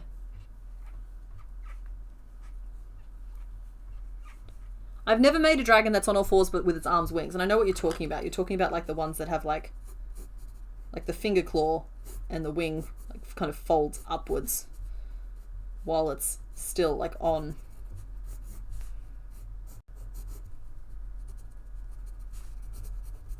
Rawr. Right? Like kind of almost a pterodon type of thing. Could do a video where I turn a bunch of things into dragons. I could do that. I used to do a series of that where like I spun the wheel and like I did some a couple of fruit dragons and a couple of like animal dragons. And I'm just like, they never really like, I never made anything I was particularly proud of in that series. And so I kind of stepped away from that one there a little bit.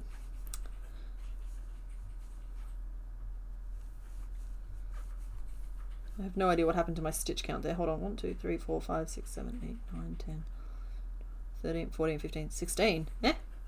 Eh? What?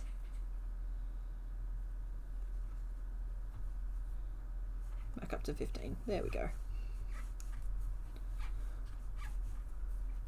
Yeah, no, the videos themselves came out fun, but like the finished product, I looked at them and I'm just like, I don't feel like this is meeting my particular standards. The closest I came was possibly the cherry shoe bill, which I did as a wyvern. That is a wyvern, but at the same time, it's just like, it didn't really feel like my style. It felt like I was forcing something. Yeah, so... Like I said, I've kind of just like released that particular series back into the universe. Doesn't mean that I won't still do episodes of it every so often, but part of them is that they had a stigma for me in that they were the videos I would do. They were kind of my last resort videos of like, oh no, I have to film something this week. What's something I can film in a day? And I don't like doing that. It feels disrespectful to everybody involved. Yeah.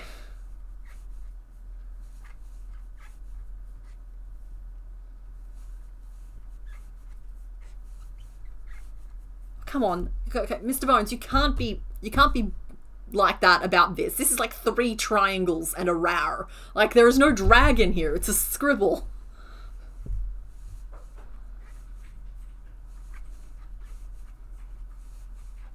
Yeah. See, like, I love a challenge, but I love it when the challenges work out.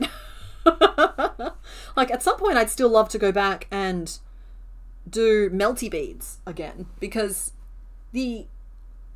there is such opportunity there to do some really interesting stuff with like little tiny custom plastic pieces. Just, I haven't quite come up with the perfect idea to do anything with it. It's a fun scribble, yeah, that's a scribble.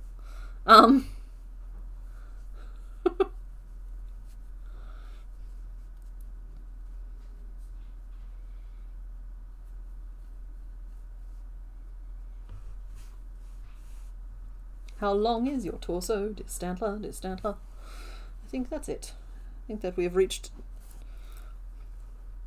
the pinnacle of the buttock. Oh, him. Oh no. It's been a very long time since I've written down any rows on this. You might just have to bear with, pleasant thank. Okay, so that was the decrease. That was that row. Then that would be 12 around, and then this would be going up a size, and then 2 rows. Okay, we're fine. I have identified my landmarks, and we are once again sailing on smooth seas. I might do... Okay, I did 3 to start, so let's do 3 here as well, and then we'll close off.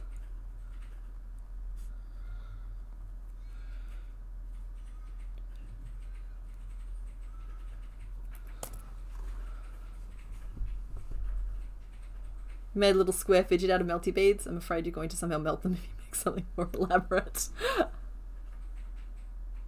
1 vote for the next dragon to be a bat-like dragon. Noted. Noted. We'll see how we go. Like I've told you already, it depends on if you can consider hydras to be in the dragon family. I already know what the inspiration is for that particular hydra, which I'm deliberately not saying on camera for the record, just to let you know, so that you don't blurt it out because we're excited about it. Oh yes. Yeah. But it's not a bat, I'm afraid. It's something else, but I think you guys will still like it, so that's good. Just picture this for a moment. Mm? Bat dragon, right? Mm-hmm. Because we've been seeing like the bat creatures from, say, the Spire 2. Yep. They're so cute. Imagine a dragon, right? But the main distinguishing feature is the really big nose that's up the front, like the little snouty nose, and also huge ears, so we can hear you. I mean, honestly, I'll be honest. I'm picturing Noivern. Mm-hmm. Ah, yes. Do the open a door into your brain and invite us all in a few seconds. Do it again. Hey, no pressure or anything, right? Oh, there's no pressure. This is always amazing. Everything you draw is amazing. So I'm drawing over the top of my reference images. That's fine. It's just a bat. It would give it like a little bit more of a rar.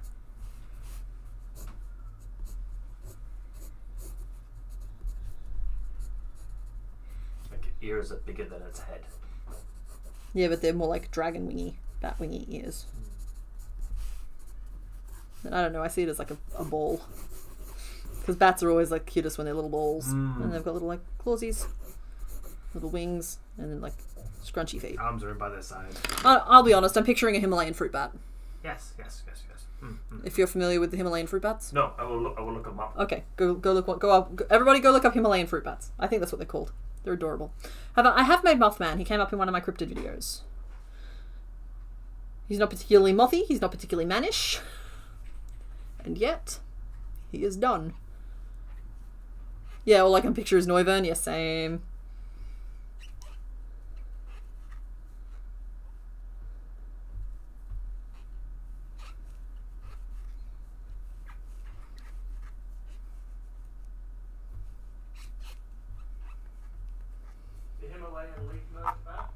Are they little white cuties?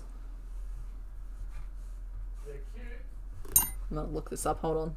They should be white and yellow and fluffy. Oh, yes, I found one. Honduran. Honduran, I'm so sorry, it's not Himalayan, it's Honduran. Yeah, sorry, it's the Honduran white bat. They are the sweetest of the sweetie pies. And they look like this.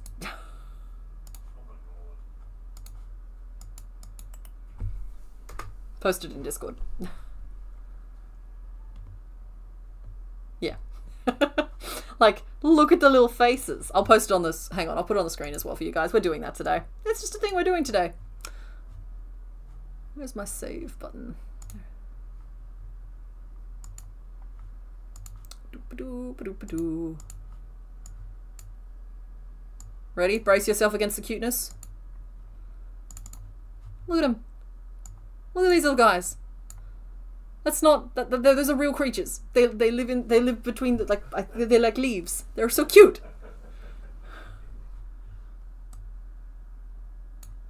Pop them in the corner because that's just what I'm talking about. They're so cute.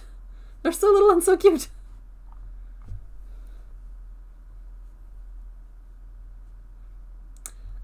The cryptid series didn't necessarily just go away. Like, I mean, I can see how it feels that way though. Like, you're valid in that assessment of it. It's that, like, I did what 3 or 4 episodes, and then I did like 3 or 4 episodes, and then I also did the cat with the candle on its head. Can't remember its name off the top of my head. So like I did a few episodes, but I honestly kind of just like ran out of cryptids that were super interesting to me, and I know there was a lot of wanting out there for a squonk. So if I ever did a cryptid episode again, squonk would be part of it. But, yeah. We're squonkless for now. 12 Days of Cryptids is something that gets pitched every year, and I'm never going to say no. This year I'm thinking about leaning a little bit more prehistoric. I think that there is some room there for some Cambrian critters as well as some dinosaurs. But I haven't put a lot of thought into it yet. I also think that the tardigrade was an almost perfect little like pig pattern, and it got me thinking already about tiny little things. So there's 12 Days of Crochet will happen again this year. It will. I'm already thinking minis.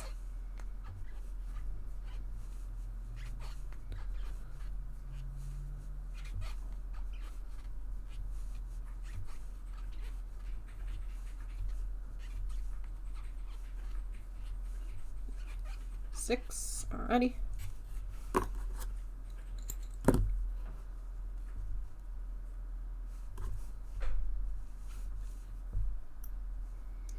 Okay, so 12 Days of Dragons. I know this is coming from Mr. Bones, and all of you already know this, but let's just repeat it. So I'm probably never going to do something like 12 Days of Dragons, because I like to make sure that there's a lot of big shape diversity. And I like to make sure that there's a little something in there for everyone. Even bugs was probably a little too specific. Because if you don't like bugs, that you're kind of excluded from the whole season. Whereas, like, if you look at the animals, like the origin point, the 12 Australian animals. Okay, so you don't like spiders, you just don't make the spider. You don't like the lizards, you don't make the lizard. But there's still plenty of other stuff in the mix. That is the plan and the goal of that series, is to make it sure there's a little bit of something for everyone. And with Mischief, I wish I'd managed to find... Oh no, we managed to do a little octopus. Yeah, no, you know what? Never mind, I nailed it. I'm awesome. My pitch for the year is big fin squid in glow-in-the-dark yarn. I've never used glow-in-the-dark yarn. I believe there's some, like, pantry staples that you can, like, apply to yarn to make it glow-in-the-dark as well, which is interesting to me. But, yeah. not something I've done yet. I'm going to make a quick little neck piece. We've already gone over how long I thought we would go, but I think it's okay. I think it's fine. I don't think Mr. Bones had any plans this afternoon. You'd love to see the catfish one day. I don't even know where it ended up. It wasn't in the box when I was recently adding stuff to it. I may have even frogged it. It might have been rehomed. Could have chucked it in a box somewhere. See, I liked the bugs. I did. I also really loved the mischief animals, because otherwise, I'm sorry, I had to get that shape out of my system, because if I didn't, that was just all the channel was going to be for years and years and years as I like worked my way through it. You'll note that we haven't really done any of that foot style. I mean, the tardigrade kind of does, but it's a gentler version of it. It's like I got it all out of my system. Got it out of my system. And that was good. It came at the right time to allow me to do it. Yeah, holding your breath for a catfish is not a good idea. It'll turn up during some sort of clean out at some point.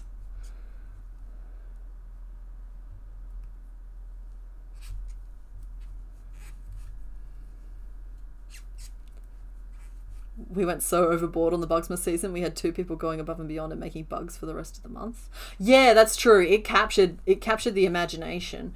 That's right. On the Discord, there was a couple of folk filling in the gaps, padding out the resume a little bit. It was good. It was lovely. And like, I have so much fun at that event, getting to like engage with you guys constantly, but my goodness, I'm glad I only do it once a year. There's like no amount of planning. It's yeah, I am a planner, but like making things go to plan is a different set of skills that I do not have. And yeah, that series is just never ready ahead of schedule. I do my best, but it's always just working all the way up to the last moment of it. And then kind of then honestly after that I spend the next week catching up on like laundry and stuff. But just all the stuff that got neglected along the way while I thoroughly submerged myself in crafting hedonism. It's a good way to be. I did 6, and then I did up to 9. And then I think I just did 9 around. I did.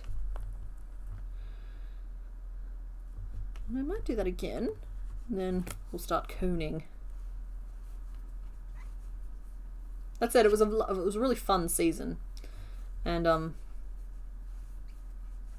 it helps that I've slowly loosened some of the rules over the years. Like it used to be, I actually think there was sewing in the first year, but for a while there I was like really fixated on like no sewing, and then mischief year and bug year I was like no, sometimes sewing is a necessary evil and it's helpful, and so if it makes it dramatically easier, then sewing is the answer.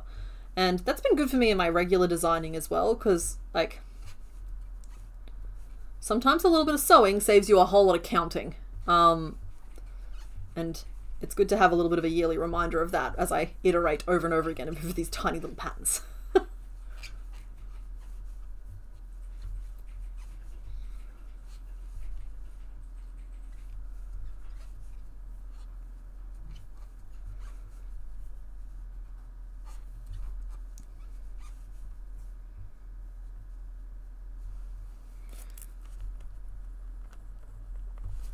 Should be 10 around 1, 2, 3, 4, 5, 6, 7, 8, 9, and 10.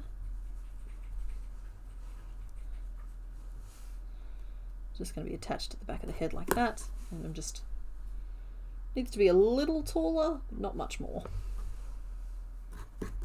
Was the Grim Squeaker no sew? No, the Grim Squeaker was not no sew. There was some interesting tricks pulled out for it, but it was definitely sew. Yeah.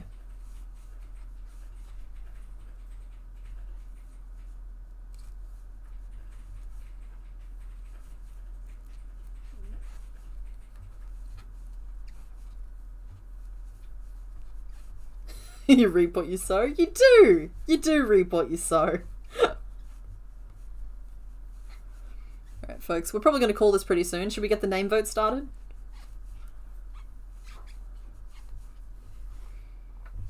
Thank you to everybody who's managed to stick around for this extra long stream today. Alrighty, so the names we have here are Mr. Peanut. Ah. Stop. It really doesn't like me copying and pasting from chat. Scaraboo, which I think is very, very funny. Ah. Stop. Clicking on the comment to copy it sometimes brings up a submenu. That's what I'm yelling at all the time. No, it's okay. Discord is just as annoying in a different way. Do-re. And Maximus Gluteus. Okay. So yeah, Mr. Peanut, Scaraboo, Do-re, and Maximus Gluteus. Enjoy. Have a little vote. Have a little think. What happened to Waldorf? Must have fallen away with the sands of time. 1, 2, 3, 4, 5, 6, 9, 10, 11. Does that sometimes.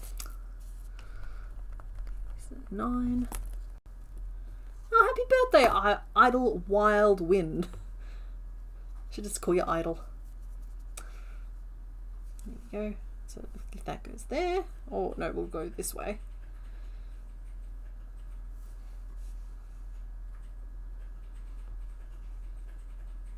Yeah, that's pretty good. One more row. One more row. I've got a little bit of a thing about, like, I don't want it to be too short. Do-re, I think, is a real fun name.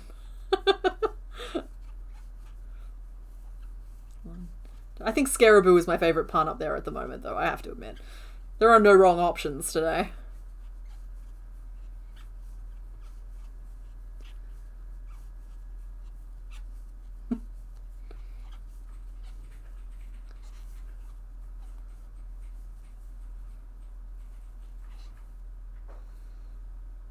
I think that's my starting increase.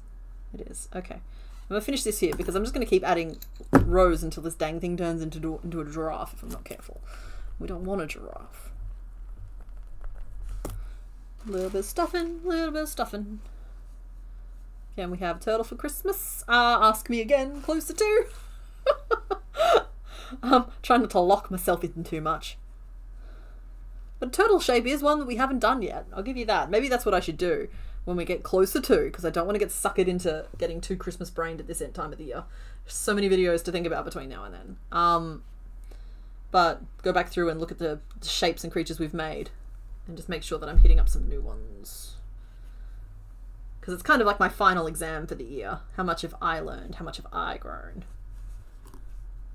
You guys get the present, I get the exam. No, maybe you're the adjudicators. You tell me if I've passed for the year. You don't understand Scaraboo? Okay, so it's like scary because it's a hypnosis hunting Pokemon, and Caribou because it's a deer type Pokemon. So Scaraboo.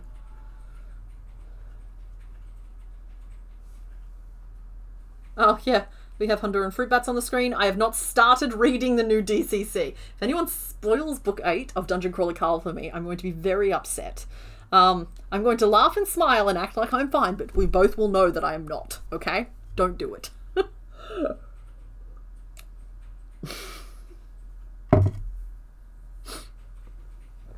Yeah, it's time to end stream. If I make prehistoric creatures, yeah, I was thinking that as well, where turtles fit nicely into the like prehistoric theming.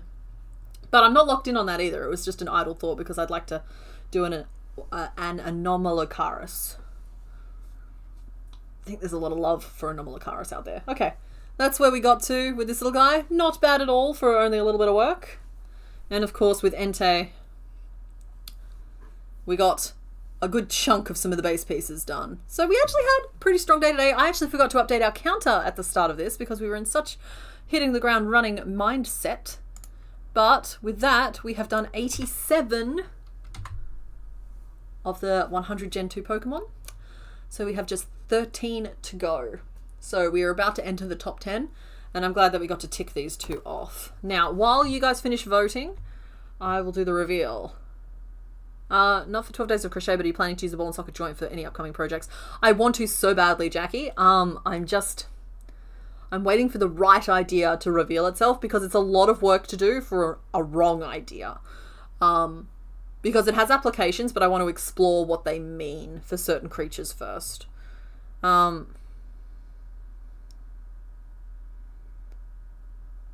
Daiquiri, what did I just say about please no spoilers? I don't know what that is, but my goodness.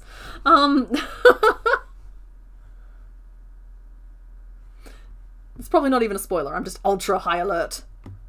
I feel like I did get a decent amount done. I honestly thought we'd only get the peanut done, but like this just needs some legs and a butt balloon. It's basically finished. Anyway, I was just about to show you the finishing off of these ones. I'm going to leave those little happy little bats there for me for next time so that I can enjoy them next stream. I think it'll put us immediately into a really good mood when we see their little faces. So let's chuck those up there. You go away. Alright, so the other two options that we had today were these weird little triangle little feet, and these will make sense once you see the feet. Look at that. I did a phenomenal job. That's what those feet would look like. That is what those feet would look like. I almost did a little drag mark in the snow as well for the bag, but look, he does lift it. It was delivered. We nearly got delivered by Delibird. And this one down here, I saw so many theories, but I feel like this guy will only make sense once you actually, once again, look at his feet. So we have a 3-toed foot and 4 fingers and a thumb. And so number 4 was Croconaw. And the swish is the tail. I kind of tried to, I looked at a lot of crocodile footprints for that one there to see what it would look like.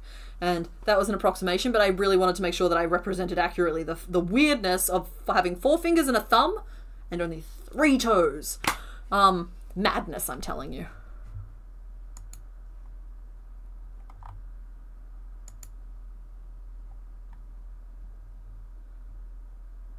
Again, not making Delibird. Yeah, no bird for us. I've tried. I've pitched the penguin, but nobody wants the penguin. You guessed him and then decided he walks upright. Yeah, but then, like, for alligator is always depicted as upright, and he is shown as being, like, a crocodile. And so I kind of thought I could get away with it a little bit. I feel like I got away with it. I feel like I passed. So anyway, I loved this theme so much, so expect to see this theme recycled in future at some point. Well, thank you very much. I worked hard on those footprints. The real trick to them is just I've got emboss turned on. And it's just making them indented. That's all it is. But I'm still a fan. Hang on, maybe I can turn it off and you can see it. Yeah, see, that's just what they actually looked like, and then I embossed them and made them look fancy. So, the name vote is almost finished. Thank you for the reminder. I do appreciate it. I had not forgotten, but there was every chance that I had. So, let's close that poll, and you have formally named them Scaraboo. Thank you very much for that name. So that name won with 45% of the vote. Then came Maximus Gluteus at 30%, Doray at 14%, and Mr. Peanut at just 11%. So, I've closed the poll. We're done here. Thank you for everybody who came out and chilled with me for an extra hour and a half. Happy time zone, everybody. Next week's stream might be a catch-up stream. It's just going to depend on how I'm feeling about things, but like if I'm feeling like absolutely crushed by the wheel, we might just be sewing things together. We'll see. We'll see how it goes. I still intend to show up at least, so that's all I can promise. I can promise I will be here on time-ish, and we will do something together. But yeah, have a good rest of your weekend, and there's no video this week on Thursday, and I will see you next Sunday for stream. Bye. Bye, bye, bye. Where is the button? I always finish off so nicely and then have to ramble a little bit. And there it is.